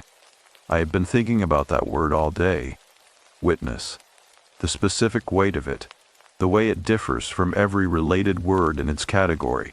A witness is not a confessor, which requires the architecture of guilt and absolution.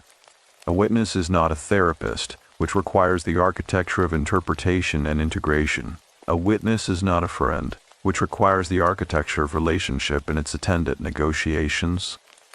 A witness simply receives what is true and holds it without alteration. I had never, in 32 years of carrying what I carried, had a witness of that kind. I had had therapists, good ones.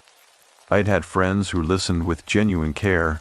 I had had my own notebooks, my own sentences, my own attempts to make language do the work of containment.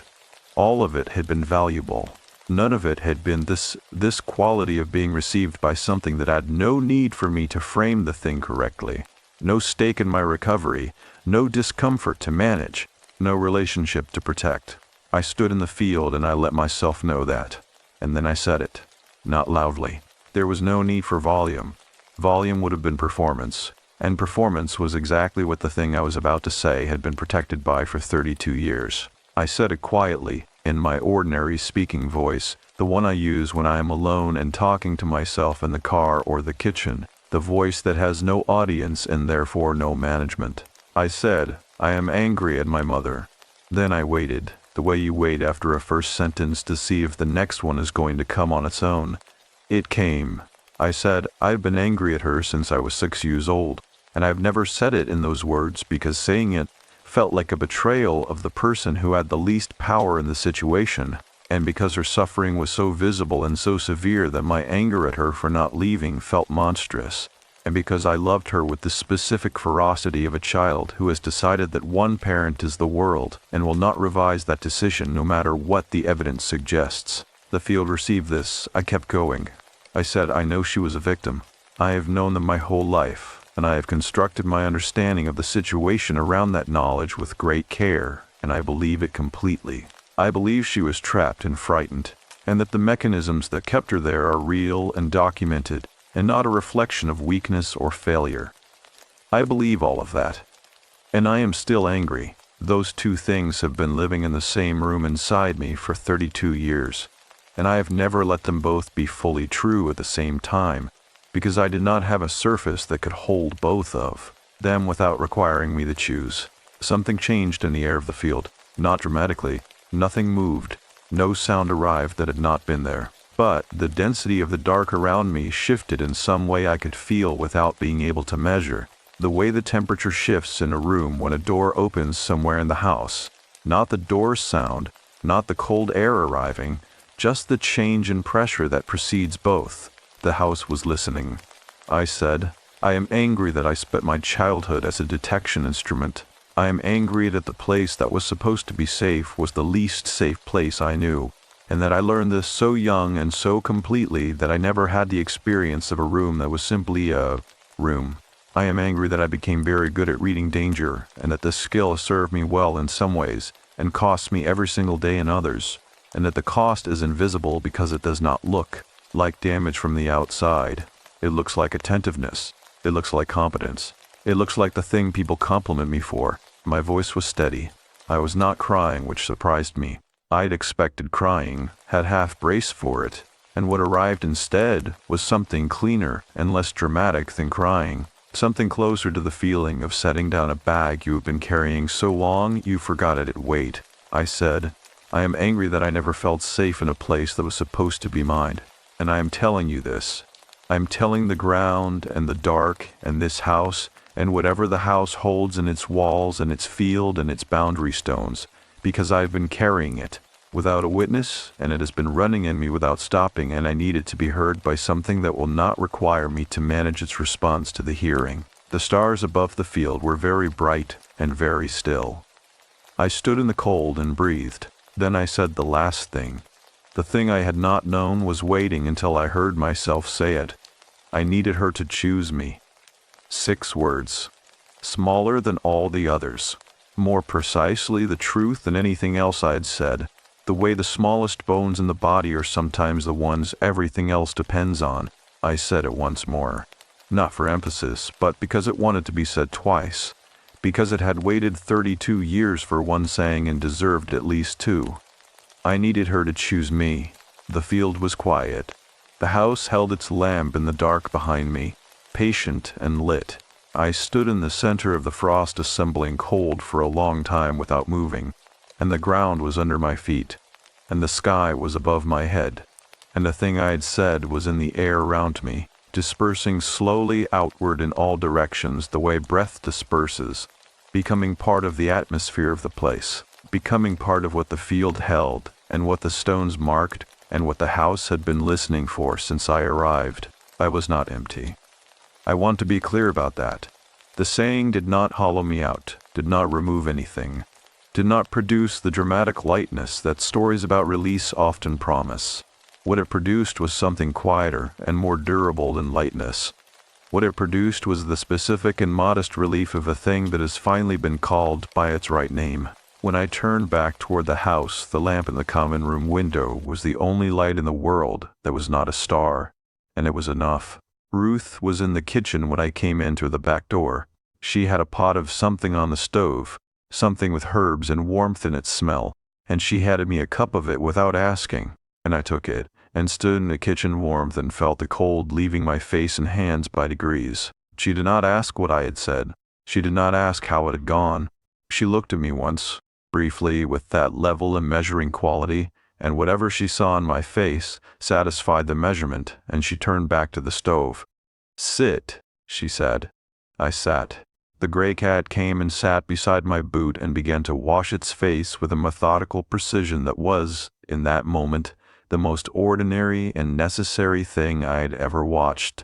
In the morning there would be 3 stones on the radiator. The original, the second, and now a third. This one not gray, but a pale and almost translucent white, set slightly apart from the other 2 as if it had arrived from a different direction entirely. The 3 stones on the radiator had been there when I woke, and I looked at them for a long time from the bed before getting up. The original pale oval, the smaller, darker gray, and now this third one, the translucent white, set slightly apart with the deliberateness of something that had chosen its own position rather than been placed. I had not heard anyone enter the room in the night. I knew, with the certainty that comes from a lifetime of light sleeping and finely calibrated awareness, that no one had come through the door. The door was the only entry. The window looked out over the field from the second floor and was latched from inside. I did not spend long with that knowledge.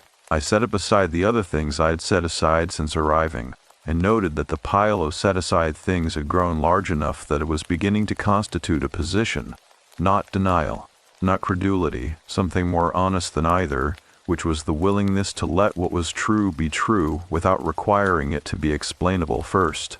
I dressed and went downstairs. Ruth was not in the kitchen. This was the first morning she had not been there, and the absence had a quality to it.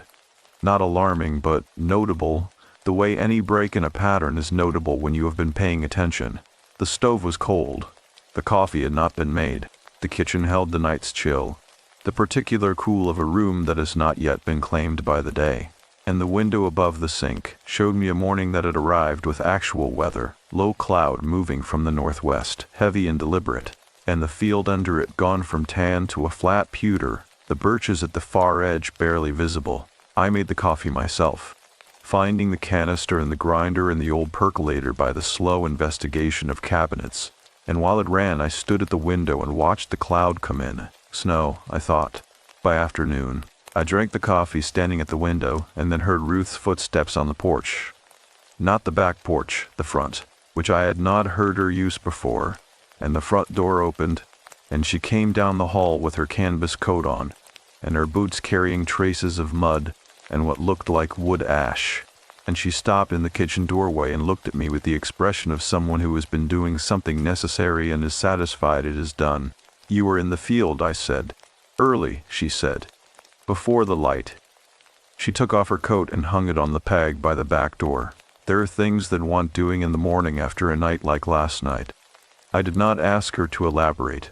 I was learning the rhythm of what she would explain without being asked and what she would not, and I was finding that the boundary between those 2 categories was consistent and logical. She explained the things that would help me, and she did not explain the things that were hers alone to know. She made herself a cup of coffee from what I had brewed, and sat across from me at the table. "How do you feel?" she said. It was the first time she had asked me that directly, and I took it seriously, sitting with it for a moment before answering. "Quieter," I said, "in a way I cannot tell yet if it is permanent or just the morning after." She nodded. "It will not feel the same every day. That is not how it works. The thing you said last night did not stop being true because you said it. It became more true. That is a different kind of weight to carry, not a lighter one in every moment, but it is the right kind. I looked at my coffee. Ruth, I said, the third stone, on the radiator. She was quiet for a moment. That one is not from the fields, she said. I waited. The field stones are markers, she said, placed by the keeper's hand, set at the boundaries, carrying what the land has absorbed. The first stone, on the radiator in the east room, that is a room stone, placed to settle the air of a space before a guest arrives. The second stone appeared because the house was responding to your presence, which I told you it would do. She set her cup down with the careful placement of someone setting down something heavier than it looks. The third stone is different. The third stone is not something I placed, and not something the house placed in any way I have a name for. It appeared because something decided to acknowledge what happened in the field last night. I said, "What's something?" Ruth looked at me with the patience of a person who has given this particular answer many times and has not yet found a version of it that fully satisfies, but who has also stopped apologizing for the inadequacy of the available language. "The house is not empty of the people who have lived in it," she said. "Not haunted. I told you haunting is the wrong word. It implies imposition. It implies the dead pressing on the living in ways the living did not invite. This is different. The people who lived here, who died here, who carried things here and set them down and left pieces of themselves in the walls and the ground. They are present the way a scent is present in a room long after the source of it is gone. Not active, not agentive, just there, woven in." She paused. But sometimes when someone does something in the field that has enough honesty and enough weight, the presence organizes itself, briefly, just enough to recognize. I thought about the change in the air, the shift in pressure I had felt while standing in the field, the density of the dark rearranging itself around me. "Who was it?" I said. Ruth was quiet for long enough that I thought she might not answer. Then she said, "There was a woman who lived in the east room for the last 4 years of her life. She came as a guest and never left." Ruth said it without any particular sorrow, as a plain fact. Her name was Margaret. She had carried something similar to what you carry, though the specifics were her own. She spent 4 years in this house learning to set it down by degrees. A pause. She died in that room, in the winter, in her sleep, and she died at peace, which is not how she arrived. The white stone is the color of the stone she placed herself in her last year along the northern edge of the field. The kitchen was very still. Outside the window, the cloud had come fully in, and the first snow was beginning. Not dramatically, just a few flakes moving sideways in the light wind, the tentative beginning of a thing that would commit itself more fully in its own time. I said, "She heard me." Ruth said, "She recognized you." There is a difference between those two things, and I sat with the difference for a while, the snow beginning its quiet arrival outside and the coffee cooling in my hands, and I thought about a woman named Margaret who had spent 4 years in the east room setting down what she carried, and who had died there in the winter in her sleep at peace, and who had, in some way I was willing to believe without being able to explain it, been in the field last night, not watching, not observing, recognizing, the way you recognize someone on a road you have both traveled. That afternoon I went to the field in the snow. It was not heavy yet. An inch on the ground, maybe less. The kind of early season snow that is still negotiating with the earth, melting at the contact point and holding at the surfaces above it. The field was transformed in the way fields always are by the first snow. The dead tan grass gone white and the flatness of the land more absolute than ever. The birch stand, at the far edge, vivid and black and white against the pewter sky. My footprints followed me in a clean line from the back of the house. I walked to the maple at the field's northern edge. The stone in the fork of the branch was still there, pale gray granite with its red vein, at the height of a child's reaching hand. The snow had collected on its upper surface in a thin white line, precise and even, as if placed rather than fallen. I stood under the branch and I raised my hand. I held my palm just below the stone without touching it, close enough to feel the cold radiating from the granite, the specific cold of a stone that has been outside through a night of temperature change and is holding every degree of it. I stayed like that for a long time. I was not performing anything. I was not making an offering or completing a ritual or doing any of the things that the word ceremony implies, with its requirement of form and intention and audience. I was simply standing under a branch with my hand raised, and the stone was above my palm, and the snow was falling in its tentative and uncommitted way around me, and I was letting the proximity be enough. After a while I became aware that I was not measuring the air. For the first time I could recall in any outdoor space, I was not running the ambient calculation, not assessing the field's mood, not reading the quality of the silence for what it might be concealing, not holding any portion of my attention in reserve for the contingency of danger. I was simply in the field, in the snow, with my hand raised toward a stone placed at a child's height. The instrument was not running. It was not broken. It was not gone. I knew with a pragmatic clarity that it would run again, that it was a part of my nervous system's architecture, built early and built deep, and that its complete retirement was not a thing I should promise myself in a single week in a Vermont field. But in this moment, in this specific and unrepeatable present, it was quiet. I lowered my hand. The snow continued its gentle, uncommitted falling. I walked back to the house the way I had come, my footprints from the outward journey still faintly visible under the thin new accumulation, and I went inside and took off my coat and my boots, and went upstairs to the east room and sat at the desk and looked at the 3 stones on the radiator, the white one slightly apart. I picked it up. It was warm, not body warm, not the warmth that transfers from a human hand to an object during the seconds of contact. This was a warmth the stone was generating on its own, from its interior, the faint, steady warmth of something that has been tended from the inside. I sat with it in my palm and felt it and did not attempt to find a category for it, because the categories I had available were all wrong in one direction or another. I held it until the warmth equalized with my own. Then I set it back. Then I opened my notebook to a fresh page, and I wrote the title at the top, and then I began. That evening Ruth brought 2 cups of tea to the common room and sat across from me without asking what I was writing, and the fire laid itself to a deep, steady burn, and outside the window the snow came down in earnest, and covered the field and covered the boundary stones, and covered the maple fork and covered everything. And I wrote until my hand was tired, and the house held all of it.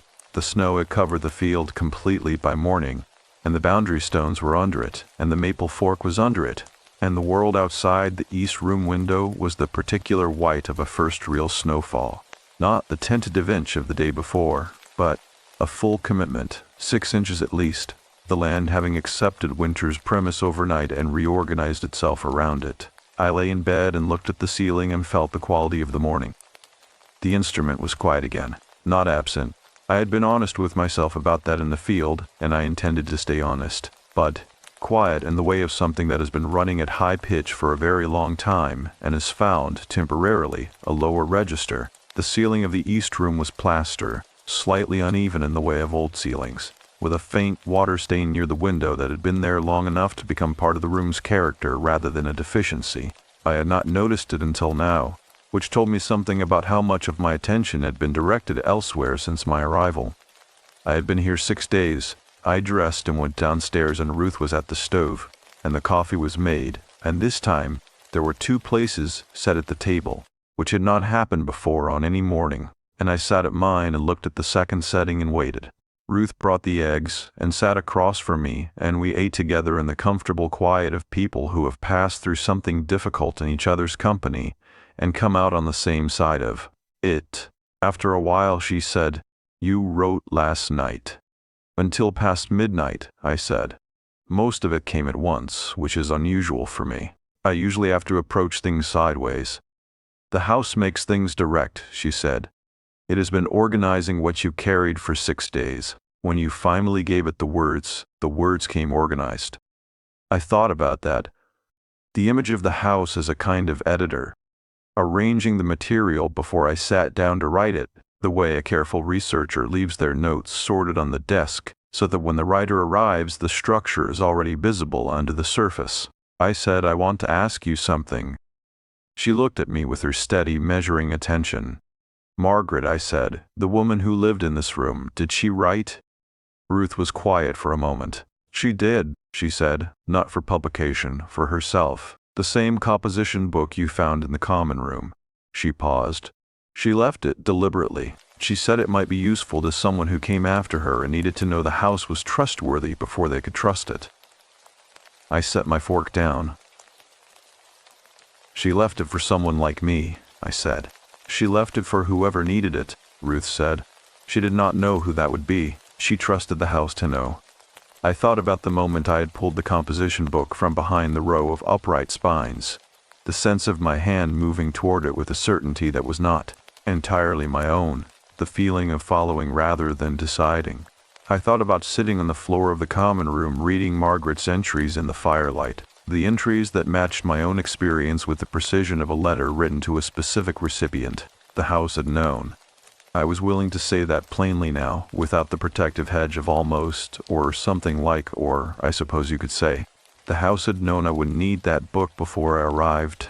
It had held it for the right person the way it held everything, with patience, without agenda, until the thing it was holding met the thing it was meant for. After breakfast, Ruth said she had something for me. She went to the small room off the kitchen, a pantry, or what had been a pantry, now a combination of storage and the private workroom of someone who manages a complex and specific property, and came back with something in her closed hand. She held it out across the table and opened her palm.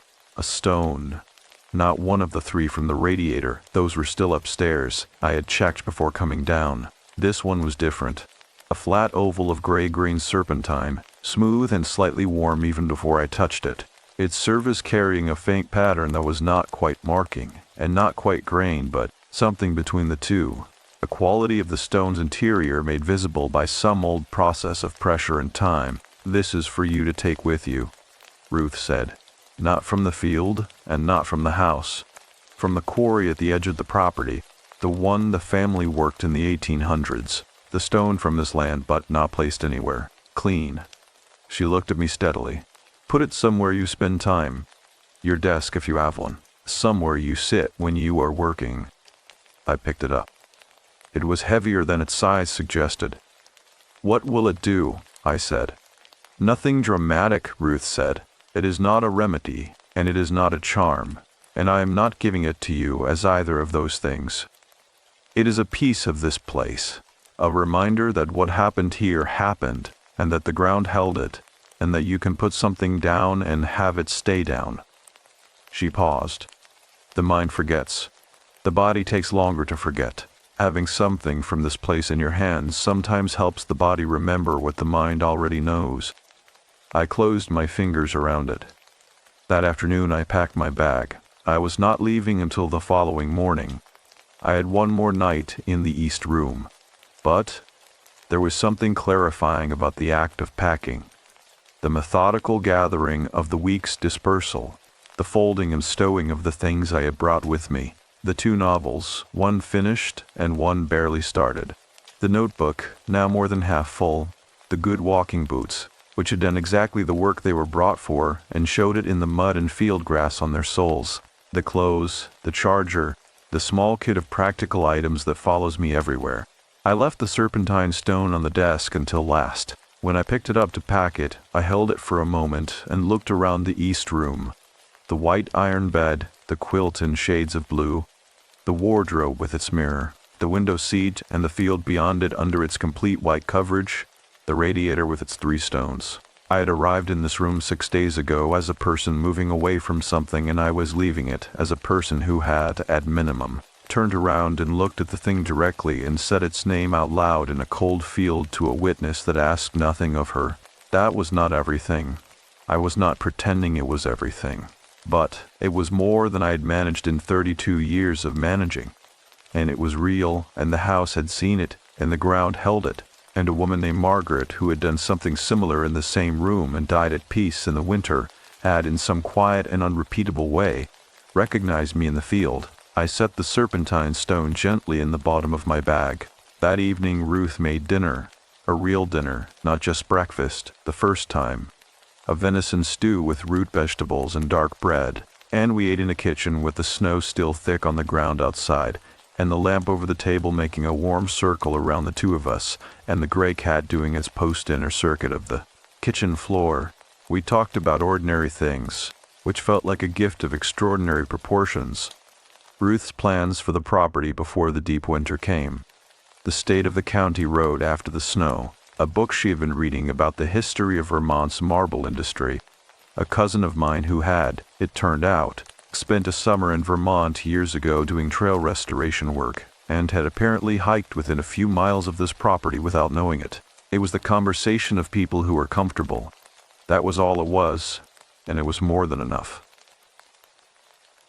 Before I went upstairs, I stopped in the common room. The fire was burning low, doing its amber work in the grate. The chess set was on the table, the black king still in his impossible position, and I stood and looked at it for a moment, and then reached out and laid the king gently on his side. Not captured, not defeated, just set down, the game suspended with a different quality now. A willingness rather than an arrest. I went upstairs. In the east room, I sat on the edge of the bed and looked at the 3 stones on the radiator for the last time. The white one, Margaret's stone, still slightly apart. I thought about leaving it a note, something written on a page from my notebook, folded and set beside it, a recognition returned for a recognition given. I took the notebook from my bag and opened it. Then I closed it. Words were not the right form for this. What Margaret had done did not require my words in response. It required something simpler and less literary. The fact of my presence in this room having changed in the way she had perhaps hoped it would change for whoever came after her. The fact that I was leaving differently than I arrived. That was the response. And the house already knew it. And Margaret. The presence of her woven into the walls of the room where she had spent 4 years learning to set things down. Already knew it too. I turned off the lamp. In the dark, the field outside the window was a white plain under a sky that had cleared and was doing its cold, abundant star work again. And the 3 stones on the radiator were 3 shapes in the dimness. And the house breathed its old timber breath around me. And I fell asleep before I expected to, and slept the way I had slept every night in the east room, deeply, without once surfacing to check the hour. In the morning, Ruth stood on the porch while I loaded my car, and when I had everything stowed, I turned and she crossed the porch and hugged me once, briefly and without ceremony, and stepped back. "Come back in the spring," she said. "The field is different then." "I will," I said. I drove south on the county road with the heater running and the serpentine stone in the cup holder beside me, and the white fields on either side of the road went past in their clean and patient way, and the Champlain Valley opened up to my left as I came around the long curve before Fergans, broad and gray-blue under the November sky, and I drove with both hands on the wheel, and the instrument quiet and the stone warm in its place beside me, and I did not once think about the sound beneath the sound. Weeks later, at my desk in Northampton, with the serpentine stone beside my keyboard and the account almost finished, I would call my mother for the first time in 4 months, and she would answer on the second ring, and I would say her name, and the silence after it would be the kind of silence that is not empty, but full of everything we had not yet learned to say to each other, and full, too, of the time that remained to try. The call with my mother had lasted 47 minutes. I know the exact duration because I had looked at my phone afterward and sat with the number for a moment. The way you sit with a measurement that turns out to be both smaller and larger than you expected. Smaller because 47 minutes is not a long time, and larger because in the previous 4 months I had managed a total of perhaps 30 minutes across 3 calls. Each one conducted with the careful efficiency of 2 people who love each other and have not yet found a way to be in the same conversation without both of them managing the distance at once. This call had been different, not resolved. I wanted to be precise about that, because the story I am writing is not a story about resolution, which would require me to tell you something untidy and dishonest. My mother and I are not resolved. We are 2 people with a shared history of considerable weight, who are, for the first time in my adult memory, trying to carry that history in the same direction rather than away from each other. That is a different thing from resolved, and it is a more accurate thing, and it is enough.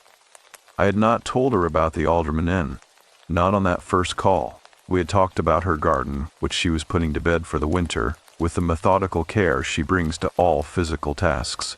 The tulip bulbs she had ordered from a catalog in September, the garlic she had pressed into the ground in rows along the south-facing bed, the perennial herbs she was mulching against the frost. I had listened to her describe all of it with an attention I recognized as new, or not new, but available in a way it had not been available before, without the portion of my listening held in reserve, without the part of me monitoring the register of her voice for the frequencies that had once meant danger was assembling itself in the next room. She had asked me how my work was going.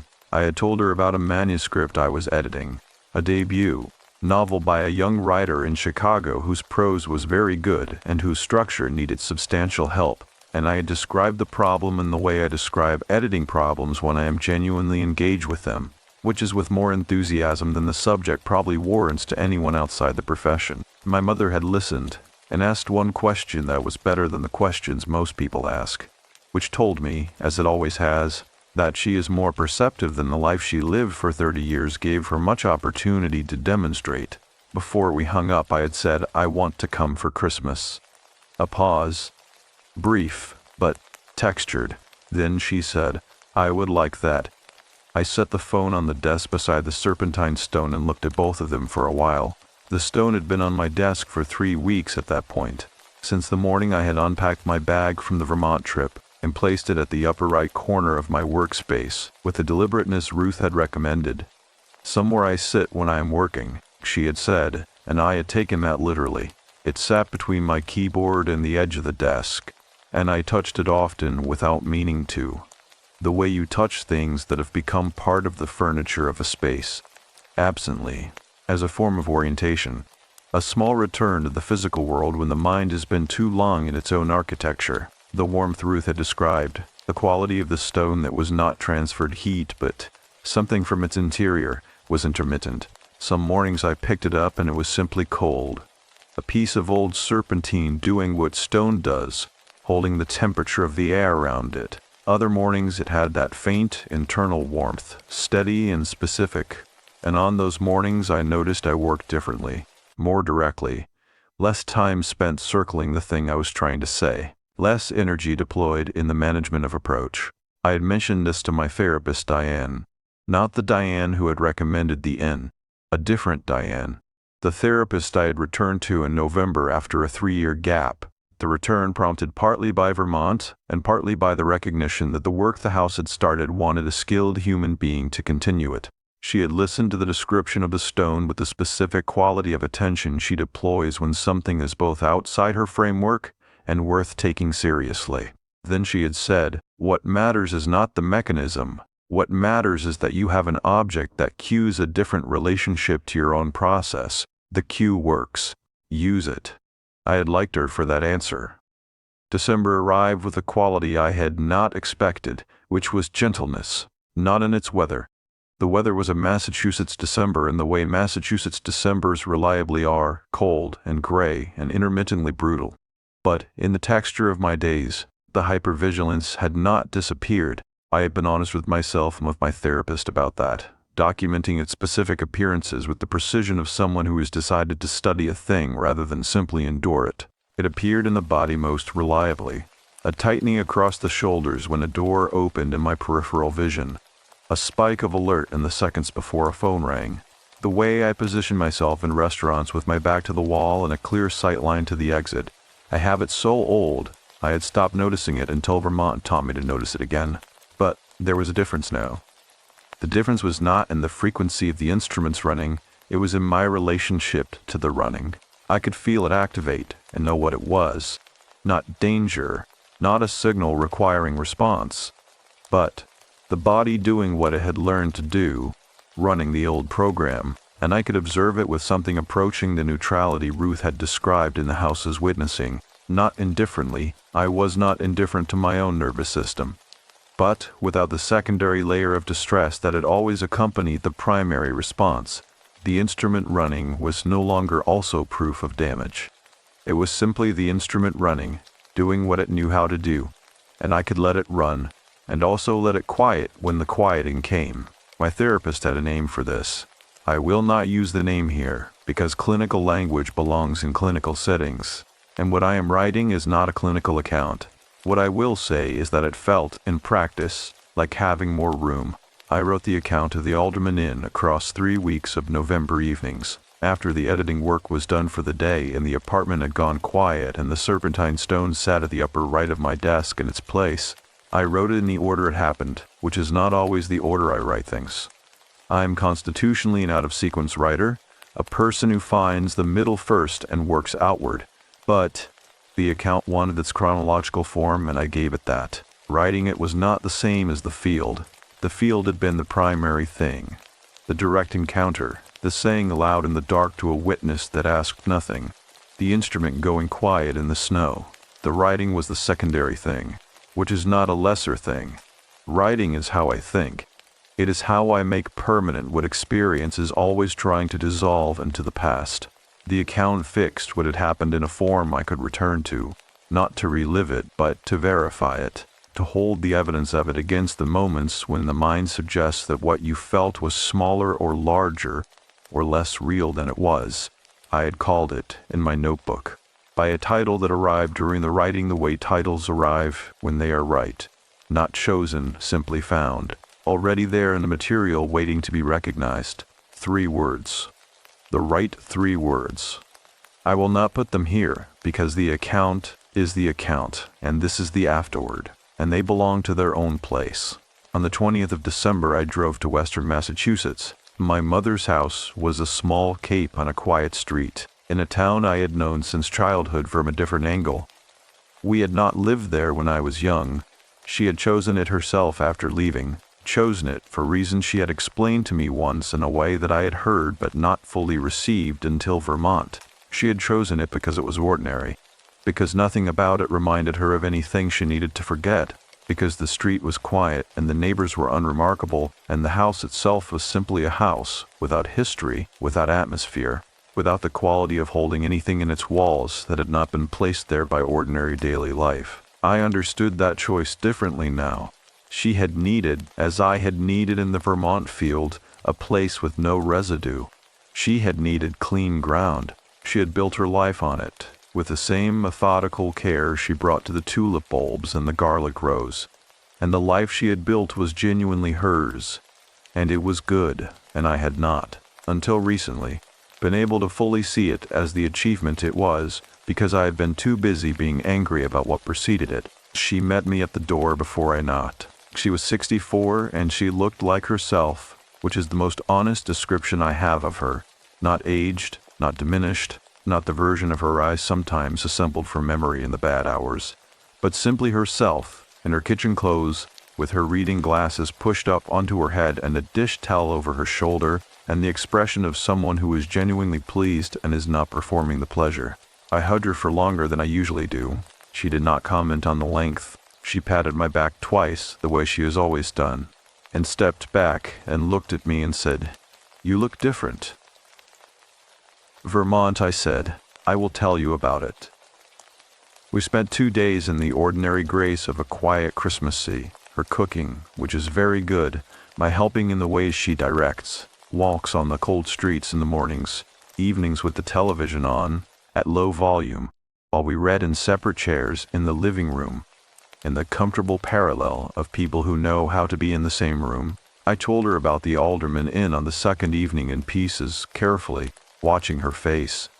She listened without interrupting, which was its own kind of gift. When I had finished, she was quiet for a long time. Then she said, without any defense in it, without any of the careful management I had been braced for, "I am sorry that you carried that alone for so long." 7 words. I had spent 32 years waiting for something, and I had not known until it arrived that those were the words I had been waiting for. Not an explanation, not a justification, not the elaborate architecture of context that would have asked me to understand before I was allowed to feel, just the acknowledgement, plain and direct. that the carrying had been real and the alone had been real. I said, "I know you did what you could." She said, "I know that is not the whole truth."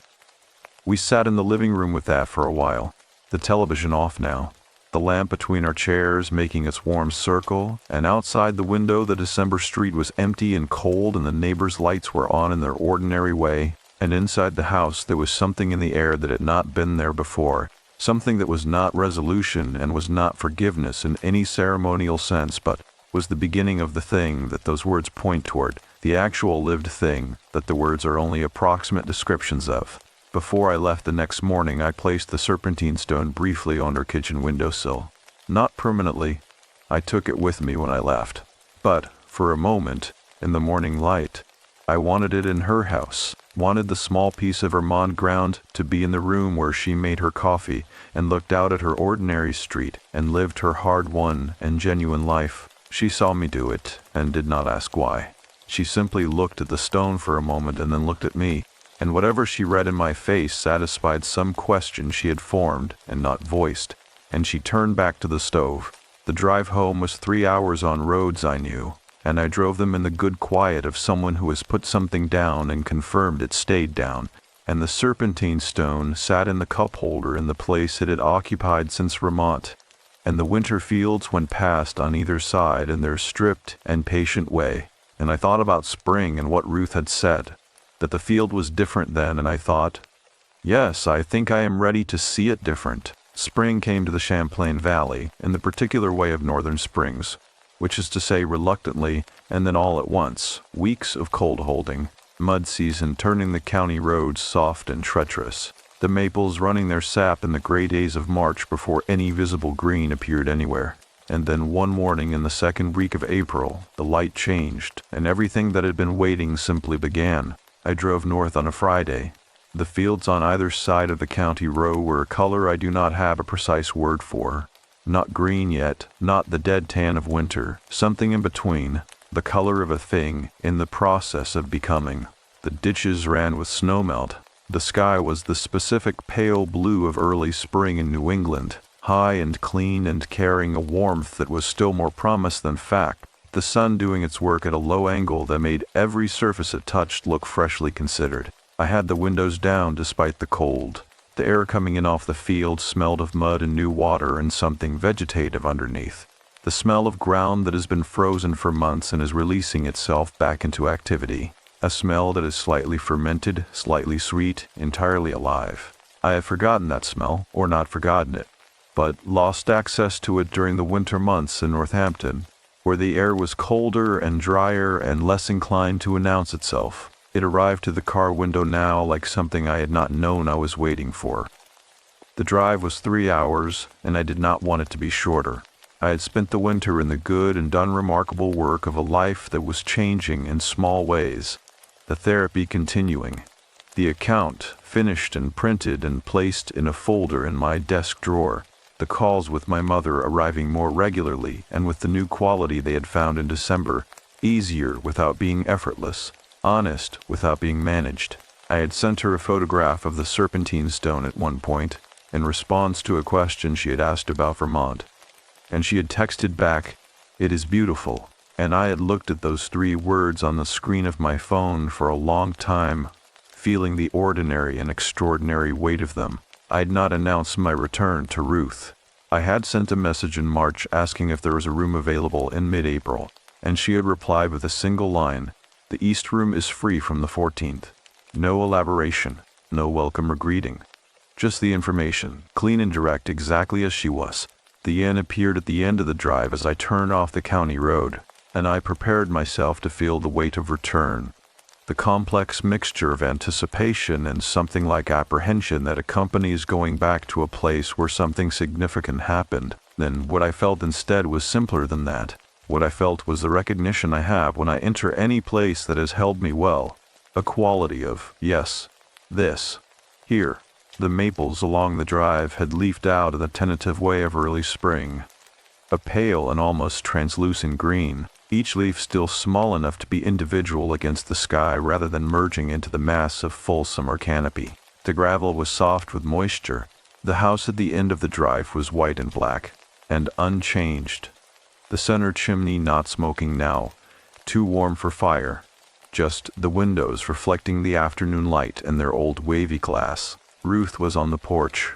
She had her canvas coat on and her hands in her coat pockets, and she was looking at the drive in the way of someone who heard the car on the road and came out to confirm the identity of the arrival, before committing to a greeting. When I got out, she looked at me for a moment with her measuring attention, and then nodded once, a small decisive nod, as if I'd answered a question correctly. "You look different again," she said. "Different from October, or different from how I was when I arrived in October?" She considered this with genuine attention. "Both," she said. "Come in." The kitchen smelled of coffee and something baking, a yeast smell, bread or rolls, and the warmth of it after the cold drive was immediate and complete. One of the cats, not the gray one, an orange tabby I had not met in October, was sitting on the kitchen table in a location that suggested the rule against this was theoretical rather than enforced. Ruth removed it with the practiced one-handed motion of someone who has been having the same argument with the same cat for years, set it on the floor, and went to the stove. "East room is ready," she said. "Same as you left it." "Ruth," I said. She turned. "I want to do something in the field," I said. "Tomorrow morning, early. I want to place a stone." She looked at me for a moment without any expression I could read as surprise, because Ruth did not express surprise, or if she felt it, she kept it as information rather than reaction. "You know where the Serpentine Quarry is," she said.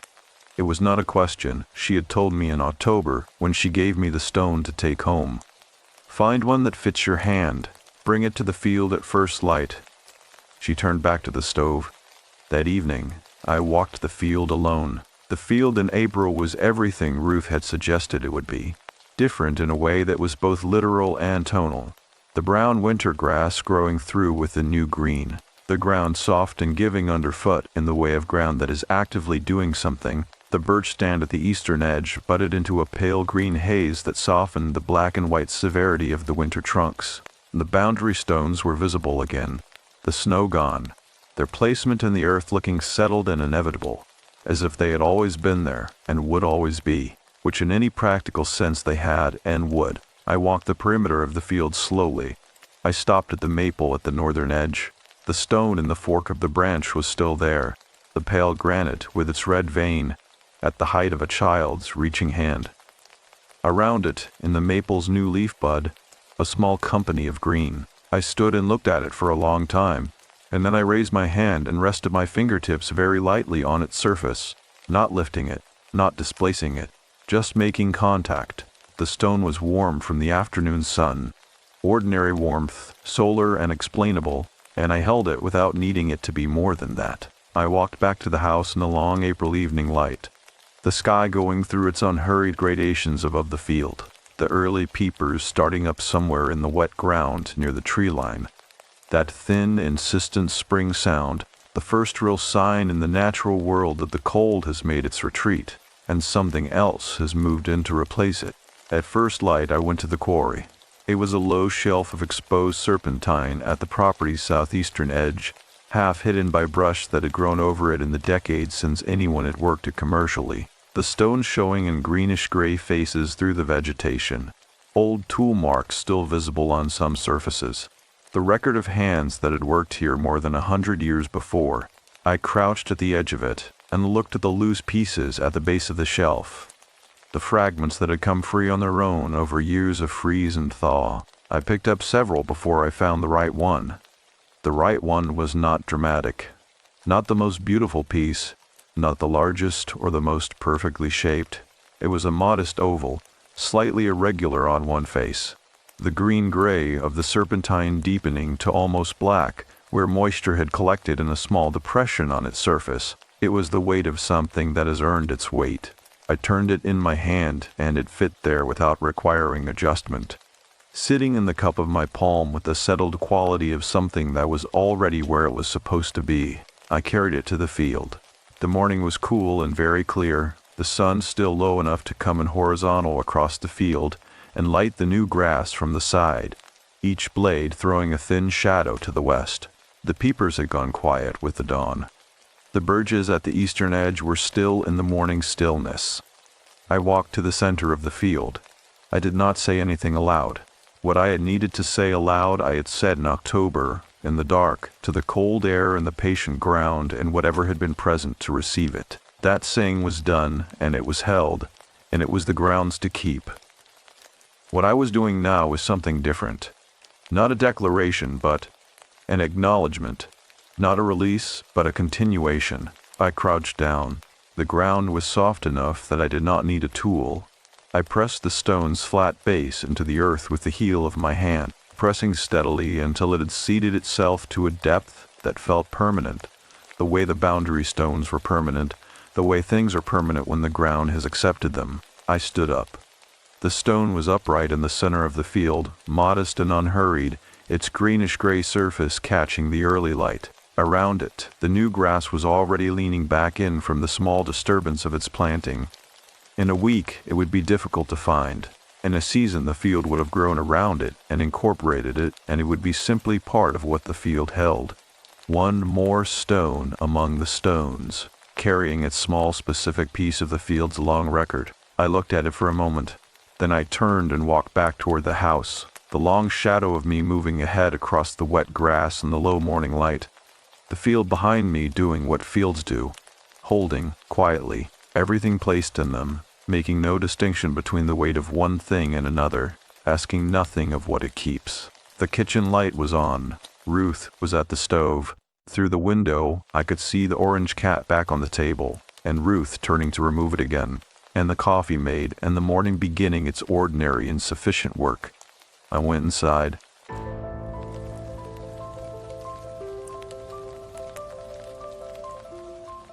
The man next door. I moved into the house on Belmont Avenue 3 years ago, just after my divorce was finalized. It was a quiet street in a quiet neighborhood. The kind of place where the biggest drama was usually someone forgetting to take out their recycling bin on the right day. The house was small but sturdy, with a postage stamp yard and a porch that wrapped around the front like a shy smile. I had chosen it for its ordinariness, for the way it promised to swallow me whole and let me disappear into the rhythm of mowing the lawn and paying the water bill on time. After the chaos of the divorce, ordinariness felt like salvation. My first week there, I was unpacking boxes in the kitchen when I heard a knock at the back door. I opened it to find an elderly man standing on the stoop, holding a plate covered in aluminum foil. He was slight, with thinning silver hair and a face that had the kind of lines that came from smiling often. His eyes were pale, almost colorless, like watered-down tea. "You must be the new neighbor," he said, his voice warm and slightly raspy, the kind of voice that made you think of grandfatherly advice and fresh-baked cookies. "I'm Harold Cardy. I live right next door." I took the plate from him, the foil still warm beneath my fingers. "Vivian Porter," I said. "Thank you. You didn't have to do this." He waved a hand as if the gesture were nothing. "Nonsense. It's good to have someone new on the street. Keeps things interesting." His gaze flickered past me into the house, taking in the half-unpacked boxes and the way the afternoon light slanted through the windows. "You're all alone here, aren't you?" It wasn't a question, not really. It was an observation, one that made my skin prickle just slightly, though I couldn't have said why. "Just me," I admitted. Harold nodded, his expression shifting into something that might have been concern. "Well, you let me know if you need anything. These old houses can be tricky. Drafty windows, finicky plumbing. I've lived here long enough to know all the quirks." He reached into his pocket and pulled out a small, neatly folded piece of paper. "My number. Call anytime, day or night." I took the paper from him, my fingers brushing against his. His skin was cool, almost clammy, like he'd just come in from the cold. "Thank you," I said again, because it was the polite thing to say, because my mother had raised me to be polite to elders, because the alternative was to stand there in silence, which felt somehow worse. Harold smiled, his pale eyes crinkling at the corners. "You're very welcome, dear. Welcome to Belmont Avenue." He tipped his head in a small, courteous bow and turned to leave, his steps slow and deliberate on the wooden stoop. I watched him go, the plate heavy in my hands, the foil still warm. I didn't realize until later that he had never actually left. The first time I noticed the cameras, I told myself I was imagining things. It was a Tuesday evening, 3 months after I'd moved in, and I was standing in my bedroom, changing out of my work clothes. The room was small, the walls painted a soft eggshell white, the kind of color that was supposed to feel calming, but just made everything seem sterile. I had just pulled my sweater over my head when I caught a glint of something in the corner, near the ceiling. A reflection maybe, or a trick of the light, but when I turned to look, my breath caught in my throat. There, tucked into the corner where the wall met the ceiling, was a camera. Small, black, its lens no bigger than the tip of my pinky finger. It was angled downward, pointed directly at my bed. I froze. My pulse hammered in my ears, loud enough that I could hear it over the hum of the space heater in the hallway. For a long moment, I just stood there, staring at the camera, my mind racing through explanations that didn't make sense. A security system, maybe, something the previous owner had installed and forgotten to mention. But no, this wasn't a professional setup. The camera was too small, too hidden. It looked like something someone had placed there deliberately, something they didn't want me to find. I reached up and touched it. The plastic was cool beneath my fingers, the lens dark and unblinking. A tiny red light flickered in the corner, so faint I almost missed it. Recording, my stomach twisted. A wave of nausea rising in my throat. Someone had been watching me. Not just watching recording, the thought made my skin crawl, as if invisible hands were tracing the outline of my body, memorizing the way I moved, the way I undressed, the way I existed in the space I had thought was mine. I yanked the camera down, the wires snapping like dry twigs. The red light died as it hit the floor, the plastic casing cracking open. I knelt and picked up the pieces, my hand shaking. There was no brand name, no serial number, just a small, generic device that could have come from anywhere. Or anyone. I thought of Harold. I thought of the way he always seemed to know when I was home, the way he appeared at my door with tools or baked goods, just when I was least expecting it, the way he had a key to my house, the one I'd given him last summer when I'd gone to visit my sister in Portland. Asked him to water my plants and collect my mail. I'd never asked for it back. I'd never even thought to. My breath came in short, sharp gasps. I forced myself to stand, to walk to the window and pull the curtains shut, though the gesture felt useless. If there was one camera, there could be more. I spent the next hour searching the house, my fingers trembling as I ran them along the edges of shelves, behind picture frames, inside light fixtures. I found 3 more. One in a living room, hidden behind a framed print of a landscape I'd never particularly liked. One in the bathroom, tucked into the corner above the shower, its lens pointed directly at the stall. And one in the kitchen, mounted inside the smoke detector, its red light blinking like a slow, mocking heartbeat. I sat on the couch with the cameras in my lap, my mind racing. I wanted to call the police. I wanted to scream, to smash the devices against the wall, to demand answers from someone, anyone. But who would I call? What would I say? My neighbor installed cameras in my house? It sounded paranoid. It sounded like the ramblings of a woman unraveling. A woman who had spent too much time alone, who had let her imagination run wild. Harold was a kind old man, a widower. A retired security consultant, he'd told me once, when I'd asked about his past. He'd shown me his business card, the kind with raised lettering and a professional logo. Cardi Security Solutions. It had seemed harmless. It had seemed like proof. But proof of what? I thought of the way he watched me, the way his pale eyes followed my movements when he thought I wasn't looking, the way he always seemed to know when I was home, when I was alone, the way he had a key. I stood up abruptly, the cameras clattering to the floor. I needed to think. I needed to do something. I grabbed my phone and dialed my sister's number, my fingers slipping on the screen. Vivian? Her voice was warm, distracted. I could hear her kids in the background, the sound of a cartoon playing on the TV. Everything okay? I need you to come over, I said, my voice steadier than I felt. Right now. A pause. Then, her tone shifting, sharpening. What's wrong? I looked at the cameras on the floor, their lenses dark and accusing. I think my neighbor's been watching me. The house felt different after my sister left. Not safer. Not really. Just aware, as if the walls themselves had woken up to the fact that they'd been violated, that the sanctuary they were supposed to provide had been turned into a cage. I sat on the couch with a cup of tea gone cold between my hands, staring at the blank screen of my phone. My sister had wanted me to come stay with her, just for a few days, just until we could figure out what to do. But I hadn't gone. Some stubborn part of me had refused. Some deep, irrational certainty that if I left, I would never be able to come back. That Harold would win, so she'd left instead, after making me promise to call her if anything happened.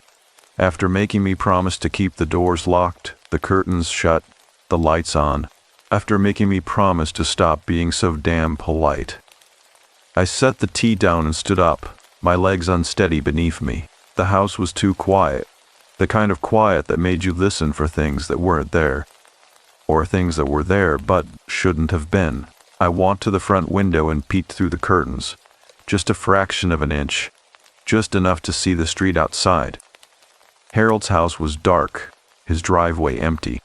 No sign of movement. No sign of life. But that didn't mean anything. I let the curtain fall back into place and turned away, my pulse hammering in my throat. I needed to think. I needed to do something. I couldn't just sit here, waiting for Harold to knock on my door with another plate of cookies.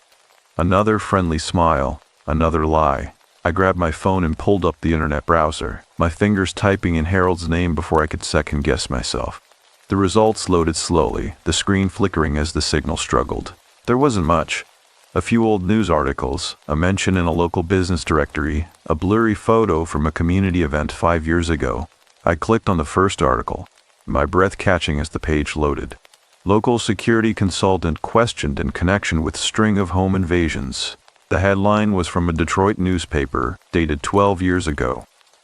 The article was short, just a few paragraphs, but the words jumped out at me like accusations. Harold Carty, a retired security consultant, was questioned by police in connection with a series of break-ins targeting single women in the Dearborn area. No charges were filed, and Carty was later cleared of suspicion when the actual perpetrator, Curtis Vance, was apprehended. Vance was found dead in his apartment, apparently killed during a struggle with one of his intended victims. I read it twice, 3 times. The words blurred together, my mind racing through the implications. No charges were filed. That was the part that stuck with me. The part that made my stomach twist. Not that he was innocent, just that they couldn't prove he wasn't. I scrolled further, my fingers trembling. Another article, this one from Phoenix. Heroic neighbor saves woman from home invader. The story was almost identical to the one Harold had told me about himself, the one where he'd intervened during a break-in, where he'd been hailed as a hero. The details were the same, the time of night, the way the intruder had been armed, the way Harold had just happened to be there, just happened to have a gun. The only difference was the name of the woman, and the name of the city. I sat back, my mind reeling. It wasn't just one incident. It wasn't just a coincidence. It was a pattern, a method. Harold moved from place to place, inserting himself into the lives of vulnerable women, waiting for the right moment to play the hero, to save the day, to be needed. And then what? I thought of the cameras, of the way he always seemed to know when I was home, of the way he had a key. A sound outside made me jump, my heart lurching into my throat. I stood up abruptly, my phone slipping from my fingers and clattering to the floor. The noise was faint, almost imperceptible, a soft, rhythmic tap, tap, tap, like someone testing the strength of a window pane. I crept to the front door and pressed my ear against the wood, my breath shallow, my pulse roaring in my ears. Nothing. I exhaled slowly, forcing myself to count to 10, to 20, to 30. The house was still. The street was still. The only sound was the hum of the refrigerator, the distant drip of a faucet somewhere in the walls. I was being paranoid. I was letting my imagination run wild. Harold was just a kind old man, a retired security consultant, a hero. But the articles didn't lie. I turned away from the door and walked to the kitchen, my hands gripping the edge of the counter. I needed to think. I needed a plan. I couldn't just sit here, waiting for Harold to make his next move. I needed to find something. Proof. Evidence. Something that would make the police take me seriously. That would make my sister stop looking at me like I was losing my mind. I thought of the cameras, of the way they'd been hidden, the way they'd been watching. If Harold had installed them, there had to be a place where the footage was stored. A hub. A recorder. Something. I grabbed a flashlight from the junk drawer and turned it on, the beam cutting through the dim light of the kitchen. I didn't know what I was looking for. A hidden panel. A loose floorboard. A vent that didn't lead where it was supposed to. I started in the living room, running my hands along the baseboards, pressing against the walls, listening for the hollow sound of empty space. Nothing. I moved to the hallway, then the bedrooms, my movements growing more frantic with each passing minute. The house was too small. There were too many places to hide something, too many places to watch.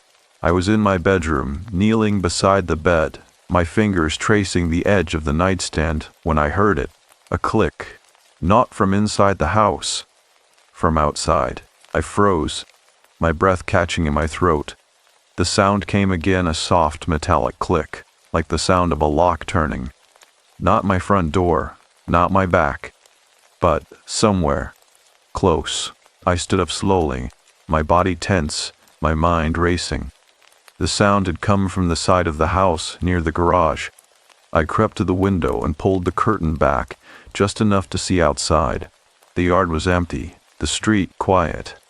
But the garage door, the one that led into the side yard, the one I never used, was slightly ajar. It hadn't been before. I backed away from the window, my heart pounding so hard I could feel it in my teeth. Someone was in my garage. Someone was in my house.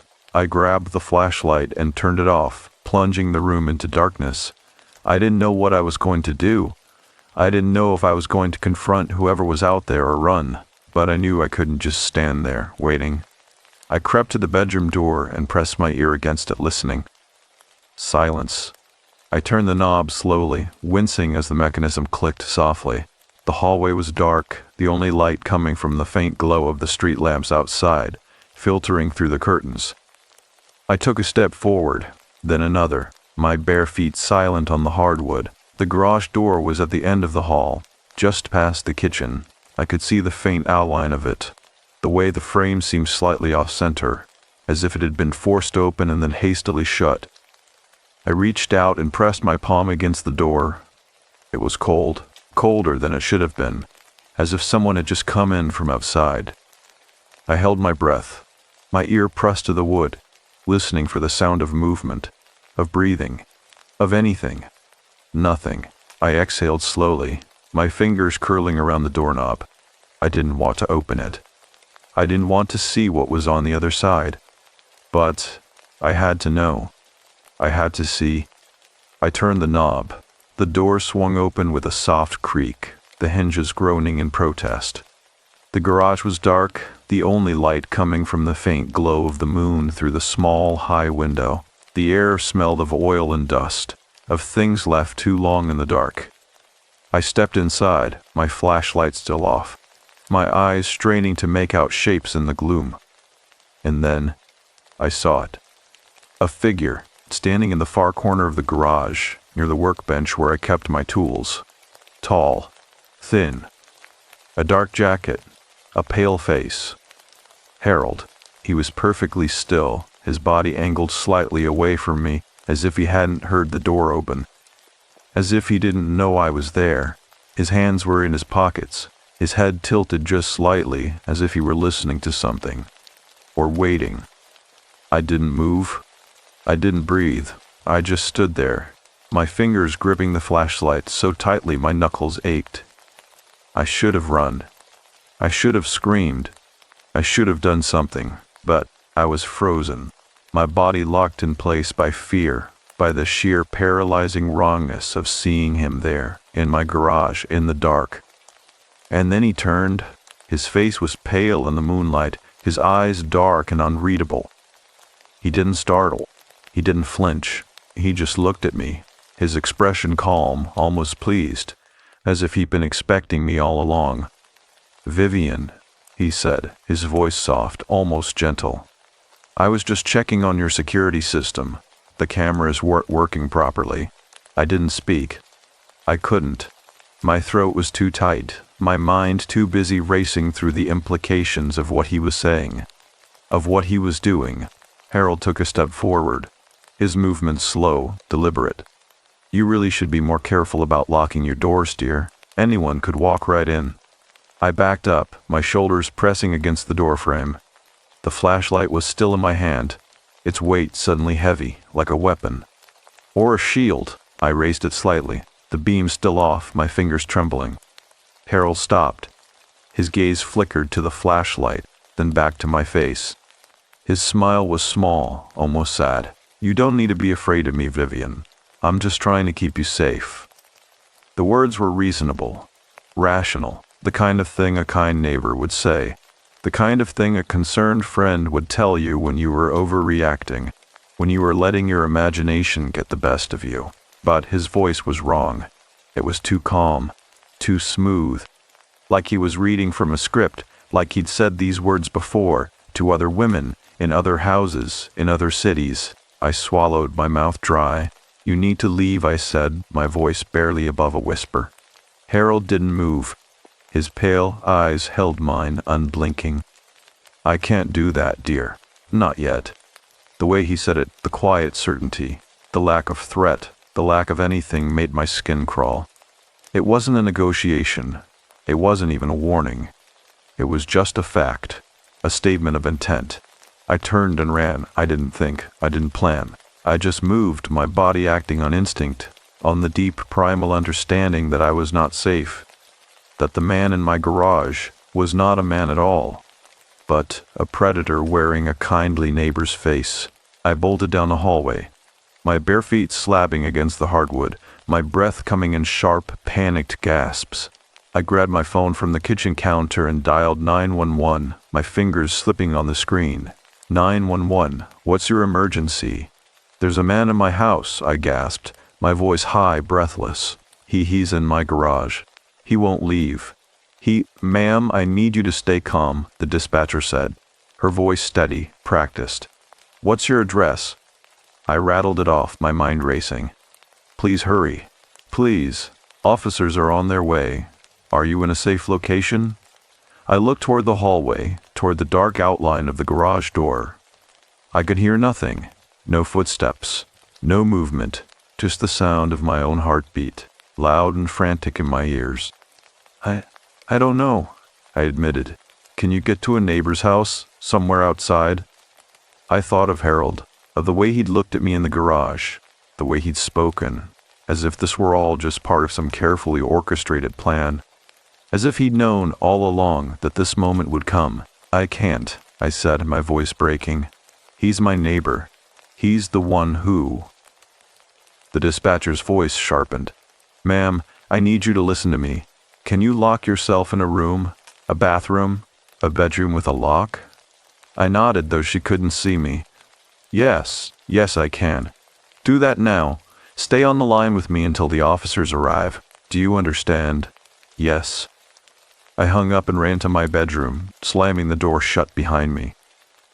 The lock was flimsy, a simple twist knob, the kind that could be forced open with a credit card. But it was something. It was time. I pressed my back against the door, my phone clutched in my hand, my breath coming in short, sharp bursts. And then I heard it. A knock. Not at the door, not at the window, but at the wall. 3 slow, deliberate taps. Pause. 3 more. I froze, my body going still, my breath catching in my throat. The sound was unmistakable. It was coming from the other side of the bedroom wall, the wall that separated my house from Harold's. Tap, tap, tap, tap. I backed away from the door, my pulse roaring in my ears. The knocking continued, rhythmic, patient, like the ticking of a clock counting down to something I didn't want to see. And then, just as suddenly as it had started, it stopped. The house was silent. I stood there for a long moment, my body tense, my mind racing. The police would be here soon. They would make him leave. They would make him stop. But as I waited, my phone still clutched in my hand, my eyes on the door, I understood, with a sickening certainty, that this wasn't over. Harold wasn't just a man in my garage, he was a man in my walls. And he wasn't going anywhere. The police left just after midnight. I stood in my driveway, wrapped in a blanket one of the officers had given me, watching their cruiser disappear around the corner. The street was quiet, the kind of quiet that feels like a held breath, like the world itself was waiting for something to happen. The air smelled of damp earth and the faint chemical tang of exhaust, the kind of smell that lingers after something has passed through and left its mark. I turned back to the house, its windows dark, its walls silent. It looked the same as it always had, ordinary, unassuming, the kind of place you drive past without a second glance. But it didn't feel the same. It felt like a stage set, like the kind of place where the walls could shift if you weren't paying attention, where the doors might not lead where they were supposed to. I stepped inside and locked the door behind me, the deadbolts clicking into place with a sound that was somehow too loud. The house was cold, the kind of cold that seeps into your bones and makes your teeth ache. I hadn't turned the heat back on after the police left. I hadn't been able to bring myself to move, to do anything but sit on the couch with the blanket pulled tight around my shoulders, my phone clutched in my hand like a lifeline. I should have called my sister. I should have packed a bag and left, driven to her house, to a hotel, to anywhere but here.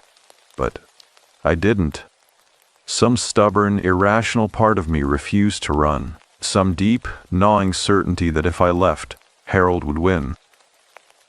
That he would take this house, this life I'd built, and twist it into something I couldn't recognize. That he would make me into another story, another woman who had disappeared into the quiet, polite darkness of his carefully constructed world. I stood up slowly, the blanket slipping from my shoulders. The house was too still.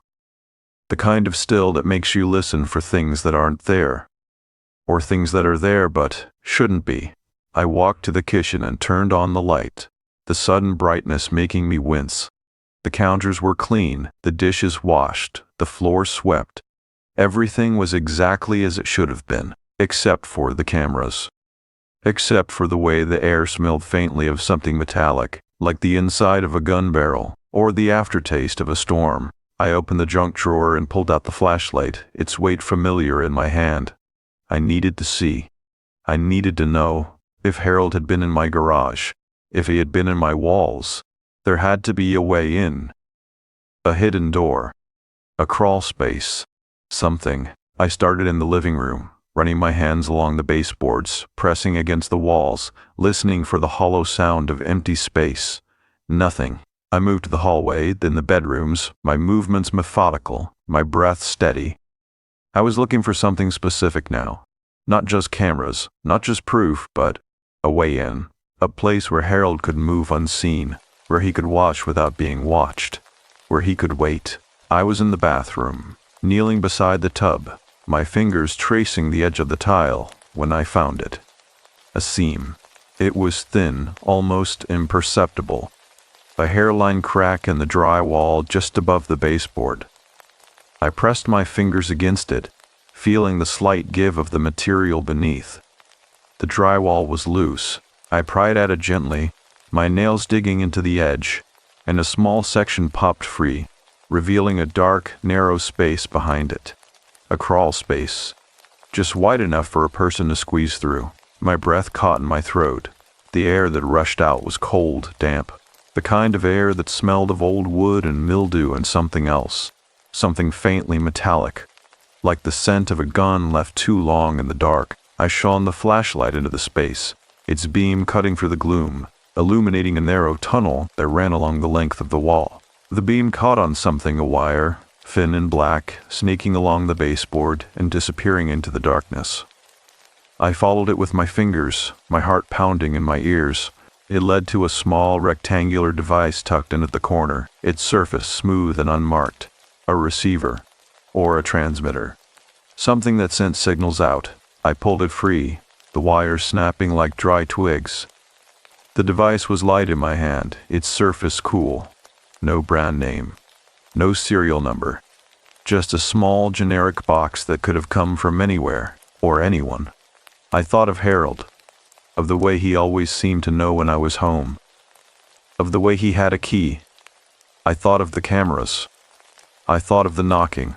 I thought of the way he had looked at me in the garage, his pale eyes calm, his voice gentle, as if this were all just part of some carefully orchestrated plan, as if he had known all along that I would find this. I stood up abruptly, the device clutched in my hand. The house was too quiet, too still. I needed to get out. I needed to breathe. I grabbed my phone and my keys and ran to the front door, my fingers fumbling with the lock. I yanked it open and stepped outside, the cold night air hitting me like a slap. The street was empty, the houses dark, the only sound the distant hum of a car engine somewhere in the neighborhood. I walked to my car, my steps quick, my breath coming in short, sharp gasps. I needed to drive. I needed to move. To put distance between myself and this house, between myself and Harold, between myself and the slow, creeping understanding that I was not safe here, that I might never be safe here again. I got in the car and turned the key in the ignition, the engine roaring to life. I didn't have a destination. I didn't have a plan. I just needed to go.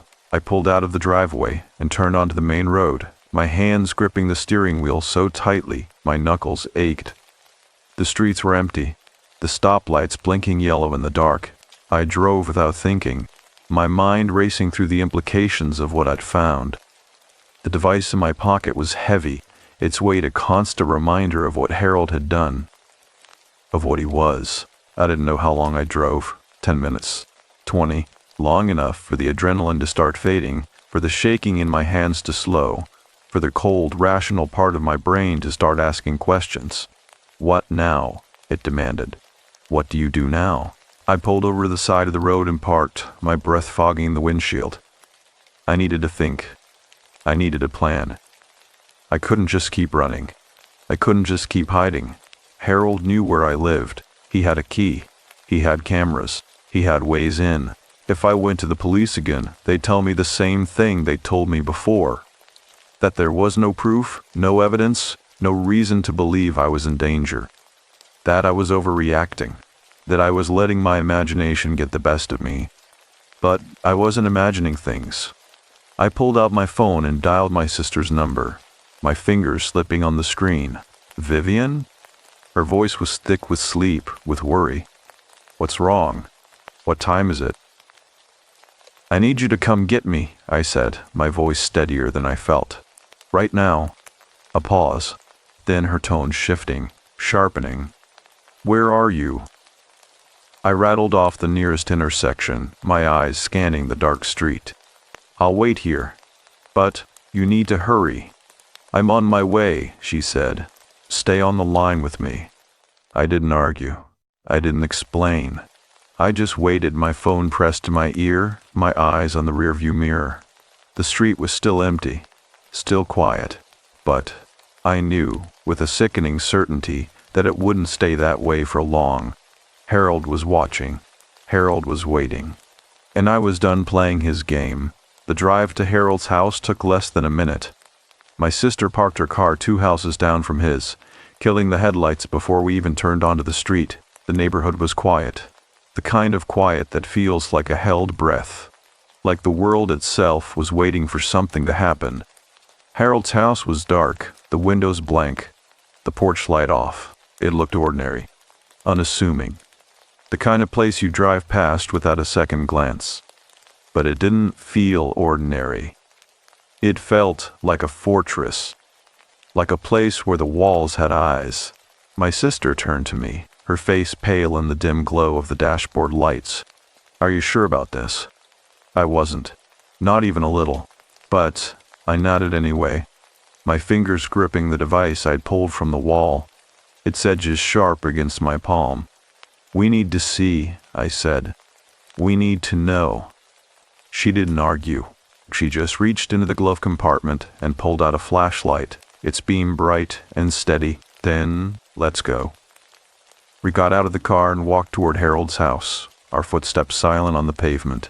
The air smelled of damp earth and the faint chemical tang of fertilizer, the kind of smell that lingers after something has been buried and left to rot. I led the way up the driveway, my breath shallow, my pulse hammering in my throat. Harold's garage was detached, a small, squat building at the back of the property. The door was closed, the windows dark. But the lock was old, rusted, the kind that could be forced open with a credit card or a well-placed kick. My sister didn't hesitate. She wedged the flashlight between her teeth and grabbed the door handle, yanking it hard. The lock gave way with a sharp crack, the sound loud in the quiet night. The door swung open, the hinges groaning in protest. The garage was exactly what I'd expected. Neat, orderly, the kind of space that belonged to someone who liked things just so. Tools hung on pegboards, their outlines sharp in the beam of the flashlight. A workbench ran along one wall, its surface clean, the only sign of use a thin layer of dust. And in the corner, beneath the drop cloth, the unmistakable shape of a monitor. My sister shone the flashlight on it, the beam catching on the screen, the wires, the small blinking lights of a recording device. My breath caught in my throat. This was it. This was the proof. The cameras in my house hadn't been feeding into nothing. They'd been feeding into this. I pulled the drop cloth free, my fingers trembling. The monitor was old. Its screen cracked in one corner, the kind of setup you'd expect from someone who knew what they were doing but didn't care about aesthetics. The device beneath it was smaller, sleek, its surface black and unmarked. A digital video recorder. The kind of thing you'd use if you wanted to watch someone. To record them. My sister reached out and pressed the power button. The screen flickered to life, its glow casting eerie shadows across the garage. The image was grainy, the timestamp in the corner reading 10:47 p.m., my bedroom. The camera angle was high. The lens pointed directly at my bed. I was on the screen, sitting on the edge of the mattress, my head in my hands. The audio was muffled, but I could hear my voice, low and shaky, talking to my sister on the phone. I watched, my stomach twisting, as the recording played out. Me, standing up. Me, pacing the room. Me, pulling the camera from the wall and smashing it on the floor. The screen went black for a moment, then flickered back to life. The image now showing the living room. The camera hidden behind the framed print. Me, sitting on the couch wrapped in a blanket. My phone clutched in my hand. The timestamp changed. 11:12 p.m. The police arriving. The officers searching the house. The way my voice broke as I tried to explain what had happened. My sister's hand tightened on my shoulder. "This is enough," she said, her voice low, furious. "We can take this to the police. We can." "No." She turned to me, her eyes wide. "Vivian, this is proof. I know what it is." I reached out and pressed the eject button on the recorder. A small drawer slid open, revealing a stack of DVDs, each one labeled with a date and a name. I pulled one out at random, my fingers brushing against the sharp edges of the plastic. The label read, K. Reynolds, 2021. I didn't need to watch it to know what it was. My sister's breath hitched. Oh my God. I slid the DVD back into the stack and closed the drawer. "We're not taking this to the police. Vivian," I'm not giving him the chance to explain it away. I turned to her, my voice steady, my hands no longer shaking. "I'm not giving him the chance to make me look like I'm overreacting, like I'm crazy, like I'm just another woman who let her imagination get the best of her." She stared at me, her face pale. Then what are we going to do? I looked back at the monitor, at the image of my bedroom, at the way the camera had been positioned to capture every inch of the space, at the way Harold had been watching me, recording me, waiting. We're going inside his house. The back door was locked. My sister tried the knob first, her movements quick, efficient. When it didn't budge, she didn't hesitate. She pulled a bobby pin from her hair and knelt in front of the lock, her fingers working with a practiced ease that made me realize, with a jolt, that she'd done this before, that she knew how to do this. "Where did you learn that?" I whispered. She didn't look up. "College, long story." The lock clicked open. We stepped inside, the air thick with the scent of old wood and something else, something faintly metallic, like the inside of a gun safe or the aftertaste of a storm. The kitchen was dark, the counters clean, the dishes neatly stacked in the drainer. Everything was exactly as it should have been, except for the way the house felt wrong, the way the walls seemed to press in just slightly, as if the space itself were holding its breath. My sister shone the flashlight around the room, its beam catching on a calendar hanging by the fridge. The dates were marked with neat, precise handwriting. Vivian, 3 p.m. Vivian, out of town. Vivian, late shift. My stomach twisted. Harold hadn't just been watching me. He'd been tracking me. We moved to the house, our footsteps silent on the hardwood floors. The living room was tidy, the furniture arranged just so, the only sign of life, a half-empty cup of coffee on the side table. The liquid inside gone cold. The hallway was narrow, the walls lined with framed photographs. Harold with a woman I assumed was his late wife. Harold shaking hands with a police officer. Harold standing in front of a house that wasn't his, a house that looked eerily like mine. We found the office at the end of the hall. The door was closed, the knob cold beneath my fingers. I turned it slowly, wincing as the hinges creaked. The room was small, the walls lined with filing cabinets, the desk covered in stacks of paper. A computer sat in the corner, its screen dark, its tower humming softly. My sister shone the flashlight on the desk, the beam catching on a notebook, its pages filled with neat, precise handwriting. Vivian Porter, Belmont Ave, single. Divorced. No children. Works late shifts at the library. Neighbors, minimal contact. No close friends in the area. Security system, none. Locks, standard. Routine, leaves at 7:45 a.m. Returns at 5:15 p.m. Grocery shopping on Thursdays. Visits sister in Portland every other weekend. I flipped through the pages, my breath catching in my throat. There were others. Dozens of them. Names, addresses, routines, weaknesses. K. Reynolds, Detroit. M. Carter, Phoenix. L. Diaz, Sacramento. Each entry was the same, detailed, methodical. The kind of information you'd gather if you were planning something. If you were hunting. My sister's hand tightened on my arm. "We need to go, now." I didn't argue. I didn't need to. The weight of what we'd found pressed down on me like a physical force. The understanding that Harold wasn't just a creepy neighbor. He was a predator, and we were standing in the heart of his territory. We turned to leave, but the door was already open. Harold stood in the doorway, his body blocking the exit. He was fully dressed, his pale eyes calm, his voice gentle. "Ladies," he said, as if we'd just dropped by for his social call, as if we weren't standing in his office, surrounded by the evidence of what he'd done, of what he was. What a pleasant surprise. My sister stepped in front of me, her body tense, her voice steady. "We know what you've been doing, Harold." He didn't flinch, didn't react. He just tilted his head slightly, as if she'd asked him about the weather. "I'm not sure what you mean." "The cameras." I stepped forward, my fingers gripping the device from my wall, its edges biting into my palm. "The recordings, the notes." Harold's gaze flickered to the notebook on the desk, then back to my face. His smile was small, almost sad. "You've been through a lot, Vivian. It's understandable that you might be feeling a little overwhelmed. Don't." My sister's voice was sharp, cutting through the calm facade he'd wrapped around himself like armor. "Don't you dare." Harold sighed, as if we were being unreasonable. As if we were the ones who'd crossed a line. "You're both clearly upset. Why don't we sit down and talk about this like adults? We're not staying." My sister grabbed my arm, pulling me toward the door. "We're leaving, and we're taking this to the police." Harold didn't move. He just stood there, his body blocking the exit, his voice gentle. "I don't think that's a good idea." My sister's grip on my arm tightened. "Get out of the way, Harold." He didn't.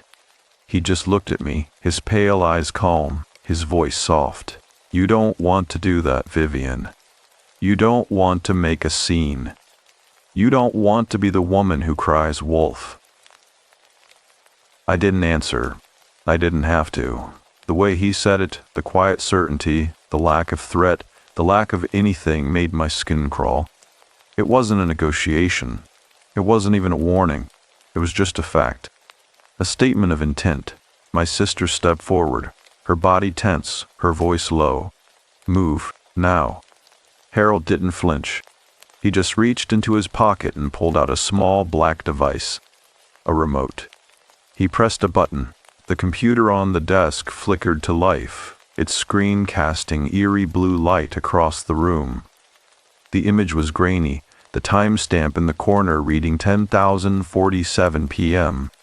My bedroom. The camera angle was high. The lens pointed directly at my bed. I was on the screen, sitting on the edge of the mattress, my head in my hands. The audio was muffled, but I could hear my voice, low and shaky, talking to my sister on the phone. Harold pressed another button. The screen changed. A new image. A new bedroom. A new woman, her face pale, her eyes wide with fear. The timestamp read 2021. The label on the DVD had read K. Reynolds. My sister's breath hitched. Harold pressed another button. Another woman. Another bedroom. Another timestamp. M. Carter, 2019. Another. Another. Each one a woman.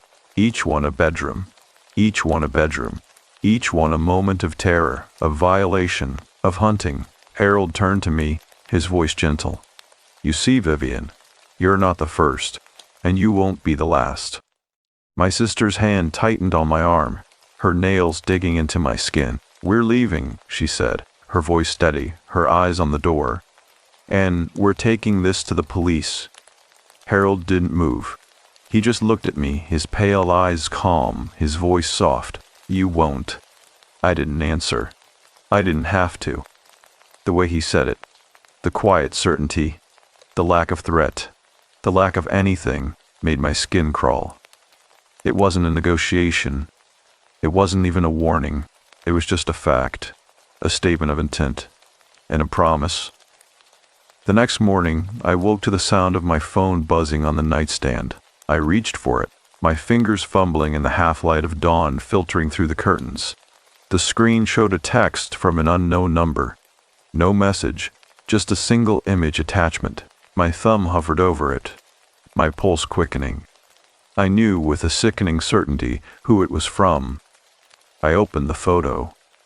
It was my house, taken from the street, the angle slightly elevated, as if the photographer had been standing on the roof of the house across the way. The front door was visible, the porch light off, the windows dark, and in the driveway, clear as day, was my car, parked exactly where I'd left it the night before. Beneath the photo, a single line of text, "Good morning, Vivian. Sleep well." I didn't reply. I didn't block the number.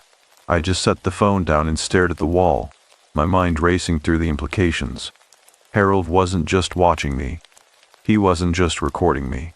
He was documenting me, proving that he could reach me no matter where I was, no matter what I did. My sister found me like that an hour later, still sitting on the edge of the bed, the phone clutched in my hand, the screen dark. "You look like hell," she said, setting a cup of coffee on the nightstand. Her voice was steady, but her eyes were shadowed, her movements sharp with the kind of anger that comes from fear. I didn't answer.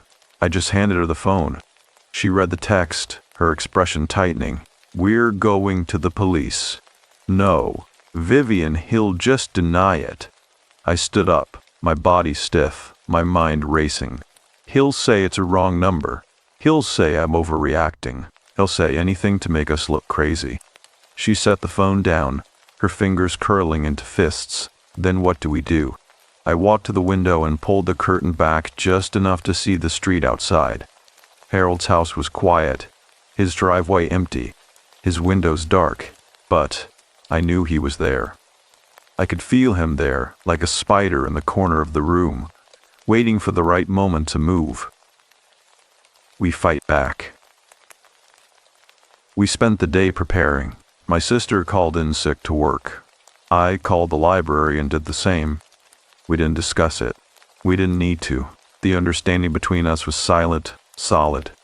The kind of bond that forms when you realize you're both standing on the edge of the same cliff. We started with the cameras. I pulled out the ones I'd found the night before. Their lenses dark, their wires snapped. My sister had brought a toolkit from her house, the kind with screwdrivers and wire cutters and a small, battery-powered drill. We worked methodically, moving from room to room, checking every corner, every vent, every light fixture. We found two more, one in the hallway, hidden inside a smoke detector, its lens pointed toward the front door. Another in the basement, tucked into the corner near the furnace, its angle positioned to capture anyone coming down the stairs. We didn't just remove them. We destroyed them. My sister used the wire cutters, snipping the cords, the plastic casings cracking under the pressure. I used the drill, boring holes into the lenses, the sound loud and violent in the quiet house. We worked in silence, our movements sharp, our expressions grim. This wasn't just about disabling Harold's surveillance. It was about taking something back, about proving to ourselves, if no one else, that we weren't helpless. We moved on to the locks. Every door, every window. We replaced them all, the old hardware clattering into a pile on the kitchen table. My sister had brought new deadbolts, the kind with reinforced strikes, the kind that required a key to open from the inside. We installed them with a quiet, methodical fury, the screwdriver biting into the wood, the screws tightening with a finality that felt like a middle finger raised to Harold's face. We were finishing the last window when my phone buzzed again. Another text, another photo. This one was of my sister's car, parked in my driveway. The angle was different this time, lower, as if the photographer had been crouched in the bushes near the street. The timestamp was from 10 minutes ago. Beneath it, another line of text. Busy day, Vivian. I hope you're not forgetting about our little agreement. I didn't reply. I didn't have to. The message was clear. Harold was still watching. Harold was still there. My sister's hands tightened on the screwdriver. What agreement? I didn't answer. I didn't need to. We both knew. The unspoken understanding between us was heavy, suffocating, the kind of thing that didn't need to be said aloud to be real. Harold had never threatened me, not directly, not in a way that could be proven, that could be used. But the implication had always been there, lurking beneath his polite smiles and his helpful gestures and his careful, methodical notes. The understanding that if I crossed a line, if I went to the police, if I tried to expose him, he would make me regret it, that he would turn my life into a nightmare so quiet, so polite, so reasonable, that no one would believe me, that I would become just another woman who'd let her imagination get the best of her, another woman who'd disappeared. We finished the locks in silence. The house felt different afterward. Not safer, not really, but ours, as if we'd carved out a small, defiant space in the middle of Harold's territory. As if we'd drawn a line in the sand and dared him to cross it. We sat at the kitchen table afterward, the pile of old hardware between us, the tools scattered across the surface. My sister pushed a cup of coffee toward me, her expression grim. We can't keep living like this. I didn't argue.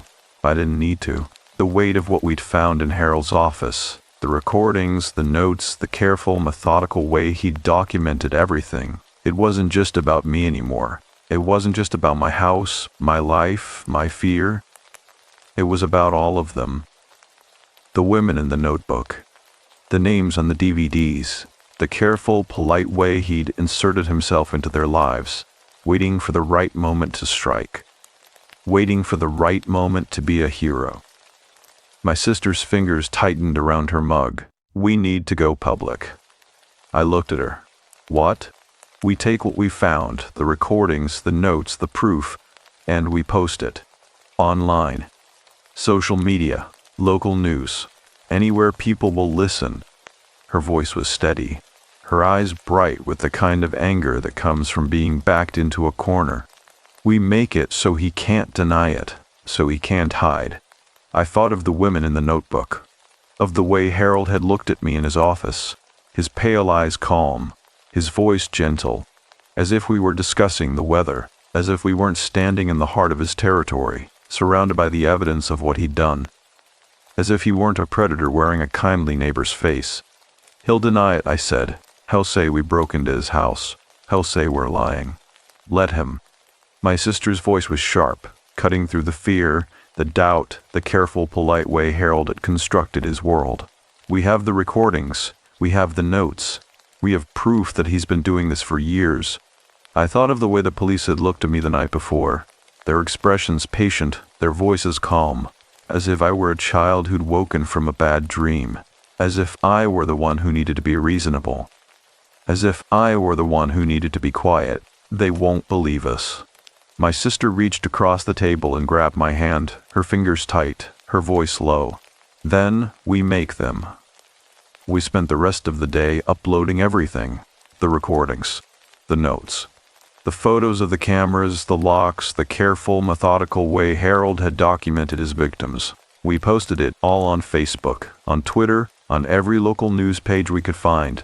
We didn't just name Harold, we exposed him. We laid out the pattern, the method, the quiet, polite way he'd inserted himself into the lives of vulnerable women, waiting for the right moment to play the hero, waiting for the right moment to strike.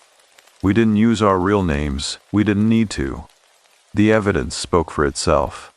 The recordings, the notes, the careful, methodical way he documented everything. The way he'd looked at the camera, his pale eyes calm, his voice gentle, as if he were discussing the weather, as if he weren't a monster. We hit post just as the sun was setting, the screen glowing in the dim light of the kitchen. My sister sat back, her expression grim, her fingers still curled around her phone. It's done. I didn't answer. I didn't need to. The weight of what we'd just done pressed down on me like a physical force, the understanding that there was no going back, that we'd just declared war on a man who'd spent years perfecting the art of being invisible. A man who'd spent years perfecting the art of being believed. My phone buzzed. Another text. Another photo. This one was of my sister's car, parked in my driveway. The angle was different this time, higher, as if the photographer had been standing on the roof of the house across the way. The timestamp was from 5 minutes ago. Beneath it, a single line of text. I see you've been busy, Vivian. I hope you're ready for the consequences. I didn't reply. I didn't have to. The message was clear. Harold wasn't just watching, Harold was waiting. And the game he was playing had only just begun.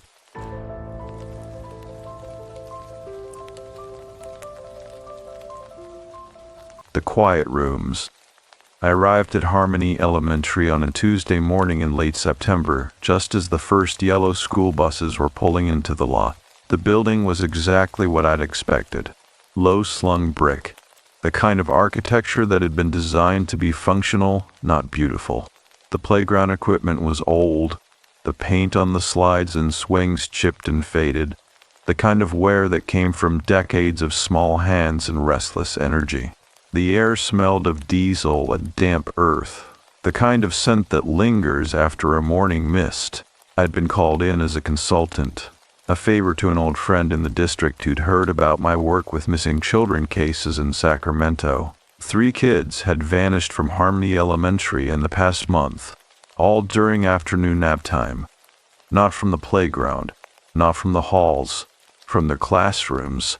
One moment they were sleeping on their mats, the next they were gone. No signs of forced entry, no witnesses, no clues, just empty spaces where children had been, and a school full of teachers who swore they hadn't seen a thing. Principal Janet Moore met me at the front office, her hands clasped so tightly her knuckles were white. She was a woman in her 50s, her dark hair streaked with gray, her eyes shadowed with the kind of exhaustion that came from too many sleepless nights. "Detective Burdett," she said, her voice barely above a whisper. "Thank you for coming." I didn't correct her. I wasn't a detective anymore. Not since the divorce. Not since the custody arrangement that had left me with 2 weeks a month and a house that felt too empty. But I didn't say that. I just nodded and followed her down the hallway, the sound of our footsteps echoing in the empty space. The school smelled like every other elementary school I'd ever been, in a mix of disinfectant and crayons, of milk spilled on linoleum and the faint, sweet scent of glue. But beneath it all, there was something else. Something I couldn't quite place. A stillness, maybe.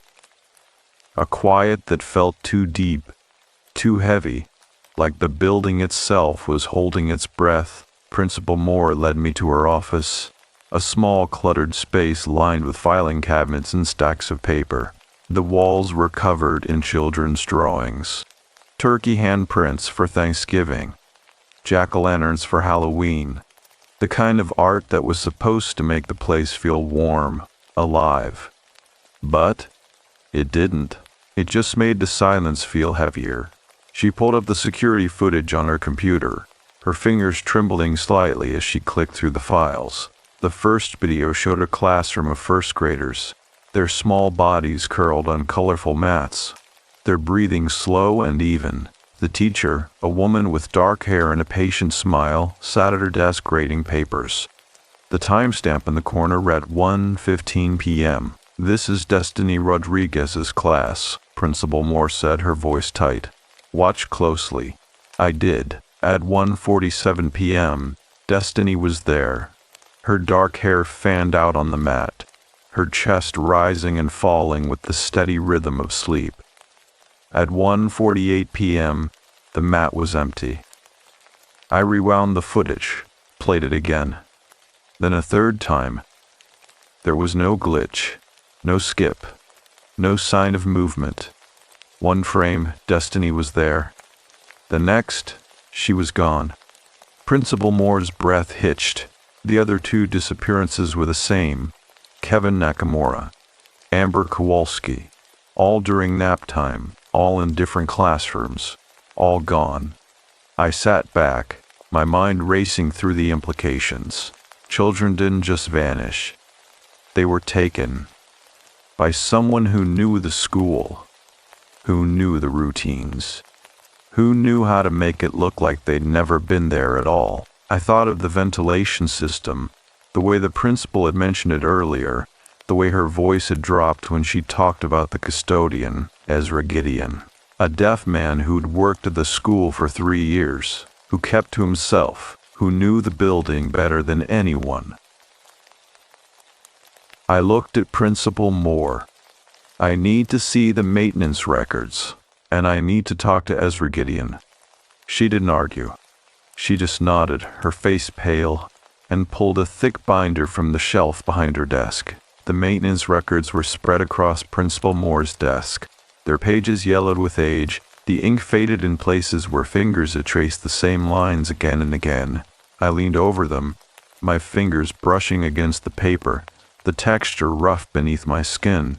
The handwriting was neat, precise, the kind of script that belonged to someone who took pride in their work, someone who paid attention to details, someone who noticed things others missed. Ezra Gideon's name appeared on nearly every page. I traced the entries with my finger, my mind racing through the implications. The ventilation system had been his project, his responsibility.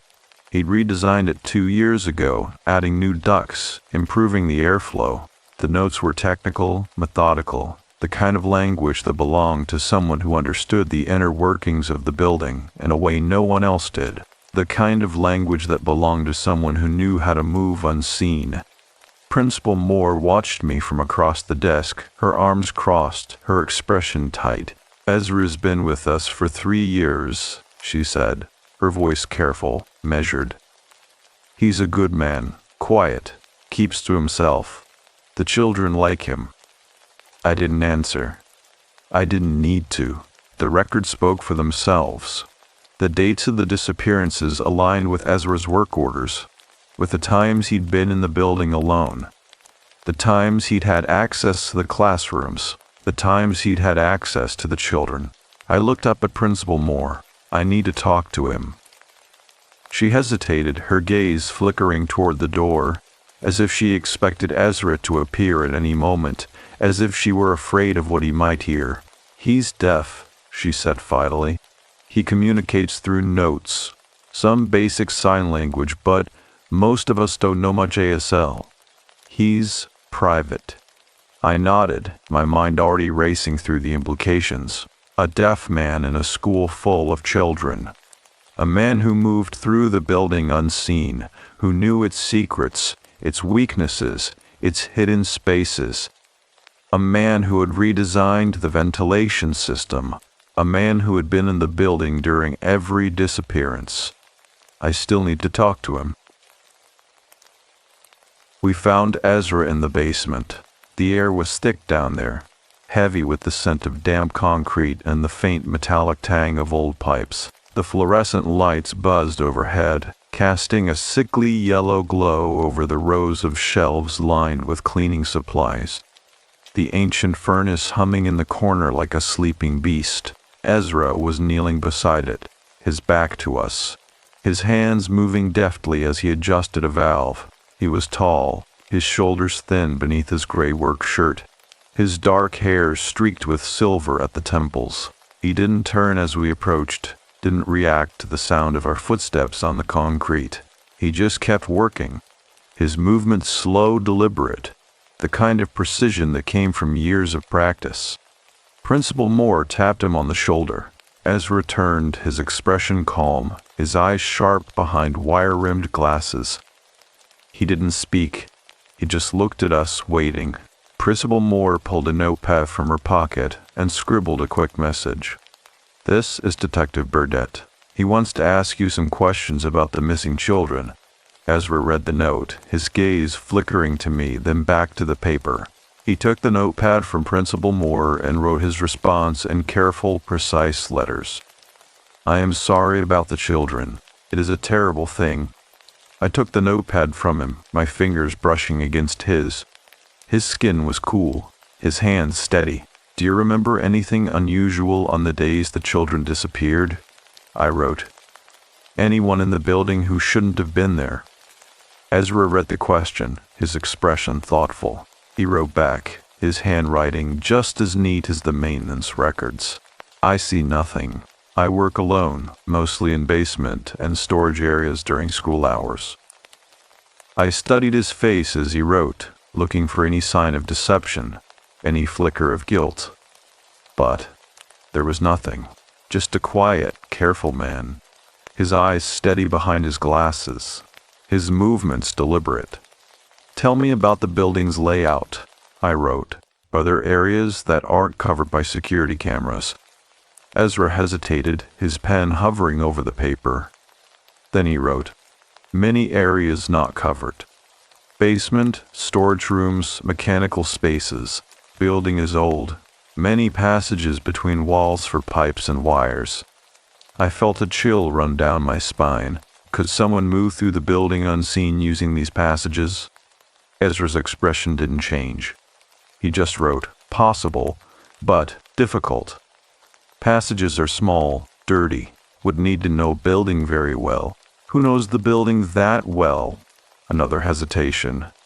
Then, maintenance staff, principal, perhaps teachers who have been here a long time. I studied his face, the way his eyes flickered toward the furnace, toward the dark corners of the basement. There was something in his expression, not guilt, not exactly, but a kind of watchful tension. The kind that came from knowing more than you were saying. Can you show me these passages? Ezra nodded and stood, his movements slow, deliberate. He led us to a maintenance closet in the far corner of the basement, its door slightly ajar. He pulled it open, revealing a narrow crawl space behind it, just wide enough for a person to squeeze through. The air that rushed out was cold, damp, the kind that smelled of old earth and rust. All through building, Ezra wrote on the notepad, his handwriting steady. Originally for electrical and plumbing access. I helped redesign ventilation system 2 years ago. Added new ducts, improved airflow. I felt the pieces clicking into place. The ventilation system. The disappearances during nap time. The way the children had vanished without a trace. I looked at Ezra, his face calm, his eyes steady behind his glasses. Do you have any theories about what happened to the children? Ezra read the question, his pen hovering over the paper. When he finally wrote his response, his handwriting was less steady, the letters shaking slightly. World is a very loud place. Sometimes people get overwhelmed by noise. Maybe someone wanted to help children find quiet place. The words sent a chill down my spine. It wasn't a confession, but it wasn't innocent either. The building schematics were spread across the table in Principal Moore's office, their blueprints yellowed with age. The lines faded in places where fingers had traced the same paths again and again. I leaned over them, my fingers pressing into the paper, the texture rough and brittle beneath my skin. The school was a maze, classrooms and hallways and storage rooms, all connected by a network of ducts and crawl spaces that snaked through the walls like veins. Ezra's handwriting was neat, precise, his notes marking the changes he'd made 2 years ago. New ducts, improved airflow, a system that allowed air to move freely through the building, to reach every classroom, every corner, every hidden space, and every child. I traced the lines with my finger, following the path of the ducts from the basement to the first floor classrooms, where Destiny, Kevin, and Amber had disappeared. The route were indirect, winding, the kind of paths that would require someone to know the building intimately. The kind of paths that would allow someone to move unseen. Principal Moore stood beside me, her arms crossed, her expression tight. You think Ezra had something to do with this? I didn't answer right away. I just kept tracing the lines, my mind racing through the implications. The ventilation system had been Ezra's project, his responsibility, his design. He knew the building better than anyone. He knew how to move through it without being seen. He knew how to take a child and leave no trace behind. I looked up at Principal Moore. I need to see the classrooms, the ones where the children disappeared. She didn't argue. She just nodded, her face pale, and led me down the hallway. The sound of our footsteps echoing in the empty space. The school was quiet, the kind of quiet that felt like a held breath, like the building itself was waiting for something to happen. The classrooms were empty, the desks neat, the chairs tucked beneath them. The mats where the children had been sleeping were rolled up in the corner. The only sign of their absence, the faint indentation in the carpet where their small bodies had been. I knelt beside Destiny's mat, my fingers pressing into the fibers. The room smelled of crayons and glue, of the faint, sweet scent of children. But beneath it all there was something else, something I couldn't quite place, a stillness maybe, a quiet that felt too deep, too heavy, like the room itself was holding its breath. I looked up at the vent in the corner, its grate slightly rusted, the screws loose. I reached out and tugged at it, the metal groaning as it came free in my hands. The duct behind it was narrow, dark, the kind of space that would require someone to crawl on their hands and knees. The kind of space that would allow someone to move unseen. I shone my flashlight into the duct, the beam cutting through the darkness, illuminating the dust and cobwebs that lined the metal walls. The air that rushed out was cold, damp, the kind that smelled of old earth and rust. I thought of Ezra's words. Maybe someone wanted to help children find quiet place. and felt a chill run down my spine. This wasn't just a ventilation system. It was a way in and a way out. I spent the rest of the afternoon in the basement, following the ducts with my flashlight, my fingers tracing the metal walls, the screws, the seams. The system was old, but Ezra's modifications were new. The ducts clean, the connections tight. He'd redesigned it with precision, with care, with a purpose. I found the first hidden passage behind a stack of old textbooks, the kind that had been forgotten decades ago. The grate was loose, the screws rusted, the kind of neglect that came from years of disuse. I pulled it free and shone my flashlight inside, the beam catching on a narrow tunnel that ran parallel to the main ducts. It was just wide enough for a person to crawl through. The walls lined with insulation, the air thick with the scent of damp earth and something else, something faintly metallic, like the inside of a gun safe or the aftertaste of a storm. I crawled inside, my body tense, my breath shallow.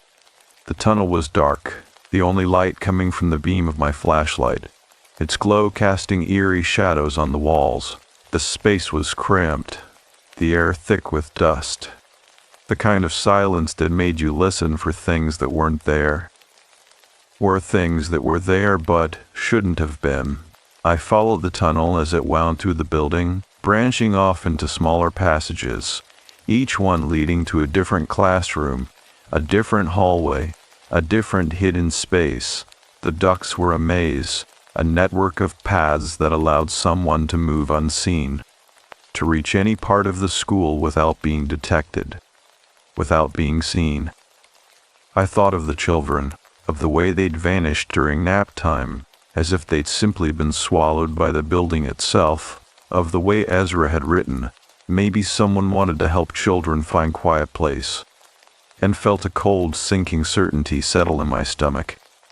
This wasn't just a ventilation system, it was a hunting ground.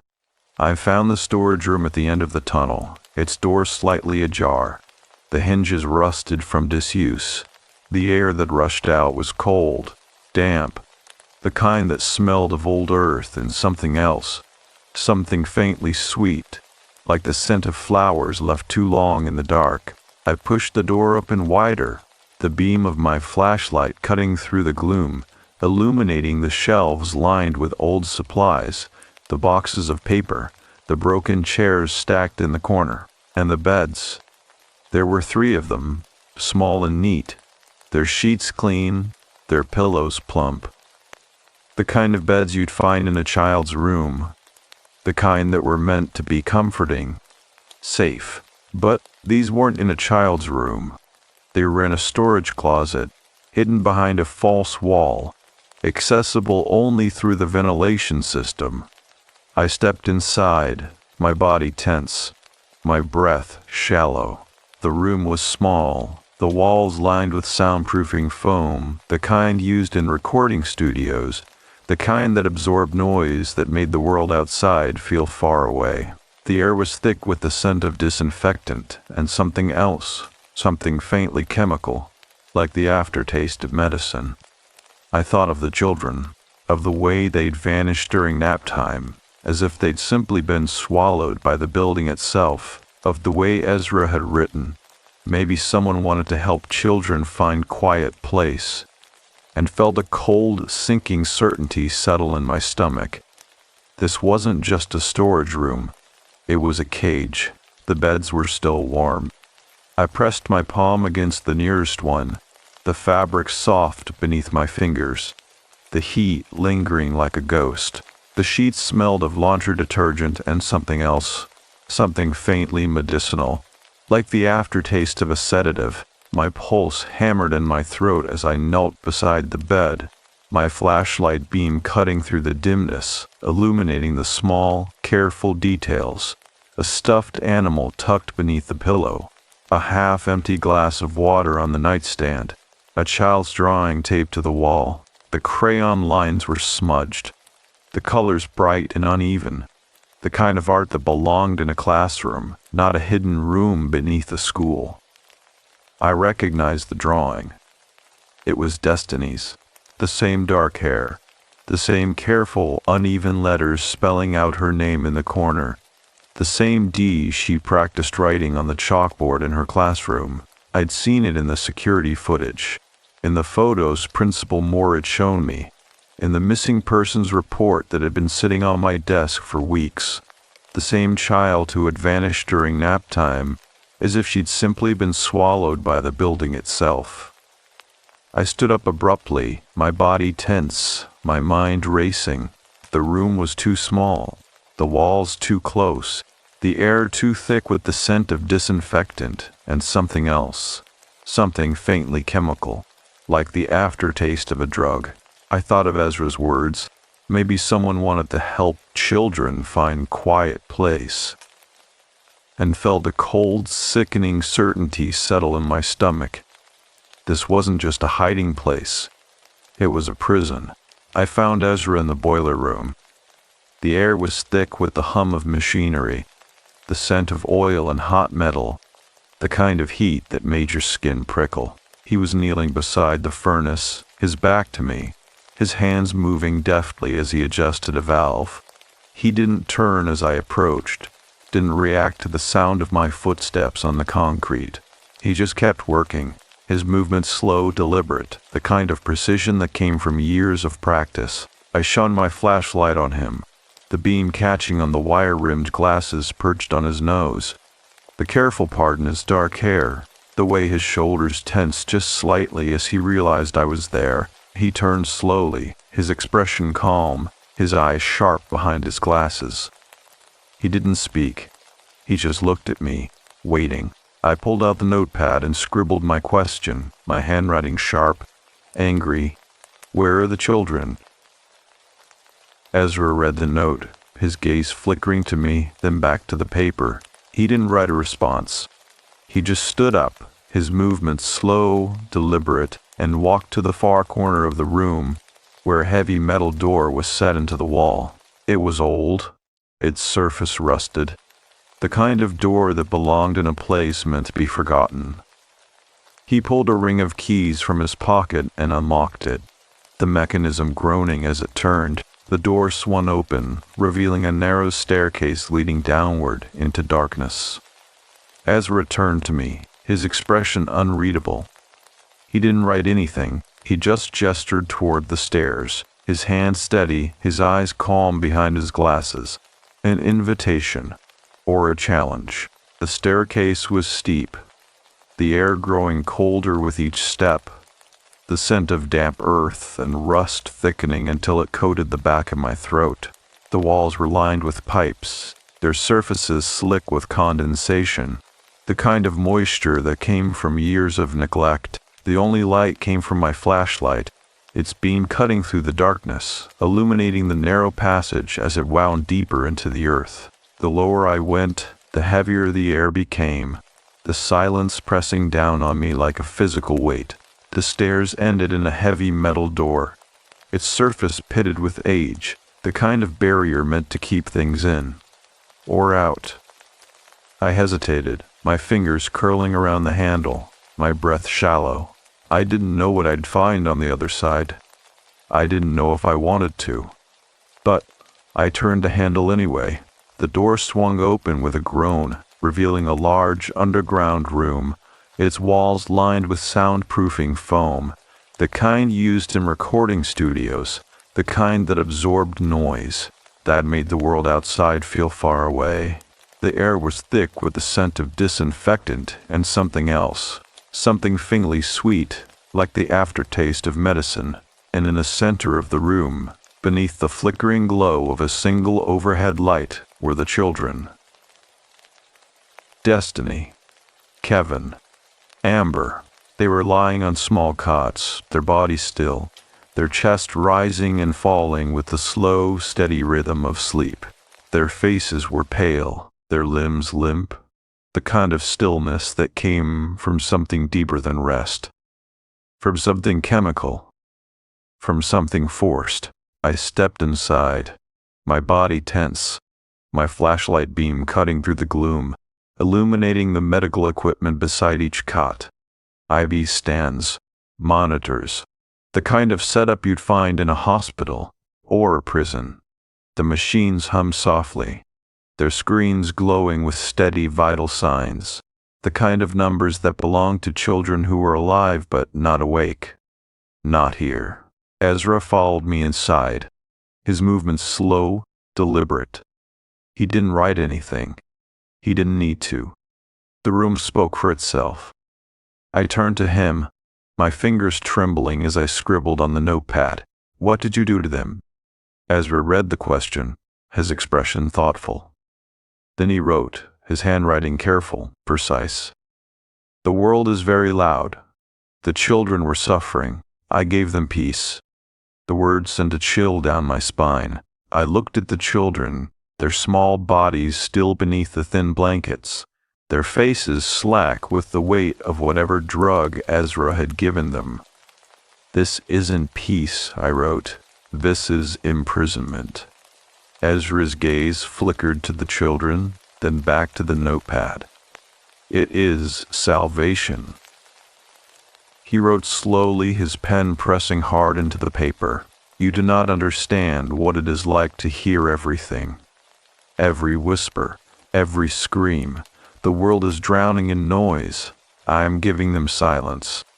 I thought of the ventilation system, of the way Ezra had redesigned it, of the way he'd used it to move unseen through the school, of the way he'd taken the children during nap time, when the world was quiet, when the noise of the day had faded into the steady rhythm of sleep. You're drugging them, I wrote. This isn't silence, this is control. Ezra didn't flinch. He just wrote, his handwriting steady. The children will wake up. The drugs are not permanent. But by then, they will understand.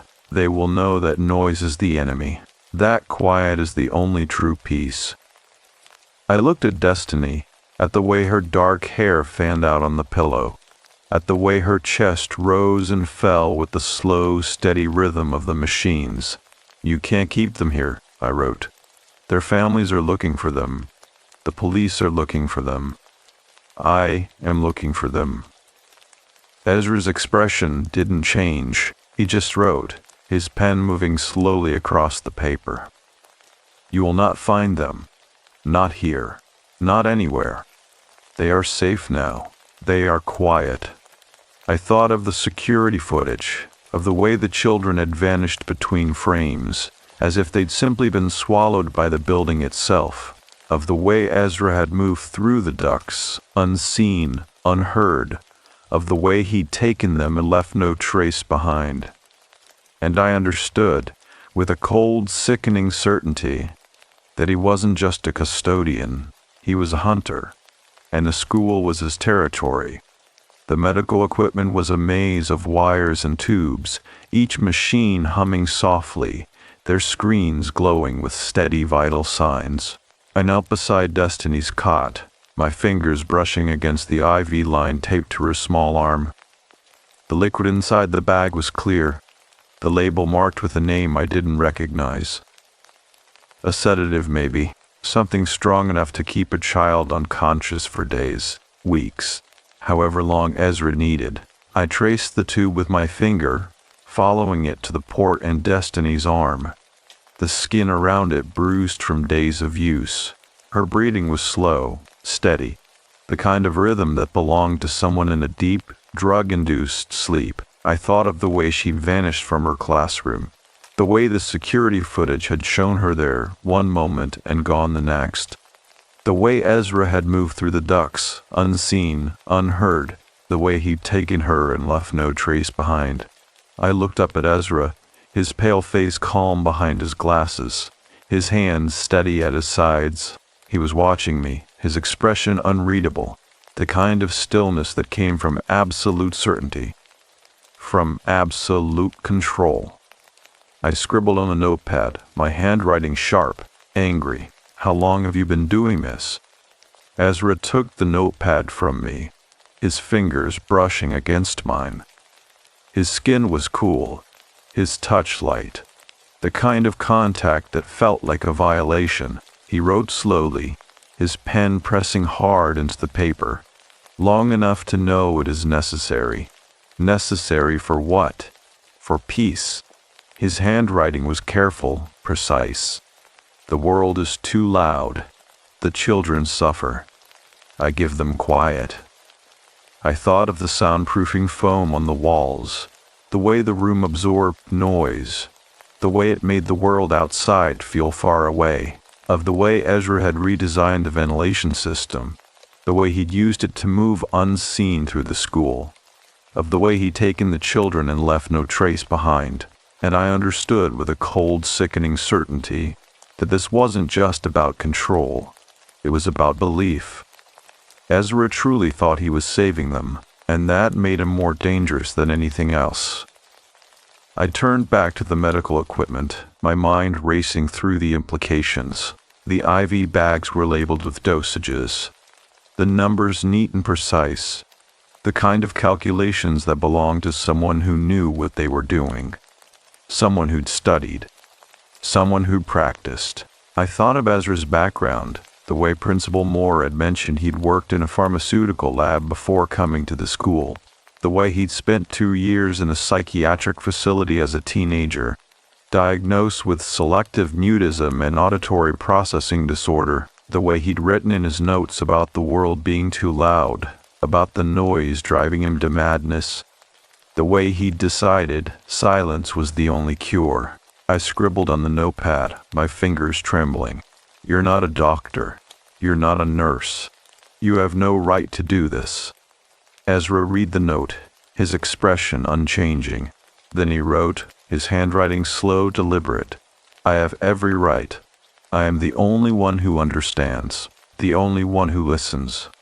I thought of the children, their small bodies still beneath the blankets, their faces pale with the weight of the drugs in their systems, of the way Ezra had taken them, one by one, during nap time, when the world was quiet, when the noise of the day had faded into the steady rhythm of sleep, of the way he'd given them peace, and I understood, with a cold, sinking certainty, that the only way to stop him was to take that peace away.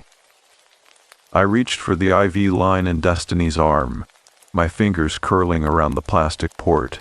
Ezra's hand shot out, gripping my wrist, his fingers cold and strong. No, he wrote on the notepad, his handwriting sharp, angry. You do not understand. You will hurt them. I didn't pull away. I just looked at him, my gaze steady, my voice calm. I'm not hurting them. You are. Ezra's grip tightened, his fingers digging into my skin. I am saving them. You're drugging them. You're imprisoning them. You're stealing their lives. His expression didn't change. I am giving them silence, the only true peace. I thought of the way the children had vanished, the way the security footage had shown them there one moment and gone the next, of the way Ezra had moved through the ducts, unseen, unheard, of the way he'd taken them and left no trace behind, and I understood with a cold, sickening certainty that the only way to stop him was to make him hear, to make him understand what he'd done, to make him listen. The IV bag was cool in my hand, the liquid inside sloshing gently as I lifted it from the stand. Ezra's grip on my wrist tightened, his pale eyes wide behind his glasses, his breath coming in short, sharp gasps. He didn't write anything. He didn't need to. The panic in his expression said it all. I didn't pull away. I just looked at him, my voice steady, my fingers curling around the plastic tubing. You're going to wake them up, I said. My words slow, deliberate. All of them. Ezra's grip turned painful, his fingers digging into my skin. No, he wrote on the notepad, his handwriting jagged, frantic. You will hurt them. You will make them suffer. I didn't answer. I just reached for the IV port in Destiny's arm, my fingers brushing against the tape that held it in place. Ezra's other hand shot out, grabbing my shoulder, his touch cold and strong. Stop, he wrote, his pen pressing so hard into the paper it tore. "You do not understand. The noise will kill them." I thought of the way the children had vanished, the way the security footage had shown them there one moment and gone the next, of the way Ezra had moved through the ducts, unseen, unheard, of the way he'd taken them and left no trace behind. And I understood, with a cold, sickening certainty, that the only way to stop him was to make him hear what he'd done, to make him listen. I yanked the IV line from Destiny's arm.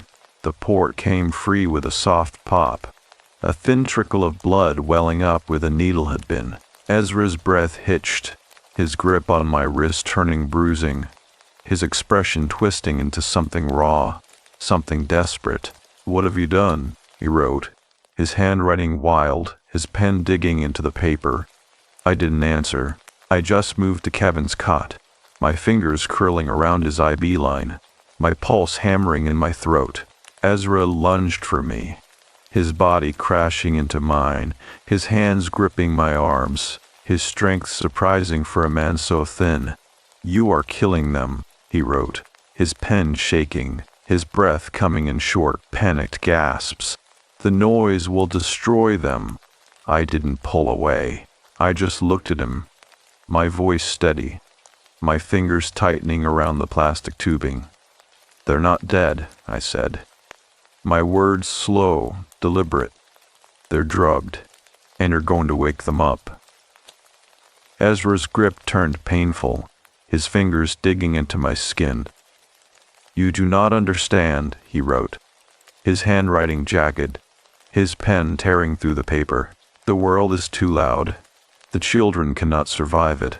I thought of the soundproofing foam on the walls, the way the room absorbed noise, the way it made the world outside feel far away, of the way Ezra had redesigned the ventilation system, the way he'd used it to move unseen through the school, of the way he'd taken the children and left no trace behind.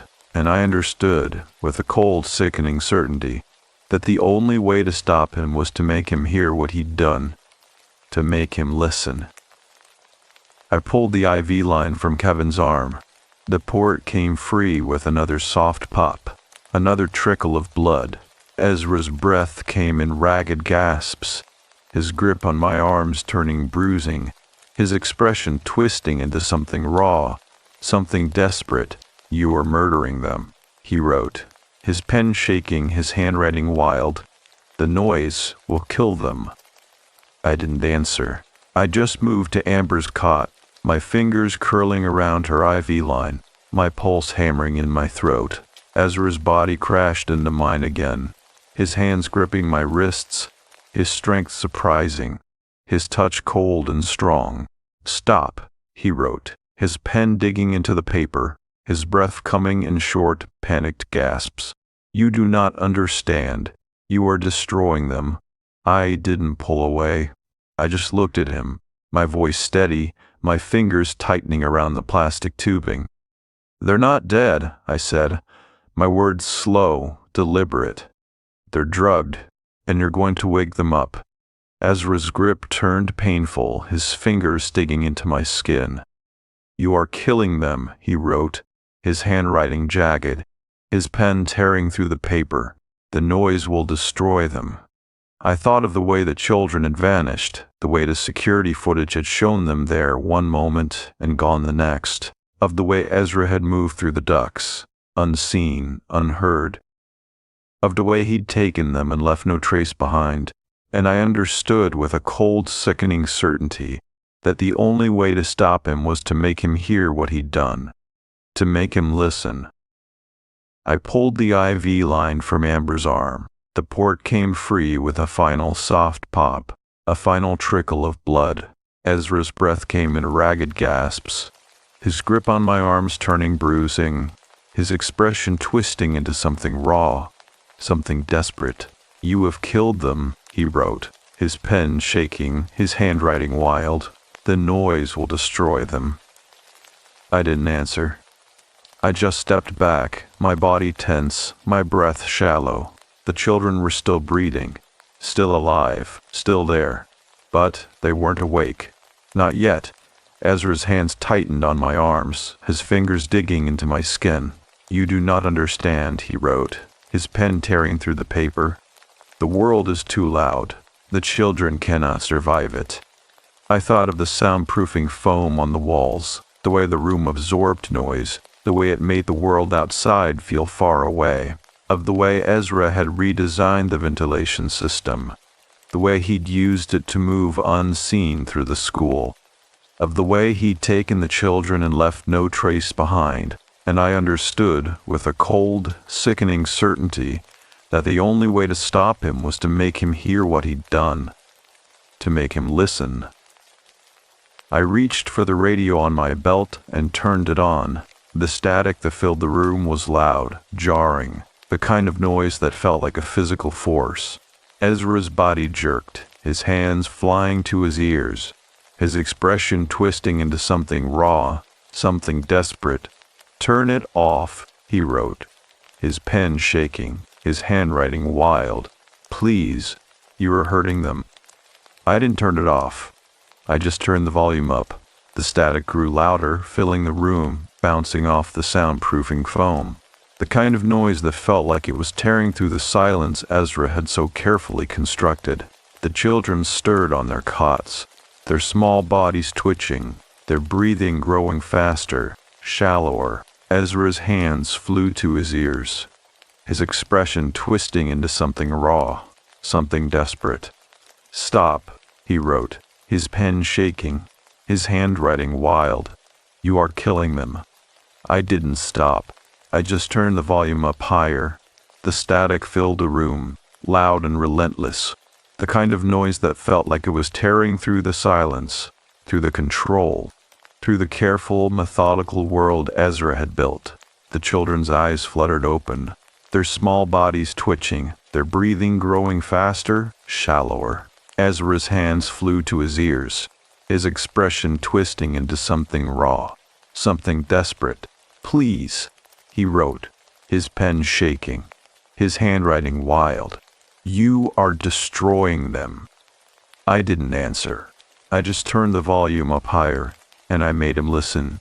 The static filled the room like a storm, loud and relentless, the kind of noise that felt like it was tearing through the silence Ezra had so carefully constructed. The children's eyes were open now, their small bodies twitching on the cots, their breathing fast and shallow as the sedatives left their systems. Destiny's fingers curled into the blanket, her dark eyes wide and confused, her lips parting as if she were trying to speak, but couldn't find the words. Kevin's hands flew to his ears, his face twisting into a grimace, the kind of pain that came from sound after so much silence. Amber's body jerked, her limbs flailing as if she were trying to escape something only she could see. Ezra was on his knees, his hands clamped over his ears, his body shaking. His glasses had slipped crookedly on his face, his pale eyes wide and desperate behind the lenses. "Stop," he wrote on the notepad, his handwriting wild, his pen tearing through the paper. "You are hurting them. You are killing them." I didn't turn the radio off. I just watched as the children's eyes focused, as their small bodies began to move, as the drugs that had kept them trapped in Ezra's quiet world started to fade. Destiny's gaze locked onto mine, her expression a mix of fear and confusion, the kind of look that belonged to someone who'd woken up in a nightmare and didn't know how to escape. Kevin's hands dropped from his ears, his fingers curling into fists, his breath coming in short, panicked gasps. Amber's body went still, her eyes wide, her lips trembling as if she were trying to form words but couldn't find her voice. Ezra's body jerked, his hands still clamped over his ears, his expression twisting into something raw, something broken. "Please," he wrote, his pen shaking so hard the words were barely legible. "The noise will destroy them." I didn't answer. I just turned the volume up higher. The static filled the room, loud and unrelenting, the kind of noise that felt like it was tearing through the silence, through the control, through the careful, methodical world Ezra had built. The children's bodies tensed, their small hands flying to their ears, their faces twisting in pain. But beneath the fear, beneath the confusion, there was something else, something that looked like recognition, like they knew somehow that the noise wasn't the enemy. Ezra was. Ezra's body collapsed onto the floor, his hands still clamped over his ears, his breath coming in ragged gasps. The children's eyes were wide, their small bodies trembling, but they were awake.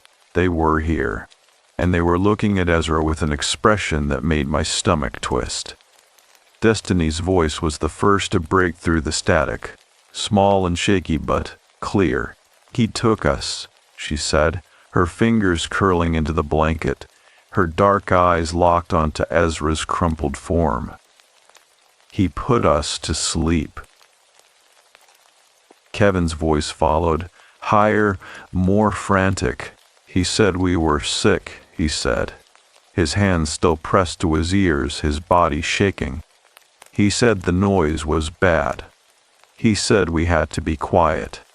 Amber didn't speak. She just stared at Ezra, her expression blank, her fingers twitching at her sides. But the way she looked at him, the way her small body tensed, the way her breath came in short, sharp gasps said everything. Ezra's body jerked, his hands still clamped over his ears, his expression twisting into something raw, something broken. "No," he wrote, his pen shaking, his handwriting wild. "I was saving you. The world is too loud. The noise will kill you." Destiny's voice was steady, her small body trembling but her gaze unwavering. "We weren't sick," she said, her fingers tightening around the blanket. "We weren't hurting. You took us. You drugged us." Ezra's breath hitched, his body curling in on itself, his hands still clamped over his ears. "I was saving you," he wrote, his pen shaking, his handwriting jagged. "The noise is the enemy. The quiet is the only peace." Kevin's voice was louder now, his small body trembling with anger. "We didn't want to be quiet," he said, his hands curling into fists. "We wanted to go home." Ezra's body jerked, his expression twisting into something raw, something desperate. "You do not understand," he wrote, his pen tearing through the paper. "The world is too loud. The noise will destroy you." Amber's voice was the quietest, but it cut through the static like a knife. "We want our moms," she said, her small body shaking, her eyes wide and wet. "We want to go home." Ezra's breath came in ragged gasps, his body curling in on itself, his hands still clamped over his ears. "You do not understand," he wrote, his pen shaking, his handwriting wild. "The quiet is the only peace." I turned the radio off. The sudden silence was deafening, the kind of quiet that felt like a held breath, like the world itself was waiting for something to happen. The children's breathing was fast, their small bodies trembling, but they were awake. They were here, and they were looking at Ezra with an expression that made my stomach twist. Destiny's voice was small, but steady. "We want to go home," she said, her fingers curling into the blanket, her dark eyes locked onto Ezra's crumpled form. "Now." Ezra didn't move. He just knelt on the floor, his body shaking, his hands still clamped over his ears, his expression raw and broken. The children's eyes were wide, their small bodies trembling, but they were awake. They were here, and they were looking at him with an expression that made my stomach twist. I reached for my cuffs. Ezra's body jerked as I snapped them around his wrists, his breath coming in ragged gasps, his expression twisting into something raw, something desperate. "You do not understand," he wrote, his pen shaking, his handwriting wild. "I was saving them. The noise will destroy them. I didn't answer. I just led him out of the room, the children following behind us, their small hands clutching at each other, their eyes wide and wet. The hallway was quiet, the air thick with the scent of damp earth and rust, the kind of silence that felt like a held breath. Ezra's body shook as I guided him up the stairs, his breath coming in short, panicked gasps, his expression twisting into something raw, something broken. The children followed, their small feet silent on the concrete, their breathing fast and shallow. Destiny's hand was tight in mine, her fingers small and cold. Kevin's body was tense, his eyes wide and wet. Amber's breath came in short, sharp gasps, her small body trembling with each step. We reached the top of the stairs, the heavy metal door looming in front of us, its surface pitted with age, the kind of barrier meant to keep things in. Or out. I pushed it open, the hinges groaning as it swung wide, the cold air of the boiler room rushing out to meet us. Principal Moore was waiting for us, her face pale, her hands clasped tightly in front of her. She didn't speak. She just looked at the children, her expression a mix of relief and horror, the kind of look that belonged to someone who'd spent too long waiting for an answer they didn't want to hear. The children's eyes were wide, their small bodies trembling, but they were awake. They were here. And they were looking at Ezra with an expression that made my stomach twist. Destiny's voice was small but steady.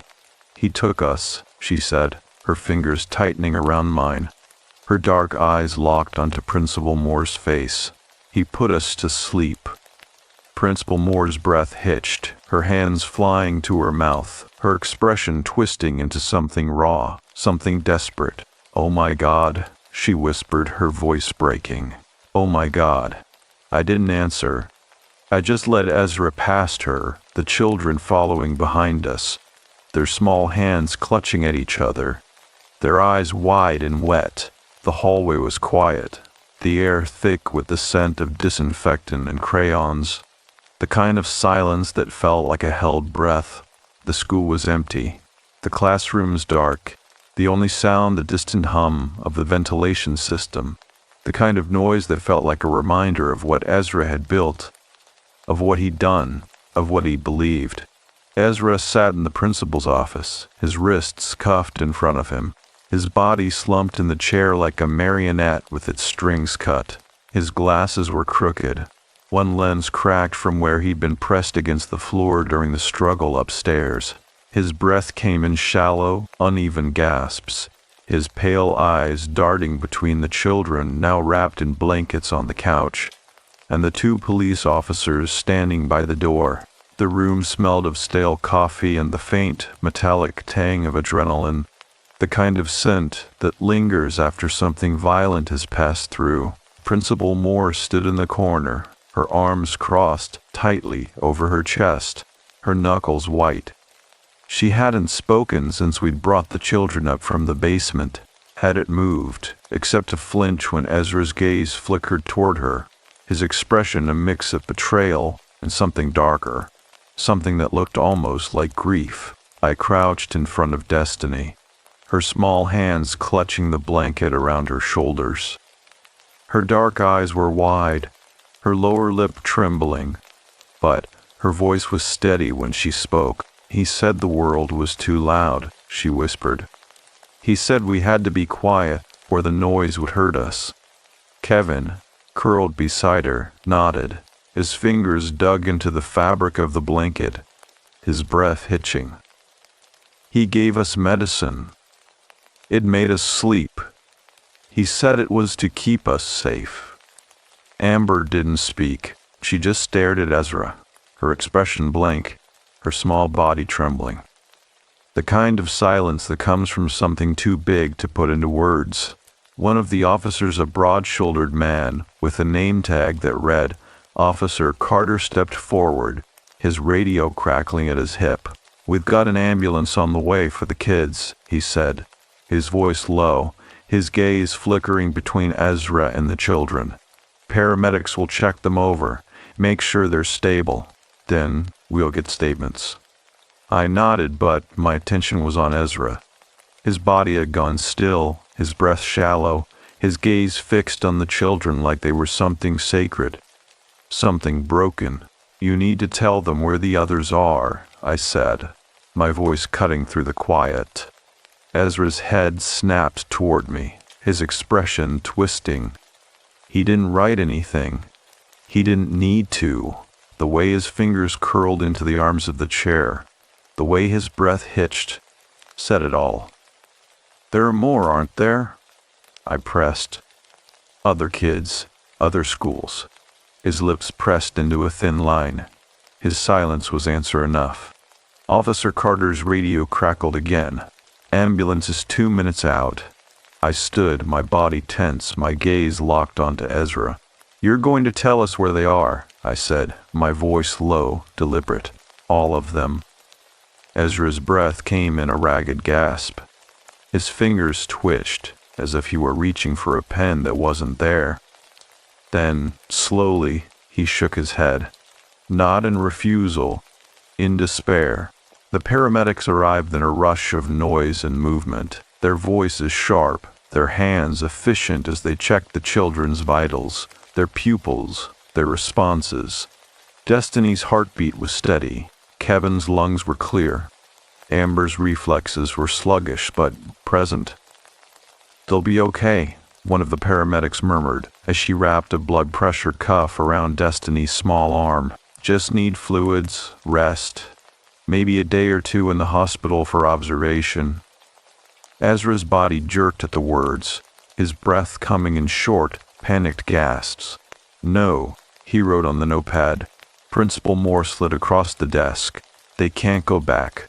The noise will. Shut up. Officer Carter snapped, his voice cutting through Ezra's frantic scribbling. You don't get to talk. Not about them. Not about anything. Ezra's pen stilled. His gaze flickered to the children, then back to the notepad. His handwriting was jagged, his letters shaking. You don't understand. The world is too loud. The children are here, I said, my voice sharp. They're alive. Because of you, but not for you. You don't get to decide what they need. Ezra's breath hitched. His fingers curled around the pen, his knuckles white. I was saving them. You were hurting them, Destiny said, her voice small but clear. She stood, the blanket slipping from her shoulders, her dark eyes locked onto Ezra's face. You took us. You made us sleep. You lied. Ezra's body trembled. His gaze dropped to the notepad, his pen hovering over the paper. Then, slowly, he wrote a single word. Sorry. The apology hung in the air like a curse. The officers led Ezra out of the room, his wrists cuffed, his body slumped between them. He didn't resist, didn't speak. Just let them guide him toward the door, his gaze lingering on the children one last time before the hallway swallowed him whole. The room fell silent. Principal Moore exhaled sharply, her hands pressing against her temples. God, she whispered. God, what have we done? I didn't answer. I was watching the children. Destiny's fingers were curled into the fabric of the couch. Kevin's breath was still too fast. Amber's eyes were wide, her small body trembling. They were alive. But they weren't free. Not yet. The police station was a hive of activity, phones ringing, radios crackling, officers moving with a kind of urgency that comes when children are involved. Ezra sat in an interrogation room, his wrists still cuffed, his body slumped forward, his glasses gone. His face was pale, his dark hair disheveled, his expression hollow. The fluorescent lights buzzed overhead, casting a sickly yellow glow over the table, the chairs, the two-way mirror that reflected my own face back at me, tired, tense, my jaw set. Detective Reyes, a woman in her 40s with sharp eyes and a no-nonsense demeanor, stood beside me. her arms crossed. "He's not talking," she said, her voice low. "Just sits there staring at the wall. Won't write, won't sign, won't anything." I watched Ezra through the glass. His fingers twitched on the table, as if he were tracing invisible lines, mapping something only he could see. "He's not refusing," I said. "He's listening." Reyes frowned. "To what?" I didn't answer. I just stepped into the room, the door clicking shut behind me. Ezra didn't look up. He didn't react to the sound of my footsteps, the scrape of the chair as I pulled it out, the way the metal legs groaned against the floor. He was somewhere else, somewhere deep inside the quiet he'd built. I slid a fresh notepad across the table, along with the pen. "We found 3 children," I wrote, my handwriting sharp, deliberate. "Destiny, Kevin, Amber. They're alive. They're awake." Ezra's fingers twitched, but he didn't reach for the pen. "You said you were saving them," I wrote, "from the noise, from the world. But you didn't save them. You took them." His breath hitched.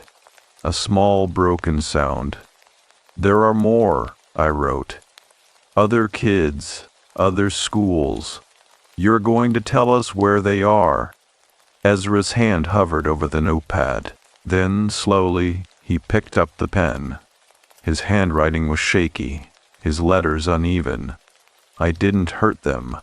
You drugged them," I wrote. "You imprisoned them. You stole their lives." His pen stilled. "Then I gave them peace." I leaned forward, my voice low, my gaze locked onto his. "Peace isn't a cage, Ezra. Peace isn't drugs." His breath came in a ragged gasp. His fingers tightened around the pen. "The world is too loud. You don't understand." "Then make me," I wrote. "Tell me where the others are." Ezra's pen hovered over the paper. For a long moment, he didn't move. Then, slowly, he began to write. Not names, not locations. A list. 1. Maplewood Elementary, 2019. 1 Child 2. Cedar Heights Academy, 2020. 2020. Cedar Heights Academy, 2020. T. Children. 3. Pinecrest Middle School, 2021. 1 Child 4 Celt. Harmony Elementary, 2023 to 3 children. My stomach twisted. "You've been doing this for years," I wrote. Ezra didn't look up. He just kept writing, his hand moving across the paper with a terrible, methodical precision. Maplewood. Ventilation shaft behind the gym. Cedar Heights, storage closet under the stage. Pinecrest. Crawl space beneath library. "You built the same rooms," I wrote. "The same quiet places." He nodded, just once. "Why?" His pen stilled. Then, because it worked. The words sent a chill down my spine. I stepped out of the room, the list clutched in my hand, my pulse hammering in my throat. Reyes was waiting, her expression grim. "Well?" I handed her the notepad. "He's been moving. Every few years, a new school, a new system, a new way to take them." She scanned the list, her jaw tightening. "Son of a bitch. We need to check everyone," I said. "Now. Before what?" "Before someone else finds them," I said. "Before someone else helps them." Reyes didn't argue. She just turned and barked orders into her radio, her voice sharp, her movements efficient. Officers scrambled. Phones rang. The station became a storm of activity, the kind that comes when the unthinkable is suddenly, horrifyingly real. I watched through the glass as Ezra sat, perfectly still, his gaze fixed on the wall. His pen was still in his hand, but he wasn't writing anymore. He was waiting. The first child was found in Maplewood Elementary an hour later. Her name was Sophie Chen. She was 12 now, but she'd been 9 when Ezra took her. The ventilation shaft behind the gym was exactly where he'd said it would be, narrow, dark, the air thick with the scent of dust and old metal. The officers pried open the grate, their flashlights cutting through the gloom, illuminating a small soundproofed room at the end of the tunnel. Sophie was inside, curled on a cot, her dark hair long and tangled, her body thin beneath a faded blanket. She didn't scream when they pulled her out. She didn't speak. She just blinked at the light, her fingers curling into the fabric of the blanket, her breath coming in short, shallow gasps. The paramedics said she'd been sedated recently, that the drugs were still in her system, that she'd been kept. The second and third children were found in Cedar Heights Academy before dawn.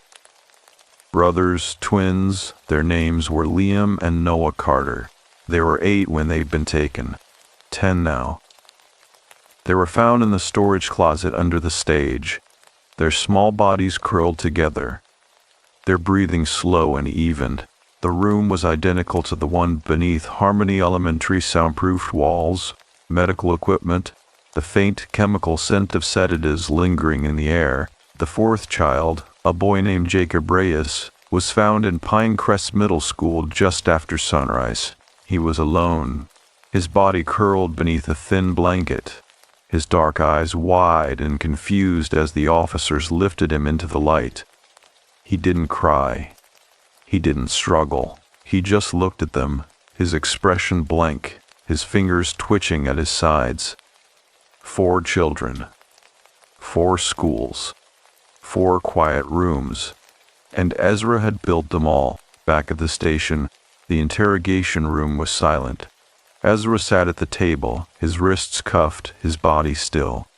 His face was pale, his dark hair sticking to his forehead, his expression hollow. He didn't look up when I entered, didn't react when I slid the notepad across the table, when I wrote the names of the children they'd found. Sophie, Liam, Noah, Jacob. His pen hovered over the paper. Then, slowly, he wrote a single word, good. I stared at him, my stomach twisting. Good? He didn't look up. They're safe now. The noise can't hurt them. They're traumatized, I wrote, my handwriting sharp, angry. They're broken. Ezra's breath hitched. His fingers tightened around the pen. They're quiet. I thought of the children, of the way Sophie had blinked at the light, of the way Liam and Noah had clung to each other, of the way Jacob had looked at the officers with wide, empty eyes, of the way they'd all been kept, of the way they'd all been changed, and I understood, with a cold, sickening certainty, that Ezra wasn't just a man who'd lost his way, he was a man who'd found a purpose. Who helped you? I wrote. Ezra's pen stilled. Then no one. Bullshit, I wrote. You moved from school to school, you redesigned ventilation systems, you built rooms. Someone knew. Someone helped you. His breath came in a ragged gasp. His fingers twitched on the table. I worked alone. You're lying. His gaze flickered to mine just for a second. Then he wrote, his handwriting jagged. The schools needed repairs. The districts needed cheap labor. I was good at my job. You were good at hiding, I wrote. At taking children. At making them disappear. Ezra's pen stilled. Then, I was saving them. From what? From the world, he wrote. From the noise. From the pain.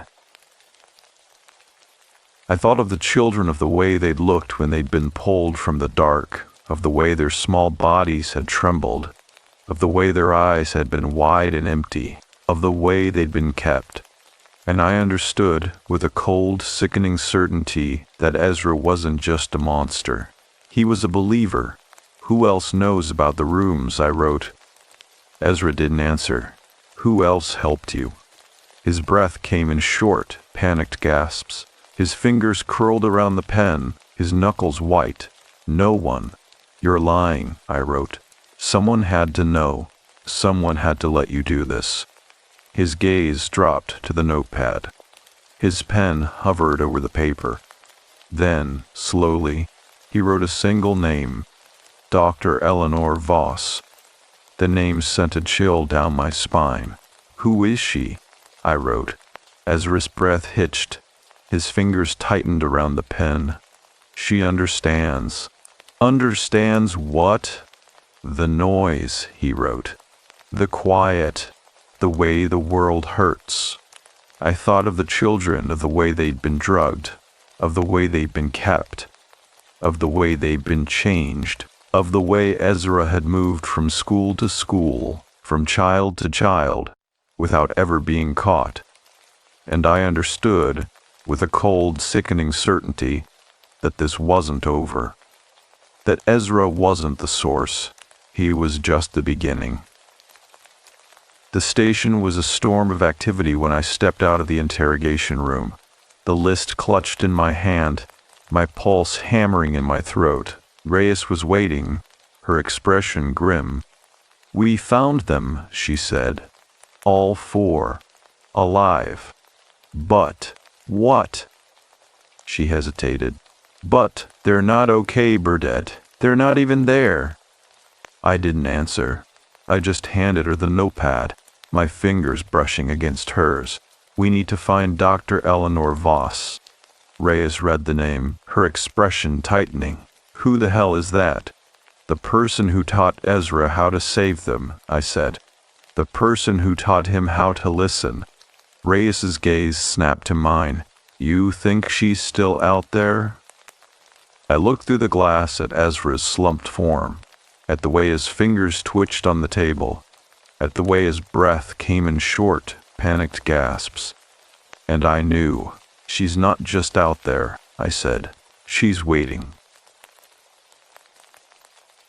3 weeks later, I stood in the ruins of Maplewood Elementary's gymnasium, the ventilation shaft torn open, the soundproofed room beneath it gutted by forensic teams. The air smelled of sawdust and old metal, the kind of scent that lingers after something hidden has been dragged into the light. Sophie Chin's blanket was gone now, taken as evidence, but I could still see the outline of the cot where she'd slept. The faint, chemical tang of sedatives still clung to the walls. Detective Reyes handed me a file. Eleanor Voss, psychiatric researcher, specialized in auditory processing disorders. Worked at the same pharmaceutical lab as Ezra 20 years ago. Left under unclear circumstances. I flipped through the pages. Newspaper clippings, medical journals, a single photograph, grainy and old, of a woman in her 50s with sharp features and cold eyes. Unclear how? No records. No paper trail. Just a note in her personnel file. Resigned due to philosophical differences. Reyes's voice was tight.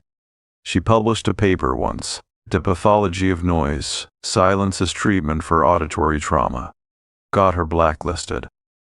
I read the abstract. The words were clinical, precise, the kind of language that made something monstrous sound reasonable. She believed noise was a disease, I said. That silence was the cure. She believed children were the perfect test subjects, Reyes corrected, because their minds were still malleable.